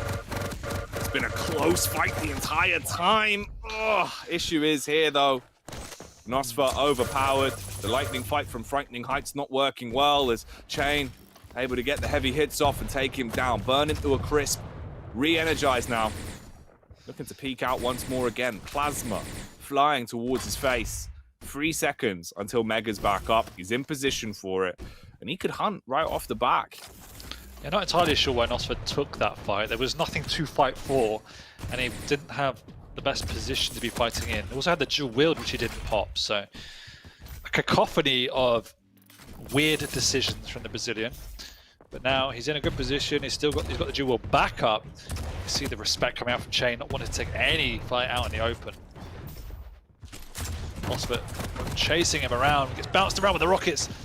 It's pretty low. It doesn't get the Mega either. Somehow he's still alive, and Chain is actually really low. Tricky footwork from the Brazilian, like Ronaldo there. But I'd say this entire map at the minute is looking quite messy. Oh my god. 5 minutes have gone by. It's a 2-to-1 split. Chain, he is still in the lead though, Dan. There's a bit of a better arsenal to work with as well. He's tried to keep this in check the entire time. We do see the dual wield pop for Nosfer, allowing him to close the gap back over by Mega. He wanted to swoop in for it there. Heavy hits, but not enough to capitalize. Yes, it's damage, but it doesn't get him the item he wants. And Chain, he could be grabbing both. He's greedy. That's 2 ice cream cones in one go, as he gets Mega and Heavy and potentially a frag if he can shut him down here. Rocket's going out. Nosfer, he's really on a knife's edge.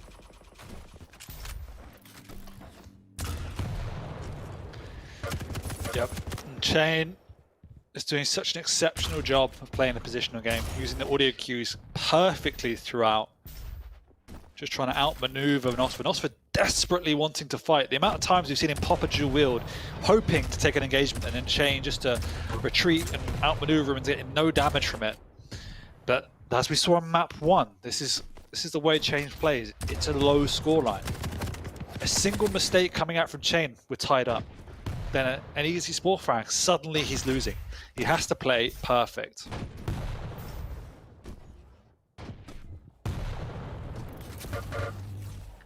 OG, couple of tags, few 6s here and there. There's 2 guns for Nosfer though, but Chain! There we go. Oh, he's going to be the one that gets imploded. There's no items up. Drives into him, yeah. This is looking rough down as well. We can chain these back together immediately. So Nosfer now picking up a second. And another one. Oh, surely not a third. The rocket damage could be clutch. The shotgun's pulled out, but will it be enough to snuff him out? Of course it will. As Chain, overpowered, broken. He has to eat some slugs from the shotty, and it does not taste good. He is not a fan of escargot.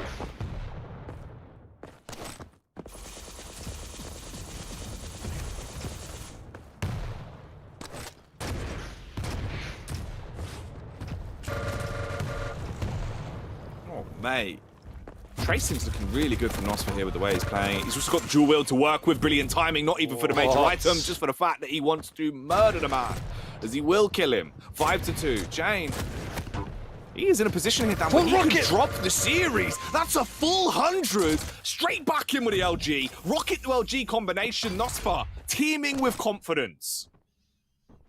He is, and he's got himself a commanding lead now. Chain forced to take these aggressive maneuvers, and they're not working. The big Brazilian taking this one home. Surely it's got to be done. Chain, yes, he finds that one, but he's still got so many more. He's got to pick up kill after kill. Nosfer, a terror from the public square right now, as he's not making any errors at all. It's been flawless with the way he's been playing it out for the past couple of minutes. And Chain, he's getting bullied. He has to drop back through the teleporter, grabs himself the LG to work with, peeks on top of the statue, and he hits his own 100. That should be a clean-up kill. Will bring himself to 4. 3 frags to find in the space of nearly 2 minutes. It's doable. It's just going to be hard, but the rockets are coming out, and SpaceX is in town as Chain detonates him. Nosfer looking like a rundown fairground, Dan. There's not a lot to go on. Not, but there's still 2 rides open as he has a little buffer of a lead, and only a minute to go. Chain suddenly picks up the pace. Nosfer's suddenly got the dual wield up as well, so he's quite happy to stand here and force Chain. That's going to delay him ever so slightly. He's also got position for the mega. Big rocket to the face, and he's taken an extra frag lead. He's back in, keeping himself in the game and not letting this one slip away. He does not like the idea of Chain taking this series by the skin of his teeth. He wants the 2-1 victory, and if he can maintain this pace for a few more seconds, that's the way it's going to go. Keeping himself alive is all he's got to do. He is low and he will fall, but in 30 seconds, Chain has to get 2 kills back to back, and that's only to push us to overtime, not even for the win. Treat. Once again, the dual wield's up, instantly pops it, so he has one more go at it. Chain pushes in, he needs to do some damage, but no, vamos, Nosfer! He will be taking the series 2-1, fully deserved. And the the Brazilian brawler hits him with the uppercut. Oh, the gloves are off, ring the bell. This one's turned into a street fight. Chain has just been laid out. Nosfer's taken it. That's a huge 2-1, Dan. Nosfer's overpowered him.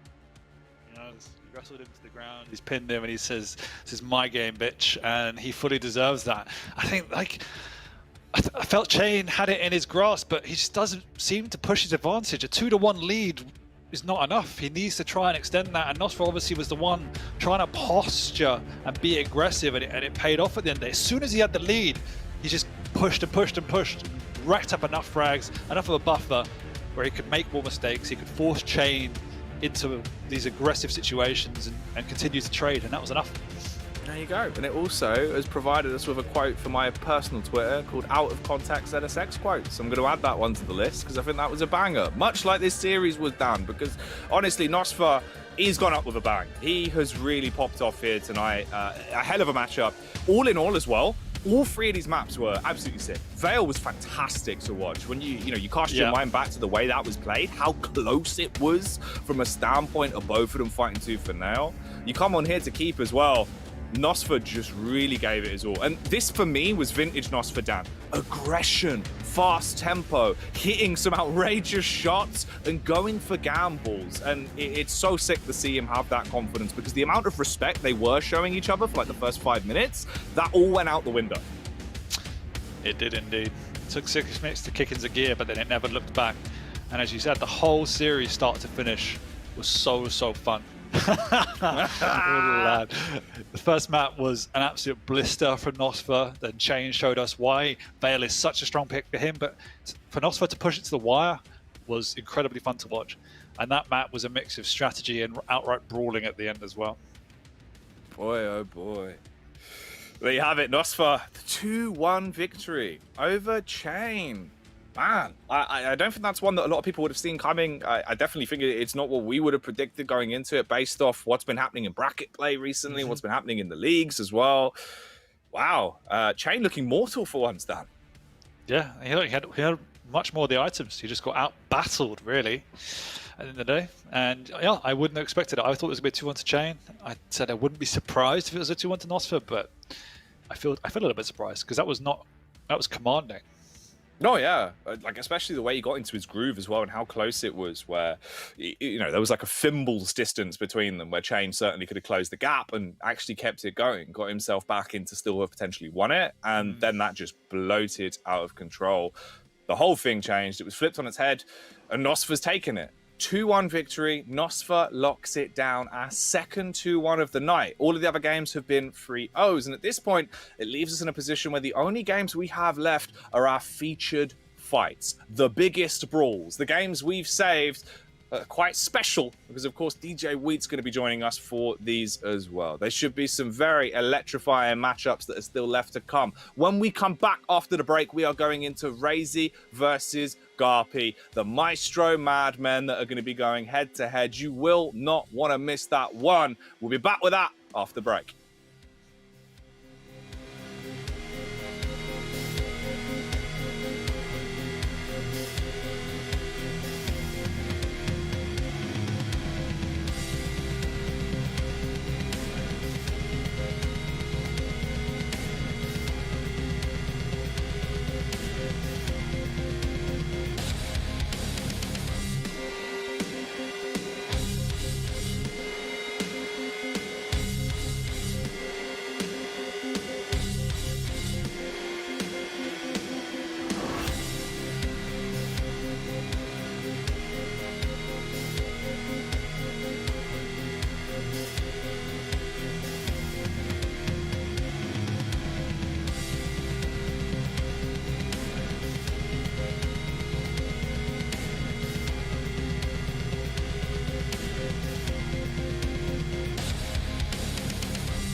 This next game should be a very cute affair as we have House Maestro in the building. The family's here, Dan. We've got the father-son combo effectively of Garpy taking on Razy. And this should, as always, be quite an explosive affair. I mean, I don't see any mercy from the Sun side, if I'm honest, though. Razy, true born killer. But interesting to see how Garpy fares up. I think he's well-deservedly back in the QPL and as somebody that can have a few upsets here and there. He's been grinding as well. You think about the fact, right, of obviously when he was knocked out way back ago, how many times we saw him attempting time and time again, grinding it out with challengers and getting so close, but being so far from getting back in. And now finally, after the performance he had at the last stage finals, he's got his spot back. And as you said, rightfully so, he deserves to be back in the league. I hope we get to see a lot from the British Bulldog tonight. Bulldog even. Bulldog. That's probably more fitting for Garps. But no, I mean, the true choke artist took his time getting back in, but yes, he's looked, in some matches he looks like a world beater, and in other matches he looks like he's learning to play. So you never really know what's happening with Garpy. He's definitely one of my favourite players. He's such a great guy to have around. I'm sure he's been mentoring the Maestro guys, which is why they're doing so well. But when he's on form, he really is a very, very high caliber player. I just want to, and I think everyone wants to see that more consistently from him. We all know what we're going to get from Razy, and it's good to see him really back at his best. The stage 1 finals were amazing, and for him to take as many maps as he did off someone that's been unbeaten for so long, it shows how far he's come. Oh yeah, and someone I'm always just really happy to be around, and to me feels like family at this point. It's my esports dad. It's the man that keeps me in check and drops rock memes on me. Of course, it's DJ Wheat that's going to be joining us for the featured What's fight. up, gentlemen? Happy New Year! Happy New Year, brother. Hair's a little bit longer. I got a new sweater. It's a new year. It's a new stage. Week 1, I'm ready to rock and roll. You guys have been doing great today, by the way. Well, you haven't been here to keep us in check, so we've been ad-libbing. It's all been popping off. We need to be reined in. And we know that Dan wants to be a circle, so I mean, Sunday's complete for me, at least. That's what it's about. If you know what shape you want to be, let us know on Twitter. #Quake Pro League. That's really the most important factor about all of this. Apart from, of course, Garpy taking on Razy. That should be a Super 6 series. Coming in for this one, what you think? Yeah, I mean, it's exciting for all the reasons that you all mentioned, but Garpy coming in through the Challenger League, you know, that was one of the more exciting storylines that we were watching throughout Season 2, Stage 1, which is, right, these new players who fought their way through the Challengers League, and then you know, showing up during the every week of QPL. So I think right, this is the week to kick off. These two have experience with one another, obviously, but it's Garpy's moment to shine, right? And I think that's what we all hope for anyone that comes out of the Challengers League and then makes it into, you know, regular stage play in QPL. So now, can he do it? I mean, spoilers, but I'm sitting here looking at a clutch on the character selection screen. So, you know, we all know what that means, but I'm excited to see how this will play out. I mean, for someone that's also experienced so much heartbreak of being in the challenges, I'm pretty sure he doesn't want to be back there. So it's going to be, you know, every match for the next 10 weeks he's going to be fighting for his life. And so, you know, it's going to be fingernails biting time for Garpy and Garpy fans a lot of the time. But I think he's definitely got it in not to be in the relegation spots. Yeah, he'll have his heart on his sleeve, and you've definitely got my heart pounding from mentioning the fact we might have a clutch. So I think we should have a look at the veto and see what else is going to be coming up in this series, because of course we get 3 maps between these two. If there's a clutch in the mix, that already sounds tantalizing. Oh no, Awoken to start, clutch versus Ranger. Daniel, talk me through this. What's going on? Your first match back in the QPL against Razy, and you're going against clutch. So. And then keeled. Oh man, we're in for a nice spicy affair to start. I'm not entirely sure why he let the clutch through, but he did, and now he has to face it. So I think he's obviously got a lot of experience going against Razy's clutch and will know how to play around it. Doesn't fill me with confidence that he's able to, but he will know in theory what to do. And not a lot of people end up coming out on top despite having what they see as a solution. Ranger, you can reposition and play around it, but you only have 1 orb, and clutch has infinite strafing abilities to get back on you. So it's going to be a tough ask for Garpy on that map, I'm going to be honest. Yep. Ruins is going to be a bit of a bloodbath as we have Keel versus the Scale Bearer. That's always fun to watch. And then end up on Corrupted Keep. Galena versus Doom, a bit more meta. Oh mate, as if we get Scalebearer, we're getting throwbacks to the sheer hatred that was coming out from Wheat. There's no hatred. It's not. It was facts, man. It was nothing but facts. Is that you pick Scale, and I was sitting here trying to decipher what Dan was saying, and it's like it's fun to lose. What I don't. So I think the first two these are uphill battles for Garpy for sure. Yeah. No, I agree. Rough. Oh, as vetoes go, it's definitely not what I expected. It kind of looks like one where he's just gone, you know what? Come on, son. Let's have fun. I don't really know if I'm honest. It's the first Scale we've seen in a day. I mean, I guess if you're gonna try to counter Keel's pineapples a little bit, I guess it makes a lot of sense that we'll have to see how it plays out. I mean. I get the impression from what I'm seeing is that Razy just wants to come out swinging here in stage 2, right? He got all of his picks that he wants to get. I think he's going to be crazy aggro today. Oh, he's got to be as well. Just even in terms of the maps, right? Like, not even the champions. You get clutch there on Awoken. There was a point, like, I remember when me and Zoot used to see him on Awoken, he'd just be like, if he's on Awoken, he's never going to lose. He's just actively never going to drop that map. And again, I feel like this is another time where that does reign true, where you put him back on Awoken and he's on clutch. It looks statistically impossible he should lose that one. Yeah, I just hope it doesn't get to too big of a scoreline. Yeah, that's true. I mean, we could break some records tonight, boys, potentially. We could. I don't think Maestro. I think he might find himself out on Maestro if it gets too big. So got to let the boss have a respectable loss. Well, hopefully we'll get some. Hopefully we'll see some good stuff out of Garpy. I think so. Something that will certainly be a lot better for everyone at home, though, is the fact that we can finally politely ask ZSX to leave and just leave me and you here, So if you wouldn't mind, Dan, just being sucked up into the black hole behind you, and we'll see you later on. I was waiting for Dan to do some sound effect where it's like, yeah, I thought he'd embrace it. Oh, God.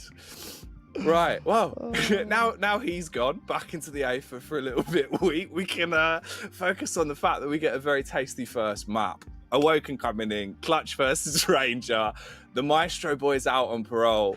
I'm excited for this one, mate. I'm looking forward to casting you as well. It's been a little while. It has been. It's nice to be back. A nice little break. It's good to see chat again, memeing. I got to give a shout out to Malinky Fox, who said DJ Wheat looks like he's about to host the sickest Yu-Gi-Oh tournament.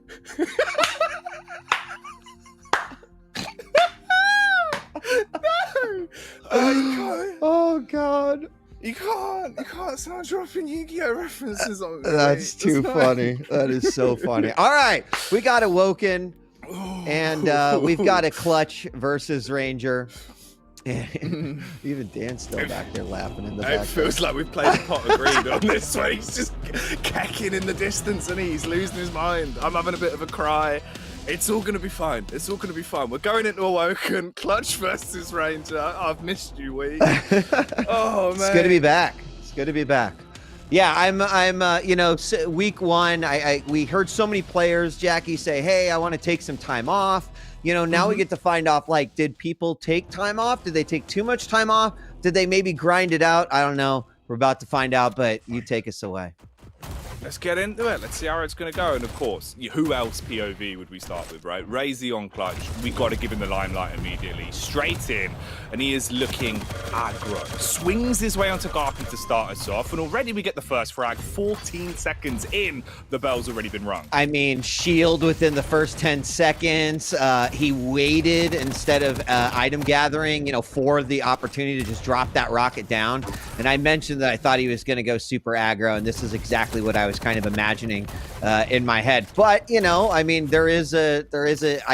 go to aggro I think Razy just seems really comfortable already, right?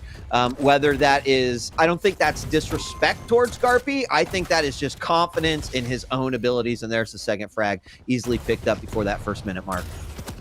Oh, yeah. And you think about as well, the amount of time they must have spent together when he was round there on LAN for the previous stage finals. They would have played against each other loads. They've known each other for so long. He's going to have a really good understanding of how to play against Garpy. So he is just going to be confident. That's the way Razy operates, and already showing that.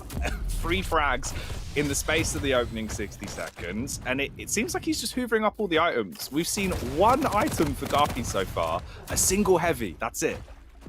Yeah, I mean, despite Razy's aggressiveness, like, I mean, what I'm seeing out of Garpy is what I think we need to, right? Good LG there after the shield was down, trying to hit those rails. He needs to try to play that mid game with him, right? Because Razy is just gonna, the moment that shield's back up, he's gonna shield an LG, and that's exactly what he's doing right now. He knows shield's down. This is the time to attack. So I guess a moment to breathe, but as you mentioned, Razy's also just kind of vacuuming up all of these items. So he's got shield back up again. Look for him to look for that opportunity to, to just get right up in Garpy's face. Well, that's a little known fact, actually. Clutch was originally a hoovering droid, so he's very good at sucking up all the major items, and it certainly helps him so far. Let's see if he can blow away Garpy, though, as again, swoops in with a shield, clean connections, but it's the shotgun as he swoops round the corner like some kind of robotic eagle and pecks his eyes out with a shotgun. And that's actually twice that Garpy has got Razy. Oh my God.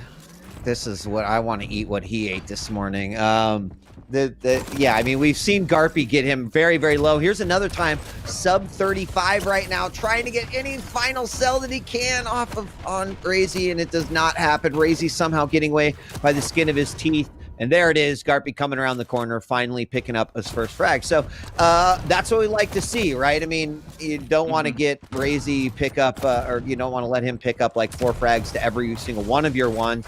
And you also don't want to blow yourself up like that, losing your only frag that took 2.5 minutes to get. That's unfortunate, taking a little bit too much splash damage there, and being back to 4-0. But, Jaggy, what I think I'm saying is that Garpy's got the potential here. He knows what he needs to do versus Razy, and now it's just a matter of doing it. Oh, it is just a matter of doing it. He's got the theory, he's got that down. It's just coming to the practice, and at the minute, Razy seems to be the one that's pulling out the stops. At least, though, Garpy, he's able to get that 1 frag that he lost back, finds it again, and takes us 5-1. And to be honest with you, it's perfectly reasonable. We're still under 4 minutes. There's a big chance that he can get himself into the groove here. I want to see the rockets coming out as well. That's always been one of the weapons that gives Garpy so much weight into duel. It allows him to get into his flow state a little bit easier, but he's low. Does make a big play, though. The dire orb was nice for the initiate, but Razy's shotgun's just far too strong. He's just blowing him to bits. Set up on Banana as well. Of course, he's going to punish him. Peels him back like a banana skin, and it seems like he's going to be gone. Oh, so much happening right there.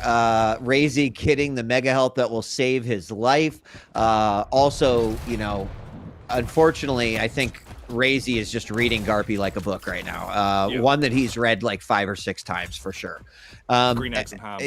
Yes, very easy to digest. It's fun. It rhymes, and he's getting it done there. But I mean, we've seen a couple of these flick rails. He did not fall. He did not get jebaited at all for that dire orb, and what a miraculous frag that was. But 7-1 right now. You are all mentioning the fact that we could see a pretty large score gap here, and based off of this pacing, that is true. And it's kind of crazy to see, because honestly, Garpy has gotten Razy very, very low. But again, just showing that Razy feels like he is just completely invincible here on Clutch.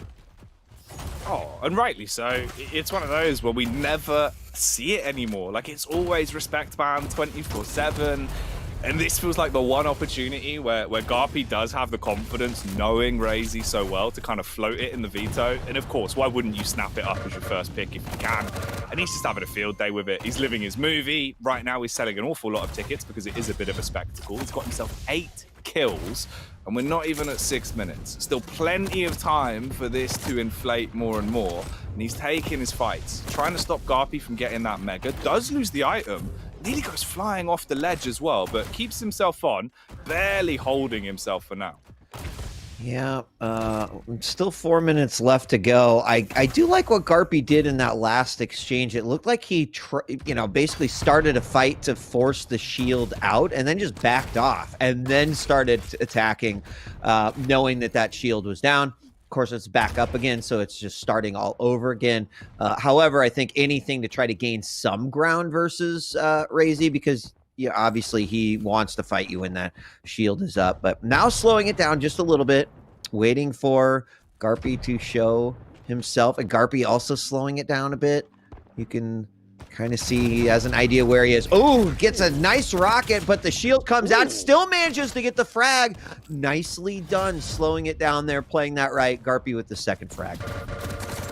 It's nice to see. I suppose one of the factors that potentially could come in here is that Garpy, he's a bit of a demon with the LG. Right now, nearly at 2k damage with the weapon. You think about how ginormous Clutch is as well, right? You can paint him like the broadside of a barn. You can hit him so easily. So this is just only going to benefit the fact that Garpy's really strong with his LG. It's working well for him. Does pull out the rail at the minute, though, as he's hunting him. At least trying to find an opportunity to do some damage. And he needs to soon. If there's any way he's going to get into this to potentially pick this map up on Awoken, he's got to go right now and really pummel him. His race has already got such a big lead. He's just holding it down towards middle. Direwolf to steal away the Mega. Good clean tags as well from the LG.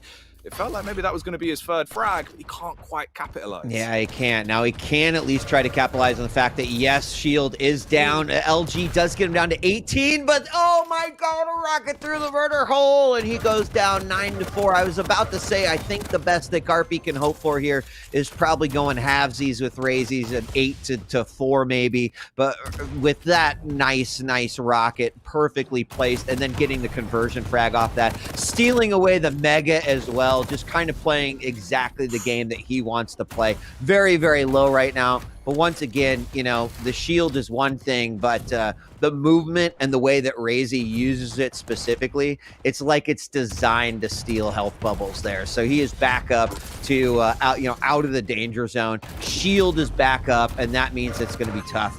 Maybe Garpy can pick up another one, but no, not with that shield. Now down, but Razy, a 9 frag lead. He's just pummeling him at this point, really wanting to run away with it. Gets it up to 10 as well, as Garpy comes around the corner and just gets destroyed by the LG. Left looking like Garpy dust. Nice 90 as well through the murder hole, as the rail's getting a little bit of love here. And Razy, he's just run away with things. This is what we expected to see when he gets on Clutch, and he's just swinging his weight around, isn't he? He's just charging in and bouncing onto him with a body slam. Actually could fall down here, though. Garpy with the HMG, at least getting one more. So keeping it to just a 10 frag deficit, you say that, he's been run over. Yeah, and this is why so many players, even the best in the league, will ban Clutch out of Razy's hands. It just seemed, this map and that pick just seemed to be a perfect complement to that beautiful brain in Razy's head. So one I would want to stay away from, but all things considered here as we go to the final, it's not a terrible score. We've seen Razy outfrag other great competitors here in the QPL by even crazier margins. So still not the choice that I personally would have made, Jackie. But I'm also not playing in the QPL, so I keep those reservations to myself. But Razy with a great performance. I'll tell you what, if this is how he wants to start his stage 2, this is pretty great.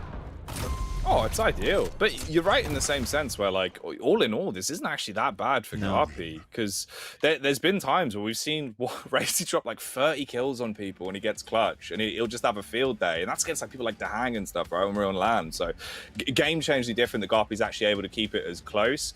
But yeah, even the best players in the world, like the only man I've ever seen actually be able to handle his clutch is Rafa. And of course, it says something, right? If Rafa's the only one that can deal with it, probably makes sense. Yeah, I mean, it's so funny because the intricacies of Rafa dealing with Razy goes so far as to like denying cooldown bubbles, like, you know, counting to the millisecond when the shield comes up, like trying to force the pop of the shield. And these are things that we kind of saw from Garpy, but maybe not quite as seasoned as, you know, our current champion, Rafa, as well. So now we just shift things up. Maybe Awoken was the throwaway. We're going to Ruins now. It's going to be a Keel versus Scalebearer. And I know at the end of last season, I was giving Scalebearer some, you know, I was definitely throwing some shade around.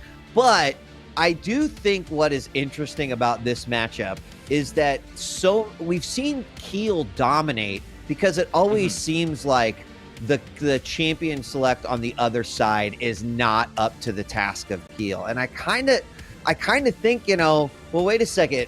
If Scale can just kind of bull rush through some grenades, you know, maybe that's not too shabby of a pick. So I'm very curious to see this second map and how that will play out. Maybe we can earn some brownie points for Scalebearer. I don't know. Potentially. This is it. This is like, you know, this is the redemption arc for all of the Scalebearer fans out there. They could win your heart back, if Garpy's able to prove that he can go toe-to-toe in the middle of a cell here on Ruins against Keel. However, I'd probably also agree with your original thought and just say, I feel like, again, Razy coming out on Keel, he's going to be a nutter with these pineapples. I can already tell he's going to be a nuisance maker with them, and it's going to be uncomfortable because although Garpy's got that extra weight to throw around, right, being a heavy champ, you're also a lot bigger. You've got that huge hitbox. It's way easier for those pineapples to get stuck on you, to make it uncomfortable when you're trying to rush in. I think it's a double-edged sword for both of them. Yeah, I mean it's true, and Keel's a big boy too. You know, they're both they're aiming at large targets for sure. Yes, the thing is, and what's also interesting is just the map, right? Because a lot of what we're sort of theory crafting here doesn't, you know, Ruins can play up close, but mostly it plays mid and long, right? And I imagine like these two heavyweights kind of just going at it where they're just in the center of one arena, just beating the hell out of each other. So I'm curious to see, you know, how the play style is going to be, because I don't see them changing it up just to like play the champs. But I don't know. I do still give pineapples the advantage here. Absolutely. I think you've always got to. Fruit tends to win out in a lot of statements in life, and we'll see if, again, this is going to be the case here. We do start it off on Razy's POV, so we'll get the opportunity to see the Pineapple Punisher popping off. But Garpy, what can he get done? Straight away, the LG's pulled out, and he was trying to get a bit of an uppercut under the chin there on Razy. Doesn't land it, though. Razy's just spreading himself out, building up a bit of a stack and finding himself a couple of weapons to play with. He can actually get himself a huge stack here, and he's doing damage, He's going to win himself the heavy, and he's broken the stack of Garpy already. Yeah, that rail was just huge, right? To even have the insight that, like, my opponent might be falling down here right now and hitting that shot. But to your point, yes, the stack goes by. There's the bull rush to get out of there. All right, Garpy immediately using that as an escape. He prevents that first frag from getting on the board from Razy. Nicely done. The problem is that this is Razy's house already, right? He is, he's got his timings down. He is, again, like the last map, just kind of vacuuming everything up. But that rail was so huge because it won the heavy, and then ultimately almost that first frag with Garpy kind of getting away at the last moment. Now, Razy at this point, knowing that Garpy, he should be low and that he's had to Scarper his way away. Now finding him, he's just going to put the welcome mat down and invite him in. Garpy, oh, he's got muddy shoes, but it's not going to help as he's dead. Razy taking him out with the LG. That's another major item going his way as well, and he drops down. Both of them hitting each other cleanly there with the LG. Garpy actually locked him in place. That was pretty tidy. Does lose out on the heavy though. Oh my. There's the trade back off the spawn, the starting stack. You can't mess with the starting stack. You really can't. And like what a spawn that was for Razy given where he's at. And that is also not going to work out. Yeah, with Mega spawning here any moment. That was just an unfortunate series of spawns there for Garpy. Well read by Razy for sure. And great pineapples there. But 3-1, we're 2 minutes in, so still very much a game. But I think like Razy, what is his railgun right now? Oh, it's 100%. That'd be why. I was like, I don't think I've seen a miss, and that's facts. We have it. Oh, he doesn't miss a beat. Classic Razy. Raising hell, like smoking Joe Fraser, the Hellraiser is this man. He's cooking with a lot of flavor right now. If I had to compare him to a spice, he'd probably be turmeric, which isn't actually too spicy. 3 frags on the board though, as he's 2 ahead here. Garpy at least getting items, so that's a start. He can build himself back up a little bit and try and trickle his way back into the game. But Razy, he's just setting up and getting ready for action. Finds him, knows exactly where he is. Bro, the play with a tri-bolt. He hits him with every shot, shreds the stack he did have. Now is able to dip underneath him, sets up with the rail. You can see how uncomfortable Garpy is. Even with a slightly bigger stack, he knows that this is awkward. Yeah, and he's got to be real careful here. I mean, heavy is going to be up any moment. Razy can immediately just kind of drop down. I don't think he's too worried. And there he goes. Goes for a little whip there and manages to grab the heavy. And that's going to set him up nicely to make it over to the Mega. LG battle just outside the jump pad, though. And Garpy's got an opportunity here. He can immediately run for Mega, and that's what he's going to do. We see Razy meet up with them. Pineapples are coming out and taking a couple to the face, but the shotgun blast, close quarters, and that is not going to work out well for Garpy. Still, though, Jackie, this score is close, right? 4-2. This is a closer game than I think some expected. A million times more doable than the position we already would have been in if this was back on Awoken, right? And, as you said, it's doable when you look at it for what it is champion-wise. There's a chance. He's just got to try and keep this pace up, give himself a couple of opportunities and actually get some items under his belt. 6 minutes on the clock, and Razy instigating a fight. A nice amount of damage to close the gap between them. But there's no Mega coming. That's still down for another 15 seconds. Garpy could get himself the heavy here and actually be in a really great spot. If he gets a frag off the back of this, it's the dream. Yep, exactly. That's exactly right. I'll tell you what, Razy is just hitting all of the rails that Garpy needs to be hitting. I mean, there's been a couple of moments where the momentum could be completely shut down here by Garpy if he could, hit a few of those rails that he's going for. And Razy's movement's been decent. Those are hard shots to hit, but we're about to hit the 5-minute mark. Only 2 frags separating these two. Garpy now is going to get his second heavy in a row, and I think this bodes well for him. He's just got to figure out if he could land a couple of those rails and then bull rush his way to victory. Awesome. That could at least set him up potentially to tie it back up. Well, past that halfway point, and obviously time is starting to drip away. Garpy dropping down and potentially dripping. It'll be a bit bloody off the back of that one. The connection from Razy doing a nice chunk of damage to him. So he will have to weave his way back over towards heavy. Razy was ready for the face as well. Clears both of the angles, expecting him to face over the broken wall.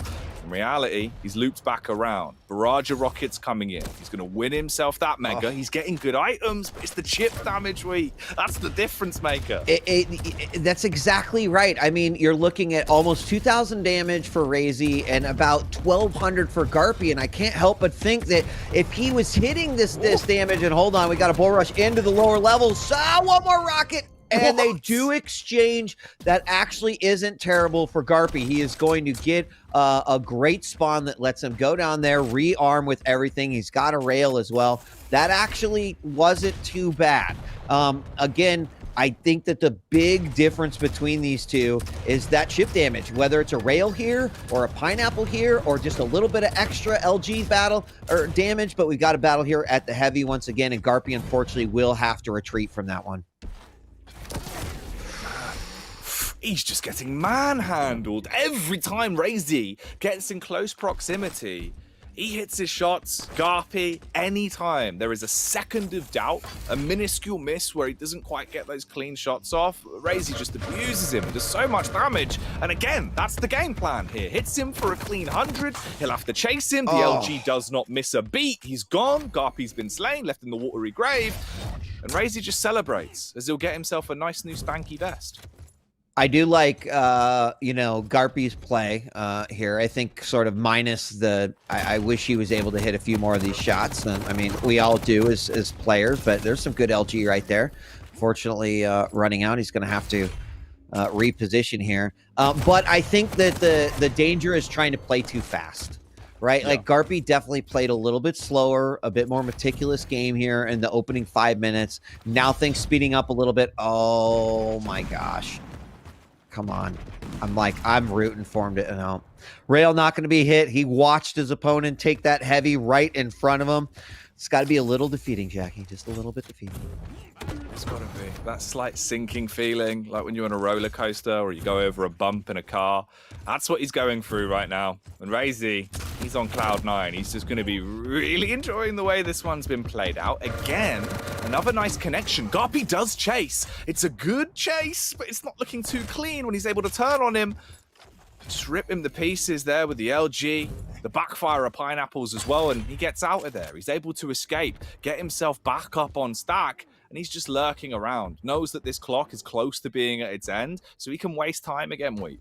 Exactly. And, much closer game. If this is a more entertaining game than I thought it might be. And I think it comes down to just Razy and that extra damage, whether those were rail shots still sitting at a 61% rail out of 13 shots, or if it was those pineapples. And again, I wish I could see exactly how much damage those were doing, because there's so many times that Garpy, just like that one, came around a corner and Razy blind firing a pineapple, just, either he soaks up the damage or it forces him to take another route. And I think that has always been the power of Keel there. But, still going back to that one, the one frag right off the spawn where it was like 2 grenades in the face and then followed up with a rail. Like, that was ugly. And with Garpy having the stack lead right now, unfortunately, a minute left, not a whole lot he's going to be able to do. And Razy just playing this one smart.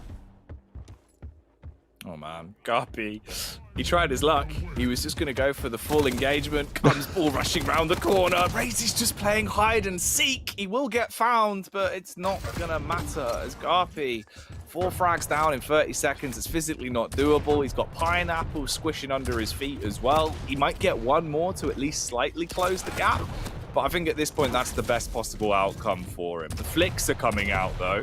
At least trying to style on him a little bit. And he gets himself the 5th. That's not too bad. No, and that, a few of those earlier on in the game, and we could see a flipped score. I actually believe that. But Razy played this one the Razy way. Garpy did a great job. I mean, we gotta be real here. 8-5.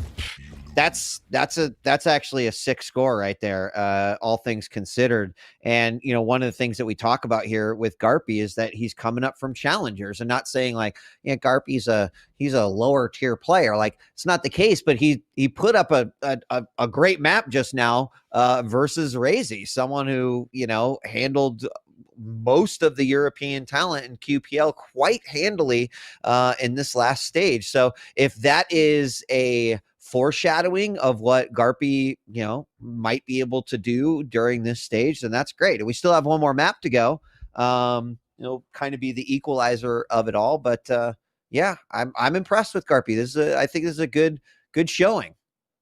No, absolutely. Especially as well when you take into the fact that we were talking about first, right? Where a lot of these players have had their time off over the holidays. They've had some time to rest, maybe haven't been practicing as much as they would have been otherwise during the regular season. So you come in, and this is probably the rustiest we're going to see all of our pros in this first week. From that point onwards, they're going to be back on the grind daily again, and we'll see them reaching that peak again. So for Garpy to be able to actually go toe-to-toe and make it look like there is a possibility he could win these maps, still goes to show that there's been a lot of growth there, and that it's good to have him back in the league and posting up some close numbers. As you said, 8-5 split on Ruins. It's pretty tidy.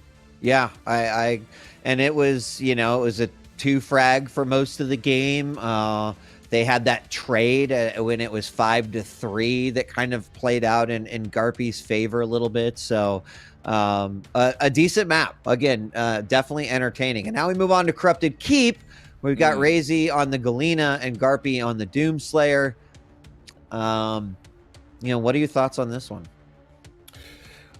I'd say in terms of the rail being gone, it's probably a little bit of a helping there for Garpy. But in terms of the fact you're on Corrupted Keep, everything else just points at the fact that this is going to be Razy showing that this is Razy's keep. Like, we've always kind of touted about it, right? Like, the only power struggle ever seems to be, is it Razy's or Rafa's overall? But honestly, anyone else he plays against on this map, it feels like they must have a death wish that they've left it through the veto. Yeah, that's true. We're gonna have to see how if Garpy can knock down the front door here of Razy's house and see if he can't throw a party of his own. But I do have to say, just after that second map, I wanted to see an impressive showing from Garpy. And, honestly, even if you were to lose this map too and maybe go out 3-0, I think that second map is actually a really good indication. Like, I am excited to see Garpy go up against the other EU talent for sure, throughout the stage. And hey, we got a long ways to go, right? Many weeks in front of us. In fact, welcome back. I know a lot of people are saying, man, I missed it. We all did. It was a nice break, but it's good to be back and have Quake on Sunday. Oh, absolutely. Sundays are for Quake, and Quake are for the kids. Everyone needs to get involved with Quake. That's the way it goes. And we are back in, ready to keep it rolling, as Razy is, of course, going to be the POV we start off with. Third and final map. This is the last opportunity for Garpy to get anything. And Razy straight in. Hot on his towel, chasing him down to do a bit of damage with the shotty. But he doesn't miss when he pulls out the HMG weak. Just clean tags. He's actually getting melted, though. He is. Garpy's LG's been so good. He just had that perfect angle on him from the bottom to the top. And we're going to have both of our major items coming up here in just a moment. It looks like Razy is going to beeline over to the heavy, and that's smart. And his opponent Garpy goes for the mega. Unfortunately, Garpy with no armor, he does finally pick up that light over in the side, and both players have an idea where the other is. The other thing just to mention is, Garpy is, oh my, no! If there were knives in this game, Garpy was dead. I can't believe it. Turns around, just sees him creeping over there. And a second time as well, Razy gets the best of both of those exchanges. 2 rockets, though, do pop Razy up, but he manages to clean it up with that LG. And that is rough. Razy taking his first frag here in the first minute 15. That's the opening kill. Like opening Pandora's box. I think they're just going to keep on coming from this point. There's no putting the lid back on this one. The shotty for Razy's pulled out, and that's the second swiftly achieved as he'll snatch that one up. Garpy, he has the high ground.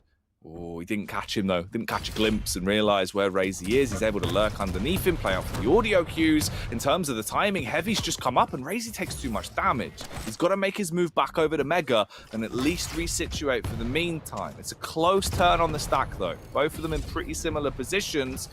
He's also got the added benefit of 1 totem down. Sees Garpy coming in through the window, fires off the warning shots, but they're really just toying with each other. No full commit. The rocket's quite nice, though, Weak. Very, very nice. I like this battle that's going on. Oh, and that was a huge one for Garpy. What? Yes, that pop-up, he didn't land in the teleporter, and so Garpy was able to get a follow-up. Now, he is hurting bad.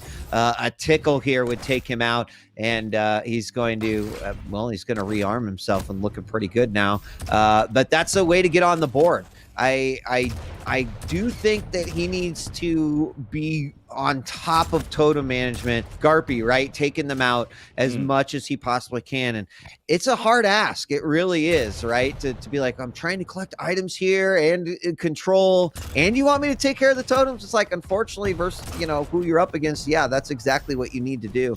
And they are going to swap things out. They're going to switch their items, and Garpy's going to grab the Mega. And look at this. Razy's actually going to hold on to the Heavy for a little bit longer. He just now picks it up, and I'm curious to see how that will, you know, if Garpy knows what happened there. Garpy, he was looking like he wanted to try and slow it down a little bit and potentially set the trap up, but Razy finds him, immediately sniffed him out, caught a whiff of where he was, and just sets himself up, waiting on top of the wall so he can drop down on a Mega, and then he comes in like a wrecking ball, looking like Miley Cyrus as he wants to shut him down. Garpy very low, but at least still alive. 52 HP, to be able to back out of there and not concede the frag just yet. Good rocket damage. It looked like maybe there was a chance, almost a possibility, that he won out on that one. A close encounter that goes the way of Razy, and straight back in with the stack he's got to play with. They have to fight for Mega Control. It's up in 3 seconds. It feels like he's given it to him. Yeah, and because those items have been offset, there's just no easy way. You know, Garby can't just go over and grab the Heavy.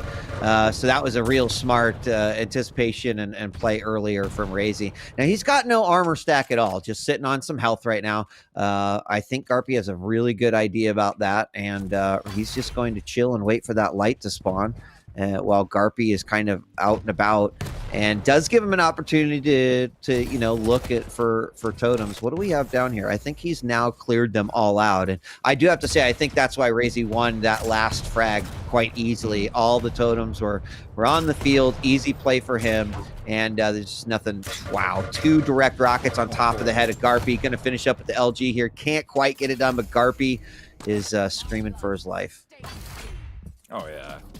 The Doom is in a really rough spot. The silent protagonist not being so silent right now with the amount of pain he's going through. Nearly at 5 minutes as well. Halfway through the timer on this one, and Razy picking up those items. Looks like he's set his focus on grabbing both, and he should be able to. Also getting down the extra totem to be able to block off for the rotate and get himself the additional heal. Oh. Direct on Garpy! Oh, he's imploded him. It was like a Hadron Collider. It was bad. Yeah. Not much you could say about that. Just a big pile of Gibbs for sure. And that's going to make it 4-1. And there's the MG to make it 5-1. You know, one thing that I think has really been prioritized here by Razy is his totems and hourglasses. And there he goes again. He's like, well, these totems seem to be living pretty long. I'll just stick them right here. And it's not good. You know, these fights are already tough for Garpy. When there's just a lot more health on the field or on the board for Razy, it makes it even worse. But he looks like he is finally hitting his groove right now. I mean, Razy looked amazing in map number 1. He's starting to look like he looked right there, catching his opponent off guard, hitting really nice percentages on just about all of his weapons. And, you know, only 300 damage more than his opponent, but all those have converted to frags. So obviously a big deal. Wow. The crazy bit about that as well, right, is obviously he basically just got himself the free Mega and went in for it. But he didn't even need to, just didn't take any damage with the way he's played it. He can then try and fight back in for the actual control. Garpy brings out the fists. Nearly close. That was no close. Yeah, it was. He almost did it. It was. Oh, you can't blame him for trying as well. At this point, you kind of got a style on him. Yeah, and it's just unfortunate that he wasn't able to at least clean that up post frag. At least to put one more frag on the board. Again, Razy just with absolute control right now. This is the zone. Mega Host picked up by Garpy, but unfortunately he's just not doing the damage output that he needs to be doing. And Razy can just, you know, put his fists up and take the battle right into Garpy's face. So he's continuing to roll here. And what was a very close game, Jackie, is now kind of turned into a bit of a stomp, 10-1, with still about 2.5 minutes left to go. Oh, yeah. It was tight for the first couple of minutes. There was a good amount of respect shown, and then Razy, as soon as he gets into his groove and he's able to just get a little bit funky, he runs away with things. And that's what he's done here. You've got that 9 frag lead. You've got him hitting every shot, be it flicks, be it consistent tracing, right? Like, he's just so good with every weapon. His arsenal's just pristine, and we're really getting a good spotlight of all the different types of play that can come out from Razy here. And with only 2 minutes left, it's just a matter of, does Garpy want to try and just hit him over and over again and see what the outcome will be, or is it just a matter of time for the inevitable? Yeah, you know, Razy kind of has this really interesting way of kind of worming into his opponent's head a little bit, and I kind of feel that's what's happened here. You know, taking risks that he doesn't need to take, but he just kind of wants to dominate. And you know, that's fine. I mean, when you've got a lead, I think it's smart to take risks, right? That can help in many different ways. But unfortunately, Garpy just not really able to adjust his own play based off of how Razy's playing. And look at now, I can't believe he's playing, you know, the exact opposite of what I just said, right? Not being aggro. In fact, making his opponent guess where in the hell is he? Finally, he is caught. And I don't even think it's going to matter, right? He's just kind of running again, and what an interesting conclusion here to this matchup in the final minute. Man, yeah, that was like nearly a minute and a half where he kind of just shadowed Garpy's movements and walked behind him, playing off audio cues to waste time. And I know it's a little known fact that obviously Razy, he was 2018 world champion for hide and seek, and we're seeing some of that brought to the table here. It was fantastically executed movement for the most part, and it's, you know, just wasted so much time. You throw something like that in a game as well, where it's like a 1 frag deficit, that's your winning strategy right there. The fact he's doing it when he's so many frags up, it just goes to show he knows that this one's in the bag. Yep. And I mean, at this point, I think he's just like in practice mode, right? A little bit of what you were just talking about. Oh, nice little jump up there by Garpy to get his 3rd frag, and might find another one. Uh-oh, the gauntlet. Nope, not gonna happen. Garpy gonna help that bruised ego just a little bit. Good games are called out, and good games indeed. Razy is going to take this series with that final game 10-4, but he will take it 3-0. And, you know, the start that we expected, I think, Razy to have, right? Given his status here in the QPL throughout Season 2.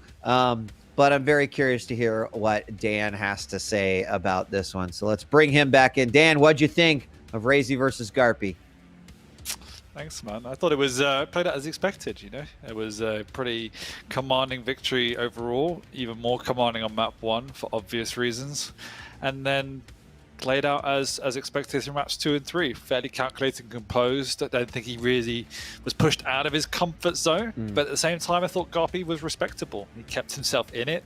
He played smart. I don't think he was as crisp as we've seen him in other matches, but he had the right strategy. Just couldn't. Razy was just too good. It's just crazy as well, right? Like, we've just had one of those games where you get first map clutch coming out, you get Razy basically just being able to play exactly his dream style of Quake. Yep. And then he just starts pulling out the crazy maneuvers. Like, for me, the minute and a half where he kind of did just shadow him, that's one of the big takeaways as well. That's a hell of a move to make. Like, so good when it comes to understanding the pathing that Garpy was taking and just playing off of audio cues, which it's a big aspect of the game, and Razy's got it down to a T. Completely agree. I mean, it's kind of interesting to think about, right? Because Razy is a winning player, right? He mostly plays from a position of winning, right? Why not exercise and practice and do that in an official match when you know that it's not going to put the results on the line? You know, for that 90 seconds, he was playing like a player from behind. And I don't know, maybe he was memeing. Maybe he was like, I'm going to be Solid Snake for the next 90 seconds. I don't know. But, you know, I can respect it. It's like we look at it, we might laugh a little bit, but it's like not an easy thing to do either. It takes a lot of courage to put on that Solid Snake outfit and walk around for a minute and a half. And honestly, he won my heart with it. He took me away. Yeah, he's one of the guys to do that. He's one of the only guys to really play in such an unorthodox style, and even to, as you say, use officials just to go out and try something, because he's that confident in it, in himself, to be able to do that. So he looked incredibly comfortable, which is promising. I think as well, though, like it does go to show that Garpy is at least looking pretty good coming into it. And again, like your point you made at the start of the show, right, Dan? Like it's week one. Some of these players are just going to be easing back into the fold now. If this is Garpy at even like 85%, we could get some really close games the longer the season goes on. Because you got to think, right? This is Razy that almost beat Rafa at the stage finals, like #2 in the world, arguably one of the best players we've seen. Still so young, still getting better. And he's had a close matchup there where there was a couple of tight intricacies against Garpy. Garpy still got it. Old man still got it. Not a Zimmer frame yet. He does have to sleep with the half tennis balls on his back, though. Stops him from snoring. It's quite good for him. That was just a wonderful tidbit that you dropped there, Jackie. Thank you so much. My day is better as a result of it. All right, everyone in chat is excited for the Cygib cam coming up, because we got player cams that have been added through all the matches, and I am too. Will we see the shades? What will we see?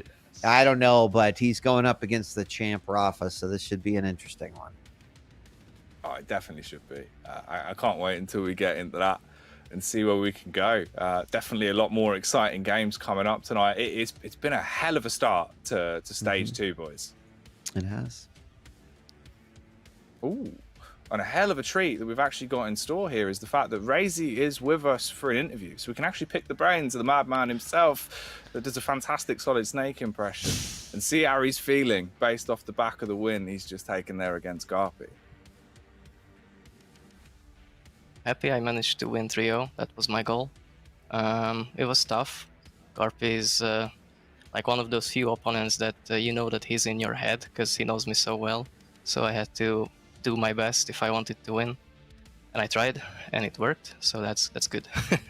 It's surprising to actually hear you say that, Razy, because we kind of interpreted it the other way, where you're playing what we thought looked very comfortable and in some cases aggressive, right? It seems to be a style that especially looking at map 1, Awoken. So was that sort of the strategy coming out of the gate, is just to play your game and on that clutch we know that sort of aggressive style that comes out? What was how was your approach to that then? Well, clutch is a little bit different, so it doesn't really matter that I was playing it against Garp, because you have to play clutch a certain way, in my experience. But the other maps, it was like, because I played so much with Garpy and he knows me so well, I can't really surprise him the way I usually do it with other players. So I have to think twice how I want to approach a certain situation. And that's why I was a little bit more different to how I would normally play, because I was respecting him a lot. You can never really tell how Garp is gonna play against you. Sometimes he's like a beast, and there's no way of surviving like his rockets, for example. And his LG also improved quite a lot. I lost a lot of LG fights that I expected to win. So you cannot really outrule him in these situations. Had to give him the respect he earned. Considering how close you came in the final stage 1 finals, and it looks like you're back to your best, is there anything in particular you're going to focus on this stage in terms of improvement or evolution of the game to take you to that next level and take the title from Rafa? To be fair, I was probably in my best shape during that final, and I'm just hoping that I can manage to be on that level and maybe even improve a little bit. I certainly don't want to be like up and down all the time. I want to be consistent, so I'm aiming at first goal is to keep that level throughout the entirety of this stage. And then for the finals, I'll try to step it up somehow. I have no plan yet, but we'll see. I did want to ask as well, in terms of practice, Razy, what's it been like, obviously, in the downtime over the holidays and stuff with Christmas? Have you been practicing as much as you usually would? Have you had a bit of time off? What's that look like? Honestly, I'm probably one of the fewest pros that like grind the game all the time throughout the years, but it got to me lately for the past few months, and I was burnt out. I constantly got annoyed. I was like raging, tilting, yes, even me, and it wasn't good. I didn't like it. I didn't like myself like that, and I was playing way worse than I usually would do. And so I decided to take a break, and I've been kind of inactive, focusing on things that gives me like enjoyment, playing other games, and only playing Quake when it's absolutely necessary. Which meant that when I was playing Quake, I took it fully seriously, and I was in good mental shape, so it didn't get to me, and I could bring the best out of myself, and that's why I could play so me-like during the finals. Good for you. All right. Yeah, no, it's super insightful to hear, man. Thanks again for popping on, Razy, as well. Well played tonight, brother. It was actually a really fun series to watch, mate. Wish you the best with the rest of the season. Thank you very much. See you guys. Take care, Razy. Congrats. Oh, man. That's actually crazy to hear as well. Obviously, you know, something we speculated on about how much the player's been practicing. So cool to hear it straight from the horse's mouth, boys. Yeah, I mean, just the amount of respect that Razy gave Garpy to that interview should be a positive, like, red flag to everyone this season, this stage, to keep an eye on Garpy. Right, like I'm sure Razy doesn't throw around that respect like just to anyone. So I think that says a lot about even what Razy expects out of Garpy this stage.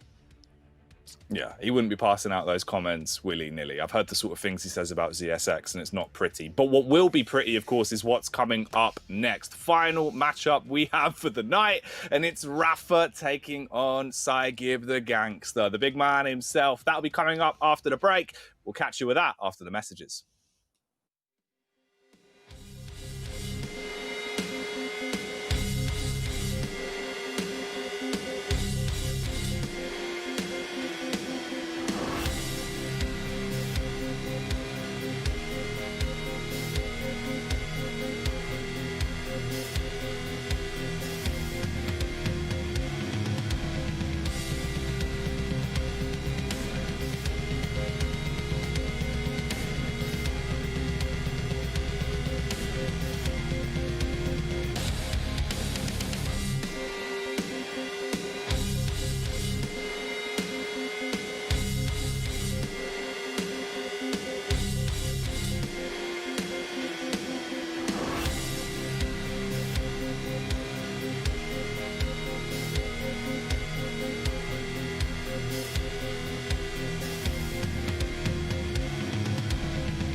back by popular demand, we've got Saigib Cam. Saigon give it to ya. He's going to bring it out tonight, of course, looking like a gangster as always, as he goes head-to-head versus the biggest dog in the Quake scene, the big man himself, Rafa, boys, in the last game of the night. What do you guys think? You think like it's good to play the former champ first so that, you know, you get like arguably the toughest game out of the way right away? Or do you think that is, what do you think? I think get out of the way and get it done. You never know. He might be rusty. You never know. I mean, he's not going to be rusty, but if there's a week he will be, it will be the first week. So just get it done. And if Psychic can take him up, I think Psychic genuinely could take him up. You could probably trick yourself into believing that, like, yeah, this is the week where I could beat him. You know, maybe he's had some time off and just go in with that mindset. Could help. It could. Maybe the glasses will do it. We don't know what kind of magical powers and properties those things have. So it's yet to be determined. But I think the big story here is obviously Rafa coming off of a championship. You know, in his finals interview, he said that he had hoped to kind of take it easy. I mean, even echoing some of the things that Razy said, you know, there is such thing as over practicing, over grinding, and you want to have that nice balance of, you know, maybe feeling that thirst again for just wanting to decimate people in the arena.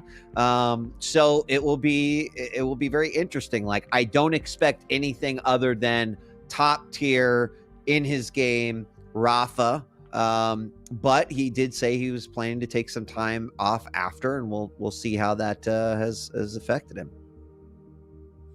I think it's one of those though, right? Where, like, you're just saying, you're coming in. It's day one of the next season. For Rafa, this is probably like first day of school. And we know he's a pretty good professor. He always comes in ready. His curriculum's up to date. He's going to be bringing out all the stops to educate everyone about why he is the best in the business. So I think this is just another day at work, right? For him to get out there and just run away with it. Never goes easy. He never gives over his limit. He always just plays the same Rafa style. And that's why he's the best he is. And it's going to be interesting to see if that will come out, Dan. Yeah, and I think it's really impressive when you speak to him and we interview him. That, I mean, he's won everything, he's done everything, but even still, he should be beating everyone without even practicing. He's probably the most meticulous when it comes to preparing for his opponents, and that's full credit to how dedicated he is, no matter how good he is. Let's do a stage-long prediction, gentlemen. Ooh. Let's. Do you think Rafa can go undefeated in maps again for another stage? Are we doing money for this, or Twitch points? If that's what it takes. I mean, or accumulating bet, like Jackie needs to shave his beard or something. You know, I wouldn't bet the beard. I'll bet my shed though. I'll give the deed to my shed. Yeah, I think Rafa doesn't drop a map. I think it'll be the same as last season. Don't think I want your shed, so I'm going to say he will drop a map. Well, the shed's worth about $5, so we could just make it $5 American as the bet if we need to. But so you say yes, Jackie, that he can. I do. What? I think he does. I think he carries on. I think he goes undefeated for another season. Dan? I think he drops a map. Okay. Maybe one, but I think he drops one. I think he's going for it again. I'm gonna side with Jackie on this one. But I think ZSX could be right. I mean, Nasfa looked really good. There's still Chain in the equation. We got Dehang, you know. We'll have to see. But anyway, it's pretty sad that the odds aren't even in my favor, and we have, you know, like 30 shots at the bullet. So it is kind of crazy, right? That's why you get double or nothing, right? So. Two sheds. Yeah. I've only got the one, but it is very nice. What else is nice though is the fact we do have the veto ready to have a look at, and we can see if maybe there is a slim chance in here somewhere that Saigib has figured out the kryptonite to Rafa, as we do have Awoken, Corrupted Keep, and Deep Embrace, boys. It's back for the season, first time this stage. I mean, I guess we're not going to see the other new maps. Like, it's nice to see Deep Embrace. Permaban forever. Yeah, it might be. That's how Deep Embrace got treated, honestly, right? In stage one. And that's okay. Let the players get comfortable. We're going to see it eventually. I know it'll happen, but yeah, who wants to go through the maps? Go on then. Awoken, we have Athena versus the Doom. Obviously, Doom is such a meta champion on there. We've seen how powerful Athena can be, but you're going to have to play positioning very, very good because you are a lighter champion. Play around that rail, which we know Cybos is extremely good at. Corrupted Keep has gone light again. That's a bit troubling. I think Corrupted light champions is a difficult one, but it is Anarchy with the inject, and it's the first time we've seen Anarchy today. And Cygib loves his Anarchy, so not feeling too bad, but we know how strong Rafa can be on the Struggle Peaker and the tempo he plays at. And that's the thing with Rafa, you have to play at his tempo or at least find a way to manage it. And Anarchy allows you to do that to a certain degree. You have to be careful, again, in terms of which engagements you take. And then finally, Deep Embrace. We know how fun that map is. And medium, not as much a brawl as we'll see with heavies, but still, we've got a Ranger, which allows Rafa a lot of flexibility. And then the Blazkowicz, again, with the dual wield, but not a huge amount of resources to keep that uptime up. And it's quite easy to avoid it. So it's not, in my opinion, it's not the best pick there. I would definitely favor the Ranger. Yeah, agree. I mean, with the Keel ban at the beginning, right? I think that's what Rafa would prefer to play. We saw some awesome matches on Deep Embrace with Keel in the last stage. But I still think that one will be pretty interesting. Definitely agree. Ranger, just for movement alone, mobility has kind of the upper hand there, but we'll have to see if Rafa can pull out his first 3-0. The respect scale ban as well from Rafa. Just firing that one out there. Just getting it in there. You've got to be one of the strongest champions in the game, right? You know, there's no way it could possibly left in and floated. It would just be unacceptable behaviour. I think this is where it all starts, though. I think this is where the legacy of the undefeated Rafa begins, and I'm going all in on the 3-0. I reckon he walks away with this one, head held high. I agree. Yeah, I think on the picks as well, I would give it to him. So this isn't the series where Rafa's going to drop his first map? No, not this series. We'll have to wait a while. If he did get the Scale Bearer out against him, then yeah, maybe, but not this time. The first time we see him play against the Scale, maybe it'll be a game changer. Maybe. He's going to keep batting it. It's fine. Well, guess what? Dan, this is the part where you get to tell Jackie that he can't hang out with us during this series. So I'm going to give you the honors, considering that... This is your fantasy. GTFO, yeah. Well done. Look at that. Your that wishes... was instant. Production on point today. They were. It's been too long. A whole day with Jackie just drains me. And now I get to be rejuvenated with you. I'm excited for this one. I mean, a lot of people, I'm kind of taking the temperature of chat here a little bit. And you're seeing some of those normal comments, which is like, I can't wait to watch a match that I already know the outcome to. And then others saying don't you mean you can't wait to watch a match with one of the greatest players of all time? So we're here officially, stage 2. It would not be a Rafa match if there weren't two completely polarizing things. But there is one thing that is certain, Dan, and that is that, Rafa is one of the greatest to ever play this game. And whether his opponent is, the toughest or, maybe not the toughest, still incredibly entertaining to watch. And hey, Cygib is in the QPL for a reason, right? Now, do I think he's going to be able to pull it down? No, but just, this is why we have 12, 13 weeks in stage 2 so that you can build that up, so you can create your own results and, you can hopefully do some damage in the finals. So we'll just have to see how he looks. And regardless, Cygib will look good doing it. Yeah, 100%. I mean, the odds are definitely not in his favor, but there was a time and a place where he would be taking maps off Rafa. It just shows you how well Rafa continues to grow his own game. And whenever you hear and speak to Rafa about Cygib, he's always incredibly respectful and rates him highly. So Rafa, the reason Rafa wins his maps is because he plays his best. If he has even the semblance of an off day, Cygib's got a very good chance. Yep. That's absolutely right. And we're going to start with Cygib. And there he is, chewing some bubble gum, wearing his shades, got the bandana, playing one of my favorite champions, Athena. I mean, that's the thing. I love Athena. I love Athena on this map. I love the aggression that can come out. And hold on, we got a couple of real nice bounce rockets, but Rafa is still going to be like, I can hit that rail even if you're going to bounce me around. And there it is. First frag goes to Rafa. Such a clutch frag. It just shows the slight vulnerability of Athena. Any extra stack and Cygib would be on the board, but It is what it is. He's got himself weaponry, he's got himself a stack. He's just starting with a front 1 frag deficit. Yeah, and that is the, Athena can be fun with that hook, but always going to be playing in a rough spot with that stack. So Tribal coming out, all 3 hitting nicely there. Going to try to chase with the LG, but you can see how quickly Rafa was able to actually get out of there. And, some of these rails actually start hitting from Saigib, and he'll put himself up in a good position. Definitely using that nicely. And there it is. We're going to tie it up 1-1 in the first minute. A good grapple up to that light, knowing that Rafa was probably heading for it. Now an LG battle happening here, and both players will disengage.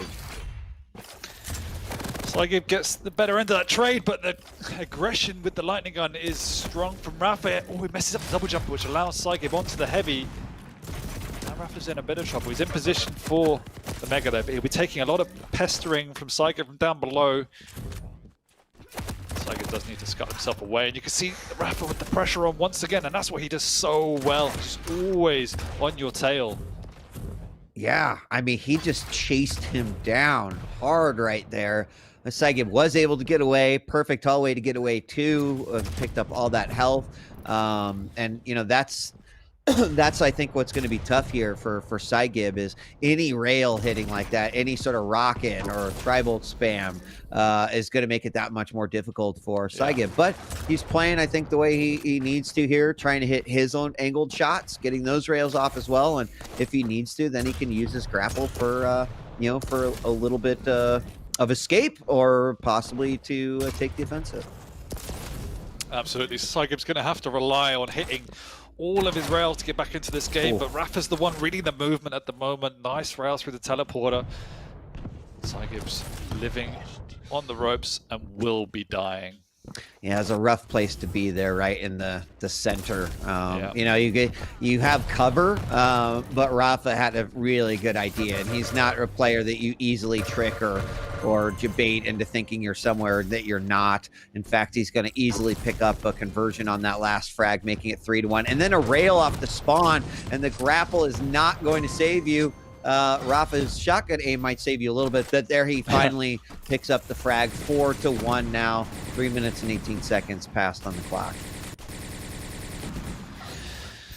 And yeah, Rafa's got a very good commanding position, and what he's doing so well is just keeping the pressure up, keeping the tempo high, not relenting whatsoever to let Saigib build any semblance of a stack or get into any sort of position. Just making sure he's constantly on his tail. Chat's commenting about his haircut as well. So John Wick is no longer here. We've got a new action hero. I'm not sure which one yet, but we'll find out. This is 2005 Rafa right here.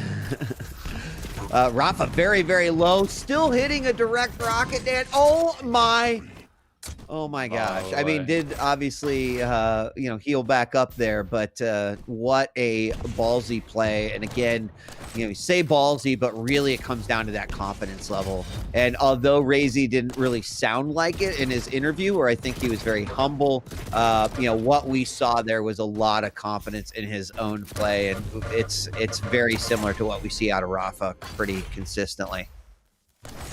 He just knows the limits of what he's capable of. So trusts his gut, and a lot of his plays are just so low risk. He just knows exactly what he can hit and how he's going to hit it. And even if he dies, he's got a plan for if he dies.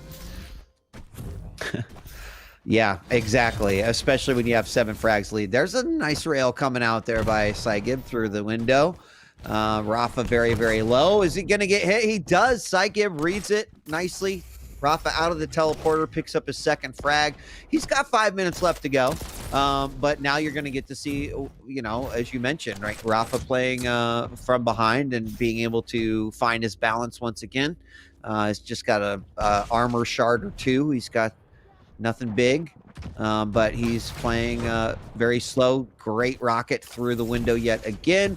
His opponent's waiting for that heavy. He did pick it up. It's still sitting on and holding on to a 6 frag lead. Constantly keeping the damage ticking through, not letting Saigib get anything for free. But he is very weak at the moment. So I can just use a single rail, but he's the one actually eating the rail. Rafa here is doing so much damage. He is. I mean, just taking a look at damage report right now. He's about 200-300 damage ahead. But he's hitting those real crucial shots that he needs to hit. 40% rail, actually on both sides, so both players hitting those. A little bit more on the shotgun side. In fact, that's a lot of what Rafa is bringing in, using that as like cleanup and the closer. But hitting a lot of those really important rails that get him down and then allow him to convert that into a frag. This time Rafa is going to grab the heavy. It's actually something he hasn't seen in a little bit here, so that's even more scarier, knowing that this time he's going to be fully armored as he goes up, and Mega was about to spawn, but Saigib just a second too soon on that one, and Rafa picks up another frag.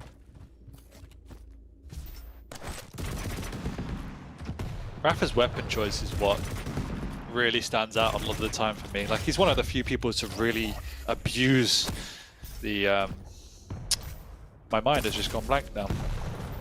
Tri-bolt. There we go. That's the word I was looking for. The way he uses the tri-bolt, and his spam is always so effective that creates just boundless opportunities for him to push in. Yeah, I really think he was one of the players to kind of really turn that weapon into a why is it here to, oh, okay, this is how you can use it. You know, I would say between last season and even in between these two stages, we've seen a lot more players really utilize it in a smart way, defensively, offensively, to try to find where your opponent is at, to just chip away.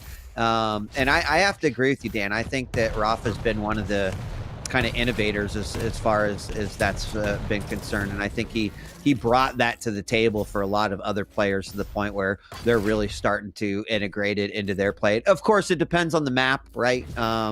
There's a few maps where it just doesn't necessarily make a ton of sense, or doesn't work out in the same way. I think Awoken happens to be one of those maps where it works out quite nice. Yeah, absolutely. And see, whenever you're trying to chase him, or whenever he's chasing you, you're always going to be met with some form of damage before you even see him a lot of the time. It just makes your life so hard to do anything on the map. Yep. And just ticking away. I mean, that's like one of the most important things you can be doing, right? Is just consistently dealing out some level of damage. If you're controlling health bubbles as well, we got an LG battle in the back, and Rafa will pick that one up pretty easily. 13-2, finds his opponent. Oh no! I think that was all because of the rocket blast that came out there, giving just a few extra points of health shaving off. But look at this. Can't really even convert, right? It did enough damage that's not something that Saigib's going to be able to build any sort of a comeback with. Rafa's right back in there, both players with some health and armor, but Saigib's still a little low, avoiding most of that Hyper Blaster spam right there, except for the last two, and might finish up. Yep, there it is. The LG finish him off 14-3 in our final minute. It was, again, another clinical performance from Rafa. Just super efficient, played a high tempo, made sure he controlled all the items, even has an even split of the lights to Saigib, so he had full control of the map, and as you say, controls health bubbles as well, and just made sure he was much more efficient with his damage overall. Yeah, I mean, Athena really didn't work out here, right? I mean, obviously, I think with Doom, you just have the mobility advantage there, and you'd think Athena would, but I think the hard part is just not really ever having a stack that you want against Rafa when you're fighting, and the score is definitely representative of that. There's the final seconds. We get another frag coming out here by Rafa. GG's coming out, and that's going to make the score 15-3 to close that one out. And I think pretty much what most people expected in this first map. I think so. And it goes to show your point that you made in the start, where Rafa's going up against one of the best in North America and makes it look another day in the office. And so you got to admire how well he plays as much as how easy he makes it look. He does, right? Everything is kind of on point. Even when he does get down or loses a frag, he's able to kind of pick himself up, find that balance, get back in the zone yet again. And we saw that, a couple of times during this matchup. But he is, the greatest players make the game look so easy to play, even though we know that is not the case at all. And he did that just now on Awoken. But we move on to our second map, Corrupted Keep, where Rafa is on Strog and Saigib going to be on Anarchy. And even kind of mirroring his costume here to look a little bit like it's kind of a Saigib cosplay. Not really. If he had a cool... Well, they can't see the skin yet. It doesn't matter. Doesn't matter. Side boss. Yeah, I mean, what do you think about this one? This is actually one of my favorite maps to watch Rafa on. So I think Saigib has a tough road ahead for him, but yeah, no, I definitely think he's got a tough road. Giving him Strog on this map means he can keep the momentum up so fast. Not only he got the speed of the Strog, he's got the burst damage from the Pika. He's also got the health files from killing his opponent, meaning you can keep that tempo going. So it's the perfect combination for the way he wants to play. Anarchy allows Saigib to maintain the same pace, but he's going to be very reliant on using the injection.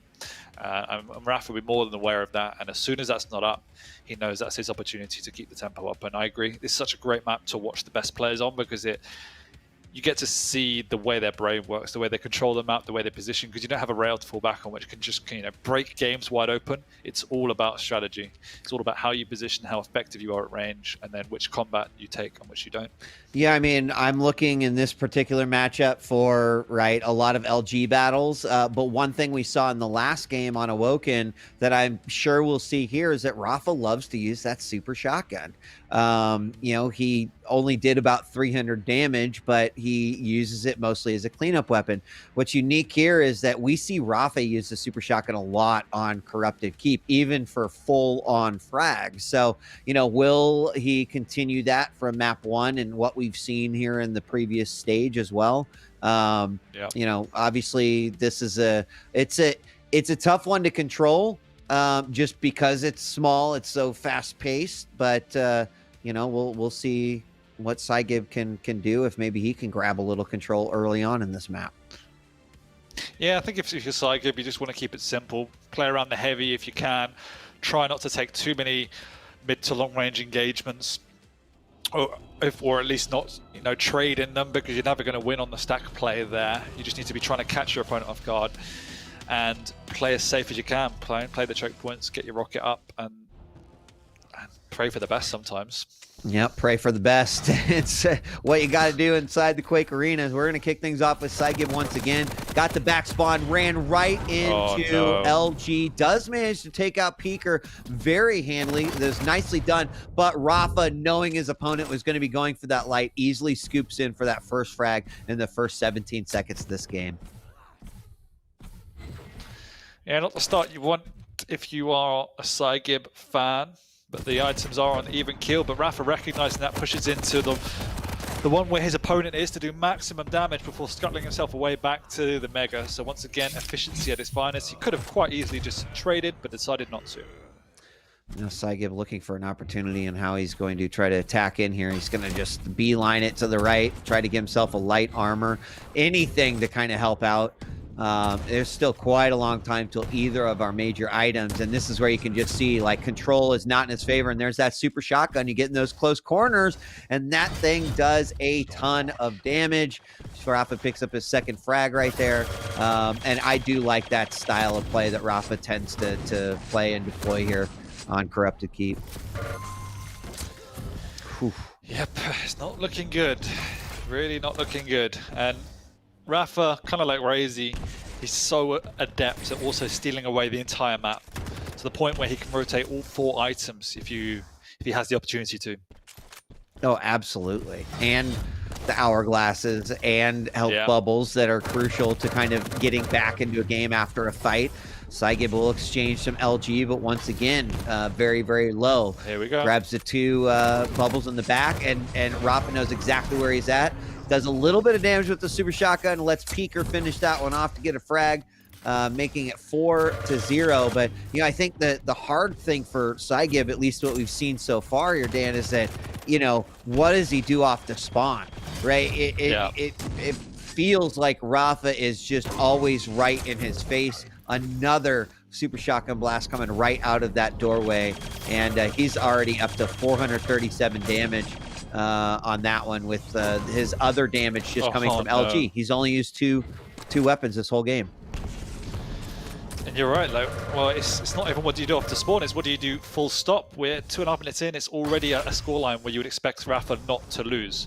And he's rotating all 4 major items. He's rotating the health bubbles, he's rotating the shards, and he's got a good split on both major items.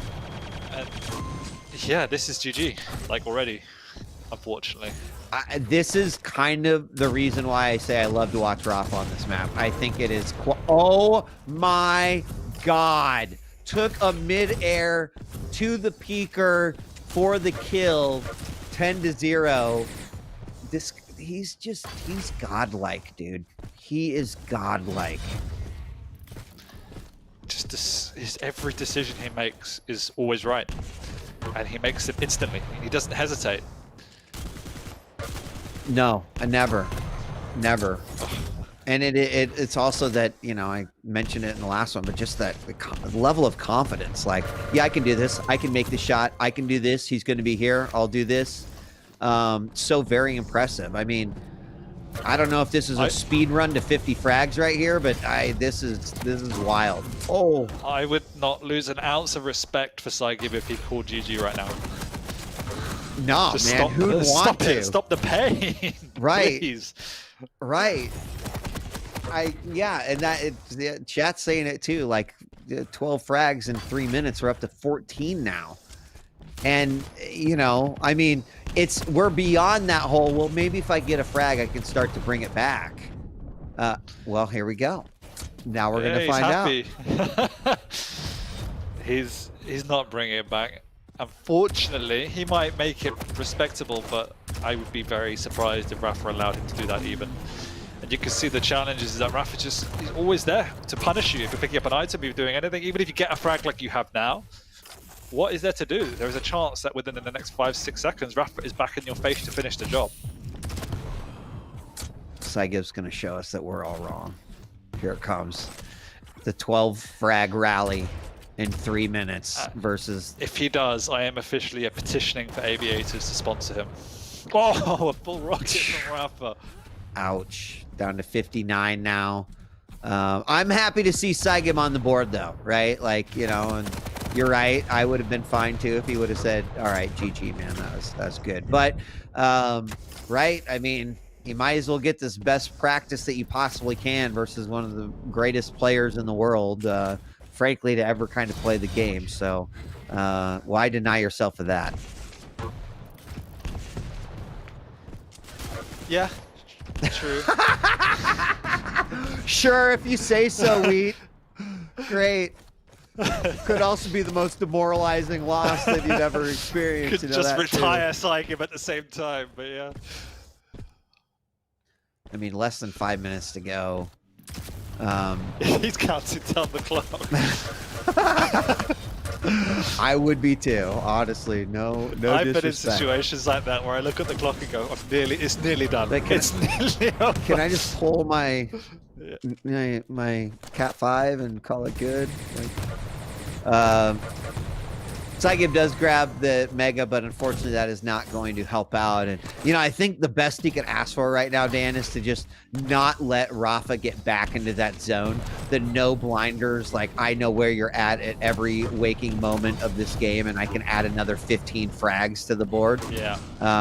Yeah. All right, there exactly. We go. That was nice. If we're looking at it from a purely performance view, you would take that traditional sports view. Okay, they won the first half. Let's go out and win the second 5 minutes. Start from 0-0 in your head. Yeah. And try and win that second half of the game.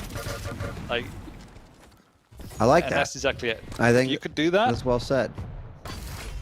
Yeah, it's actually a great mentality for a player to be in, because you right? You are playing against the greatest players from around the world in this game, like through several weeks, and then you're going to eventually face them off against, you know, the pool of all of them during the finals.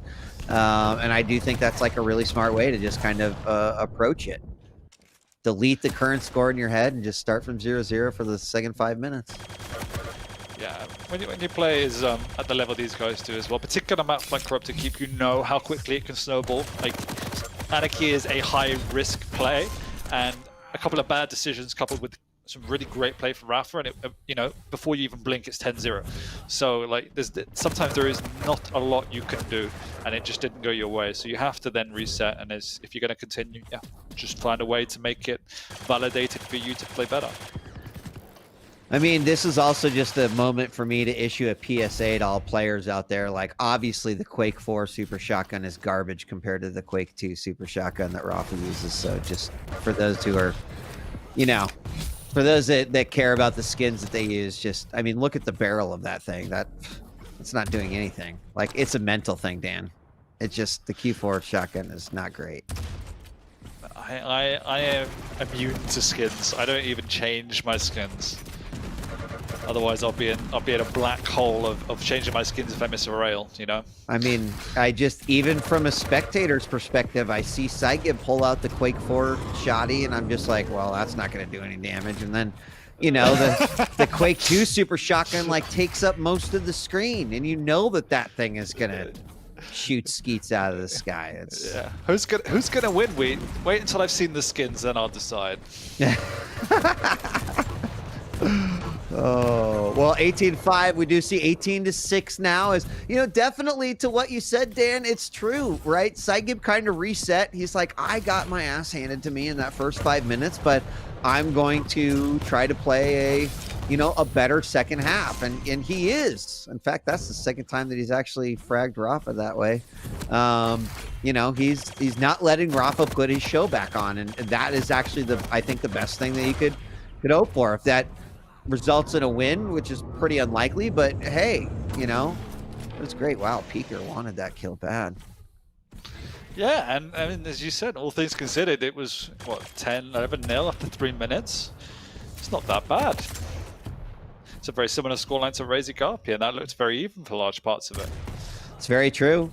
It's very true. I mean, it always goes, I love this little game to play where you could show someone the first 5 minutes of this match and be like, how do you think it's going to end up? And people would be like, Rafa's going to have 30 frags by the end of this game. And that's just not the case, right? I mean, Saigib did a good job. Rafa might hit that 20 threshold. That is possible. Oh, almost good. The gauntlet coming out of the teleporter. Saigib very low. Oh, with 9 points of health, does manage to get it off. Trying to keep Rafa from that 2-0. And he did it. He did it. Nice. Well done. 19-8, that final score. But when you consider the incredible play that Rafa had coming out of the gate, not too shabby of an end result for Saigib. No, I think I said end this game after 2 minutes, so it didn't look as bad as it felt for the first 2-3 minutes. And that's full credit to Saigib.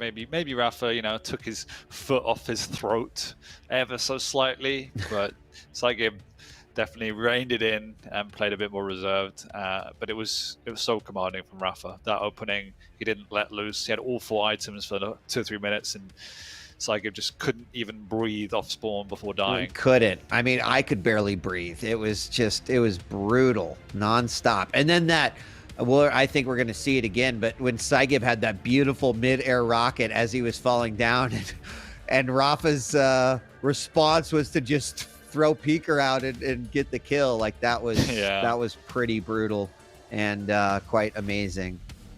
So well done.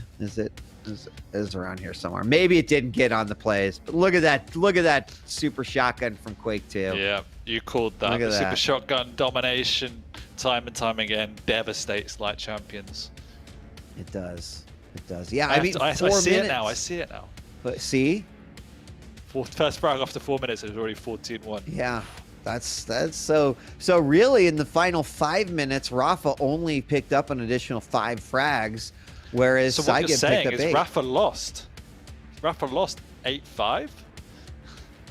I mean, the second half, maybe. In the second half? In the second half. But then you have to combine the victory. Scores. That's where, math comes into play. Side fans, they don't count the same. But a good, I would say a good, strong finish coming out there by Saigib. There you see Rafa with his haircut and the facial expression. Look at the damage with that shotgun. 1021. Although Saigib also throwing it out there, 879. And it's an impressive play. 41% LG over on Rafa's side. And his damage overall was just pretty devastating by comparison. So we're going to 6K to the third and final map, Deep Embrace. We were all pretty excited to see that on there. I mean, I think hands down, I would say that my favorite games of last stage came from Deep Embrace. Yeah, there was some absolutely crazy games. I don't think we saw a single bad, quote unquote, game on Deep Embrace. Everyone had a spectacle within it. And I hope that trend continues as the players become even more accustomed to that map now. And I think they all enjoy it. I think they also know the fear that lies within, that it can snowball quickly, which is why it's the first time we've seen it today. Yeah. But it is also a favorite for a lot of players, and I'm glad we get to see it at least once. Completely. And, I think for those like myself, who are also like, but I want to see the new maps. We were saying the same thing in the opening weeks of stage 1.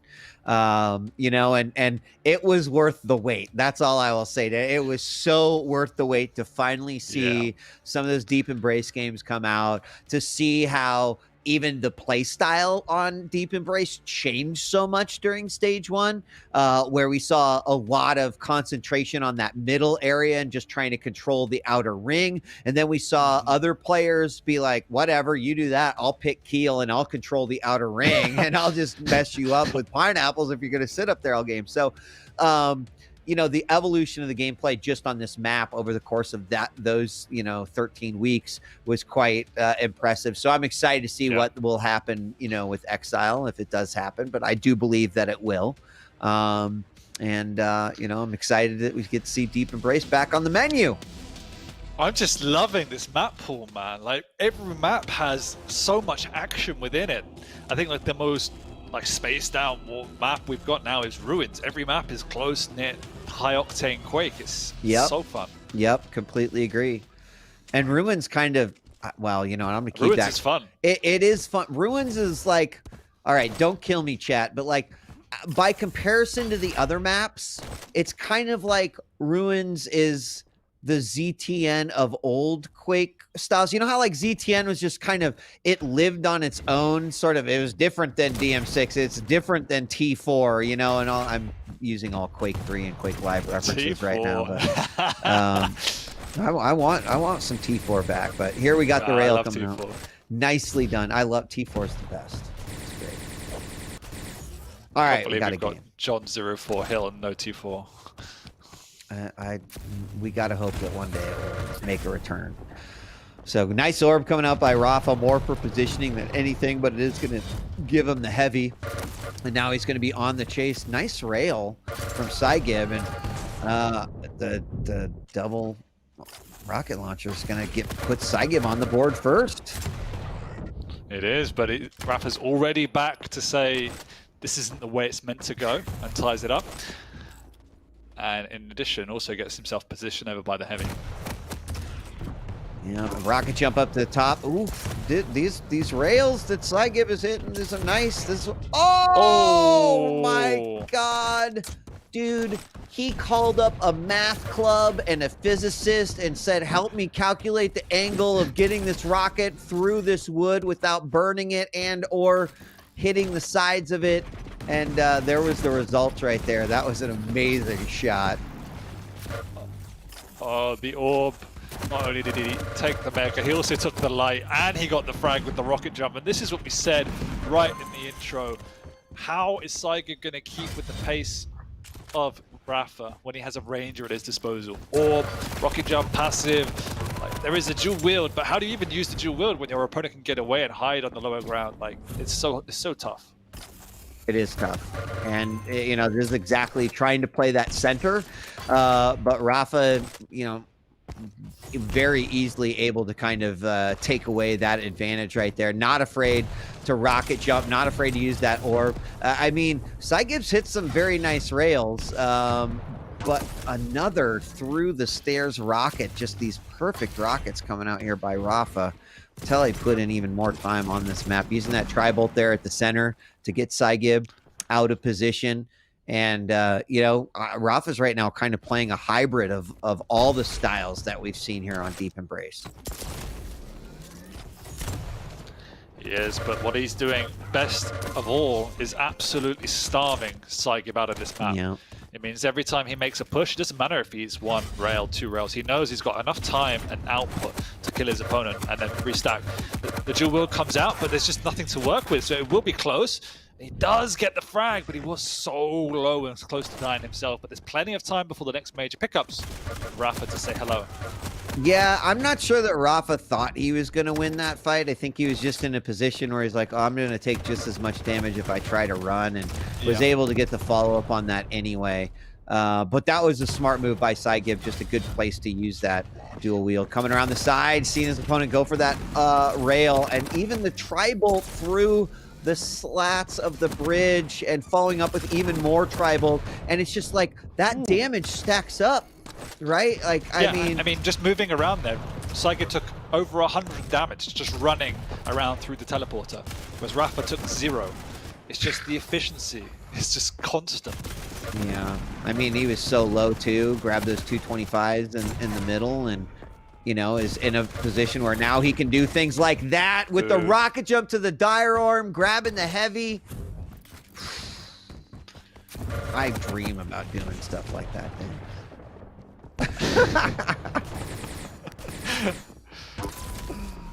I bet Rafa didn't even realize what he did that was good. He just did something. Yeah. Just made it work. Well, we're about to hit the 5-minute mark. Rafa with another commanding lead. Maybe Cygib can reset on that second half, but 2 great rails from Rafa is going to take it up to 10. Going into that second half. Oh, the dialer not going to come out, though. Even saw a little peek from Cygib, like turning behind him. Smart to do, but he was not debated by that at all. And another nice set of rockets from Rafa. Cygib has 2 heavies, 4 lights, and 1 mega in 5 minutes of gameplay. That's rough. It is rough. And he's done the same amount of damage as Rafa in the map, but he's down 10 frags. I mean, of all the maps in the pool, this is probably one of the easiest to really run the board on if you get that level of control. Absolutely. But you also have to then have the skill to maintain that level of control and not overcommit in a very combat-heavy map. Of course, yeah. Yeah, I mean, where a rail can kind of just be an equalizer, right? For sure, yeah. Particularly as a 2 mediums, you're not a heavy with the super stack to fall back on. Yep. And oh, he's got an item. And I mean, but took so much damage. I mean, that item was basically negated. Knew his opponent was going to go for those double health bubbles and lands the pixel perfect rail to get his 14th frag. And the second half has officially started. Dire Orb's up yet again. And, Rafa seems to, he's not playing as aggressive as he was. Okay. Well, I'll shut up now. Not yet. No, is he off? Oh, I thought he was going to go off the map there as he got caught. But Rafa just bides his time. Oh, this is so painful. I mean, it's a great display. Oh man, left with the dire orb, followed up with a shotgun to the back. 17-2 now. And even when you think like, oh, I'm gonna get a light, great, then a rocket's coming out and like scorching your feet. There's a nice fall away rocket. 17-3. All right, he stopped it down. All right, the tidal wave has subsided here a little bit. Let's see if Cygib.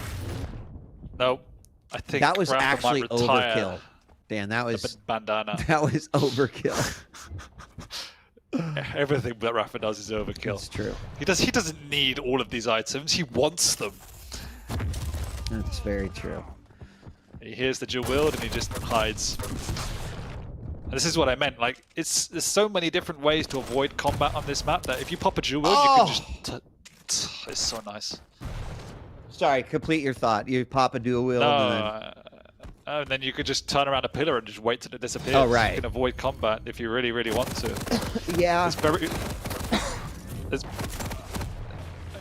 There's not like a, on a corrupted keep where you come off the spawn and you catch them in the nail gun room and there's nowhere for them to go. It just doesn't really exist on this map. There's like the mega area, or there's a spawn here, but then even here, there's a couple of pillars you can hide around and just wait it out. Yeah, it's very true. It's very true. And, if you're not getting use out of the dual wield, like what are you getting out of, out of PJ? Not Exactly, a whole lot. A lot of the situations where you'd want to use it would have been a frag anyway. If you're catching them up a jump pad or if they are off the spawn. It's just, it wasn't the pick against the Ranger, I think. Oh, Dire Orb does not fit through the wood. Today we have learned. 20-4, there's the 2-0 that we thought we might see on Corrupted Keep. Just a quick update on some of the accuracies that we're seeing here. Right now, Rafa's Rail with 22 shots is at 59%. Still some good damage out on Cygib's side. He's up to 3,900, but Rafa has dropped 4,700 on this particular map. And it's all of those, like little shots here, those random rockets around the corner, some LG cells that get thrown out there. And, in the last moment, Cygib at least got on the board, and I think that's great. Unfortunately, Rafa, though, quadrupling that score.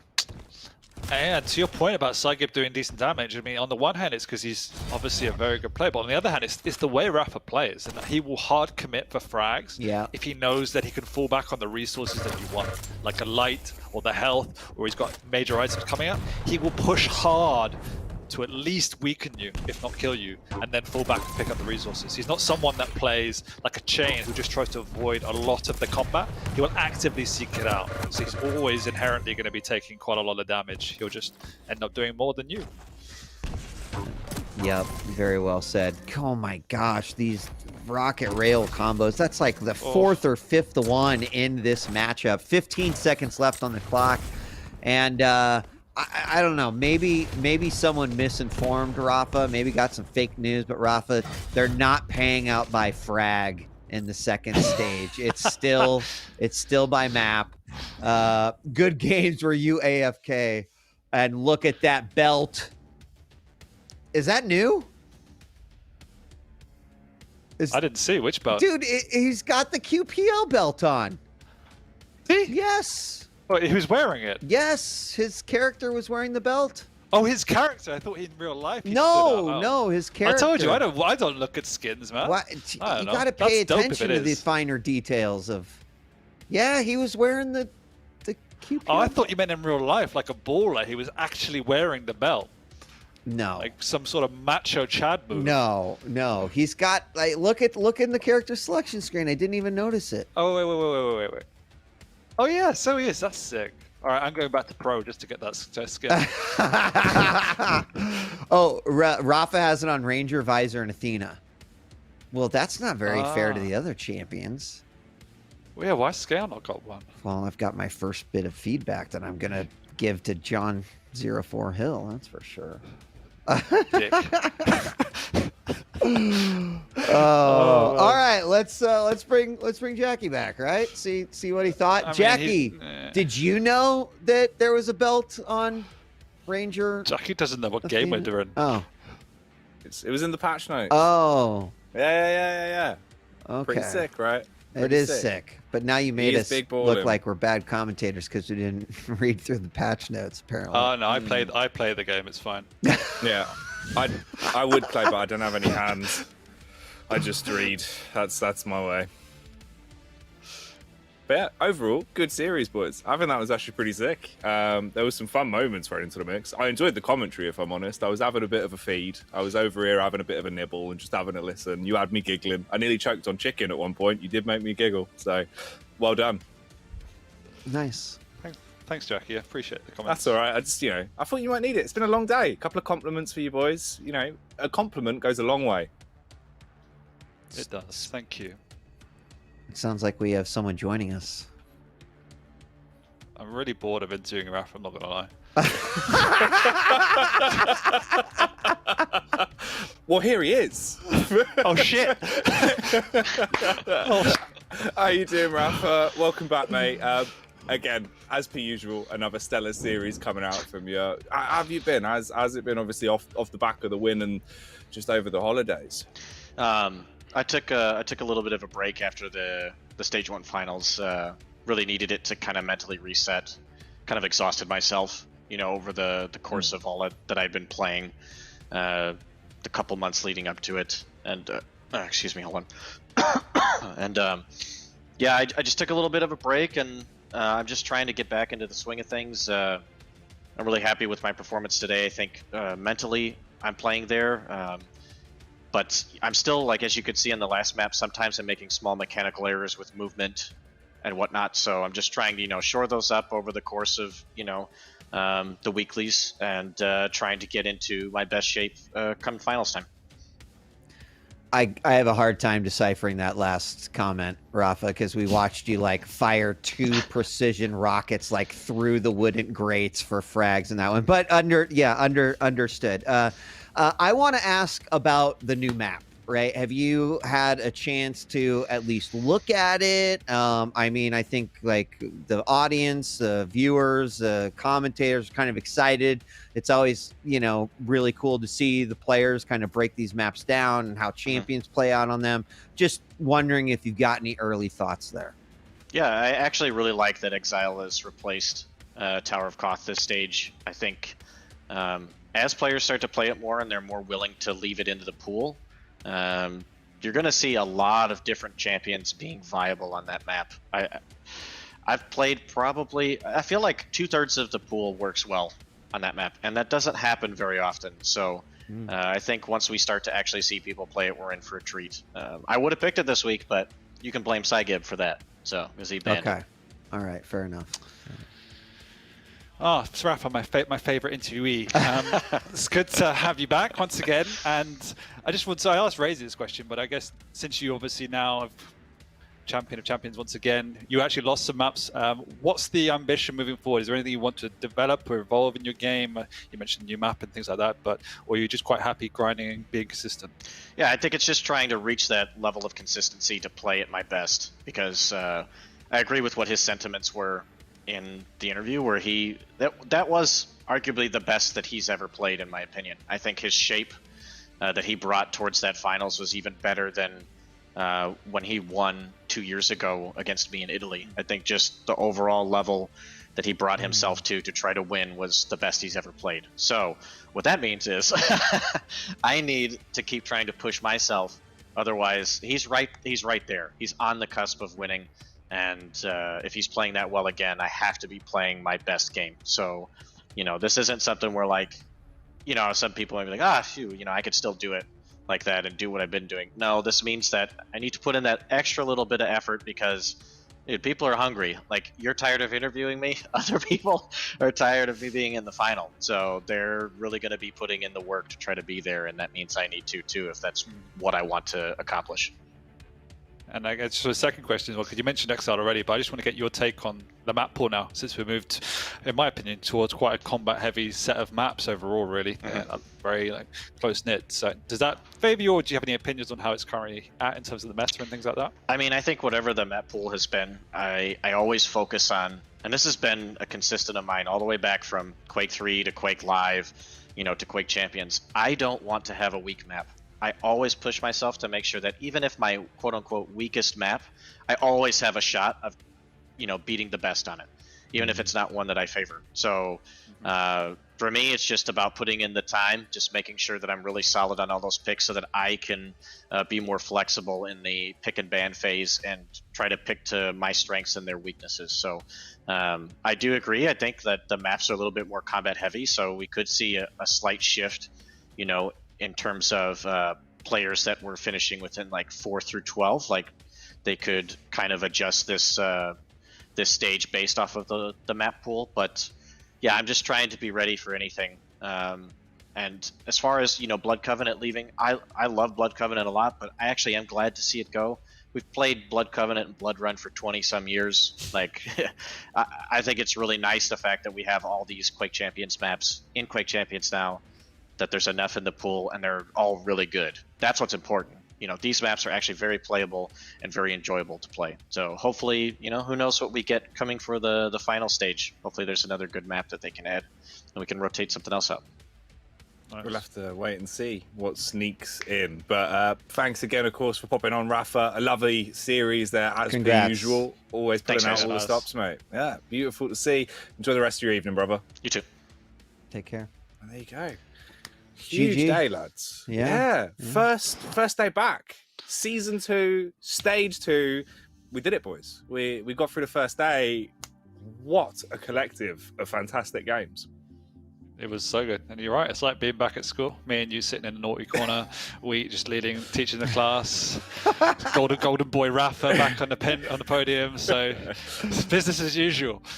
Rafa's like the substitute teacher that comes in that we will get really excited to see. It's just like, Mr. Rafa, please. It was good. I mean, and even some upsets. I think. I mean, Nasser versus Chain was a very enjoyable one to watch, and. I don't think that anyone can say, like, sure, Rafa winning 3-0 or Razy winning 3-0. You might call it predictable, but I think the beauty, right, of each stage is just how much variety there will actually be over the course of this 12 and 13 weeks. So if that was a great kickoff, I thought, to stage 2 for sure. Oh, no, 100%, right? Like, we actually had some really interesting results. We got some pretty historic games as well. Like, we had Avic Cypher today. As that being, like, an opening game for the first week, that's sick. And we saw Avic get the win as well, where it's one of those, and you're like, damn, this is actually pretty hot. We've got a really good season coming up. Already, we've had some great games. It's been looking sick from the get-go, and it's only going to get better. I've enjoyed spending my time with you both tonight. But before we close this one out, is there anything you want to get out there, boys? Any final thoughts? Starting with you, Dan? I'm loving the changes to the map pool, as Rafa said. I think it gives a really new dynamic. I think we've seen now over the past 2 stages a lot of old home favored maps to players been thrown out, and that means people need to adjust and they need to change their style, and that means they need to try new champions and try new things, and that's what we're seeing. And we saw some really great Quake today. We saw some upsets and we saw some expected results, but I think everyone put in a good showing, so that's only going to be good looking forward. Yep. If stage 2 is a giant fuse and the explosion at the end is the finals, I thought what we saw this week was great. And I mean, you think about some of the games we were seeing at the end of stage 1, and things were really heating up, right? Players moving from this spot to this spot, even deep in the middle of the bracket, things were really brutal. So I think it's just going to be amplified even more this stage, and that is certainly exciting. And as Rafa said, using his own words, right? There's players that are sick of seeing Rafa in the spot that he's at. So he knows what he needs to do, right? Go over his own power level. But for him to call out and say there's a lot of players that are kind of hot on my heels, that's pretty exciting for any Quake fan. Oh, hell yeah. Well, that's the thing. Whilst Rafa jumps back in the hyperbolic time chamber, it is time for us to say goodnight for another week. But remember, Sundays are for Quake, and the Quake Pro League is back. This is going to be going on throughout the rest of the season. Our beautiful faces will be back here every week, so make sure you keep coming back to check out what is going down over the course of competition. It is going to be fierce as we brawl for the belt. Thank you so much, though, to PGL and Bethesda for making all of this possible. And, of course, we will be back same time, same place next week.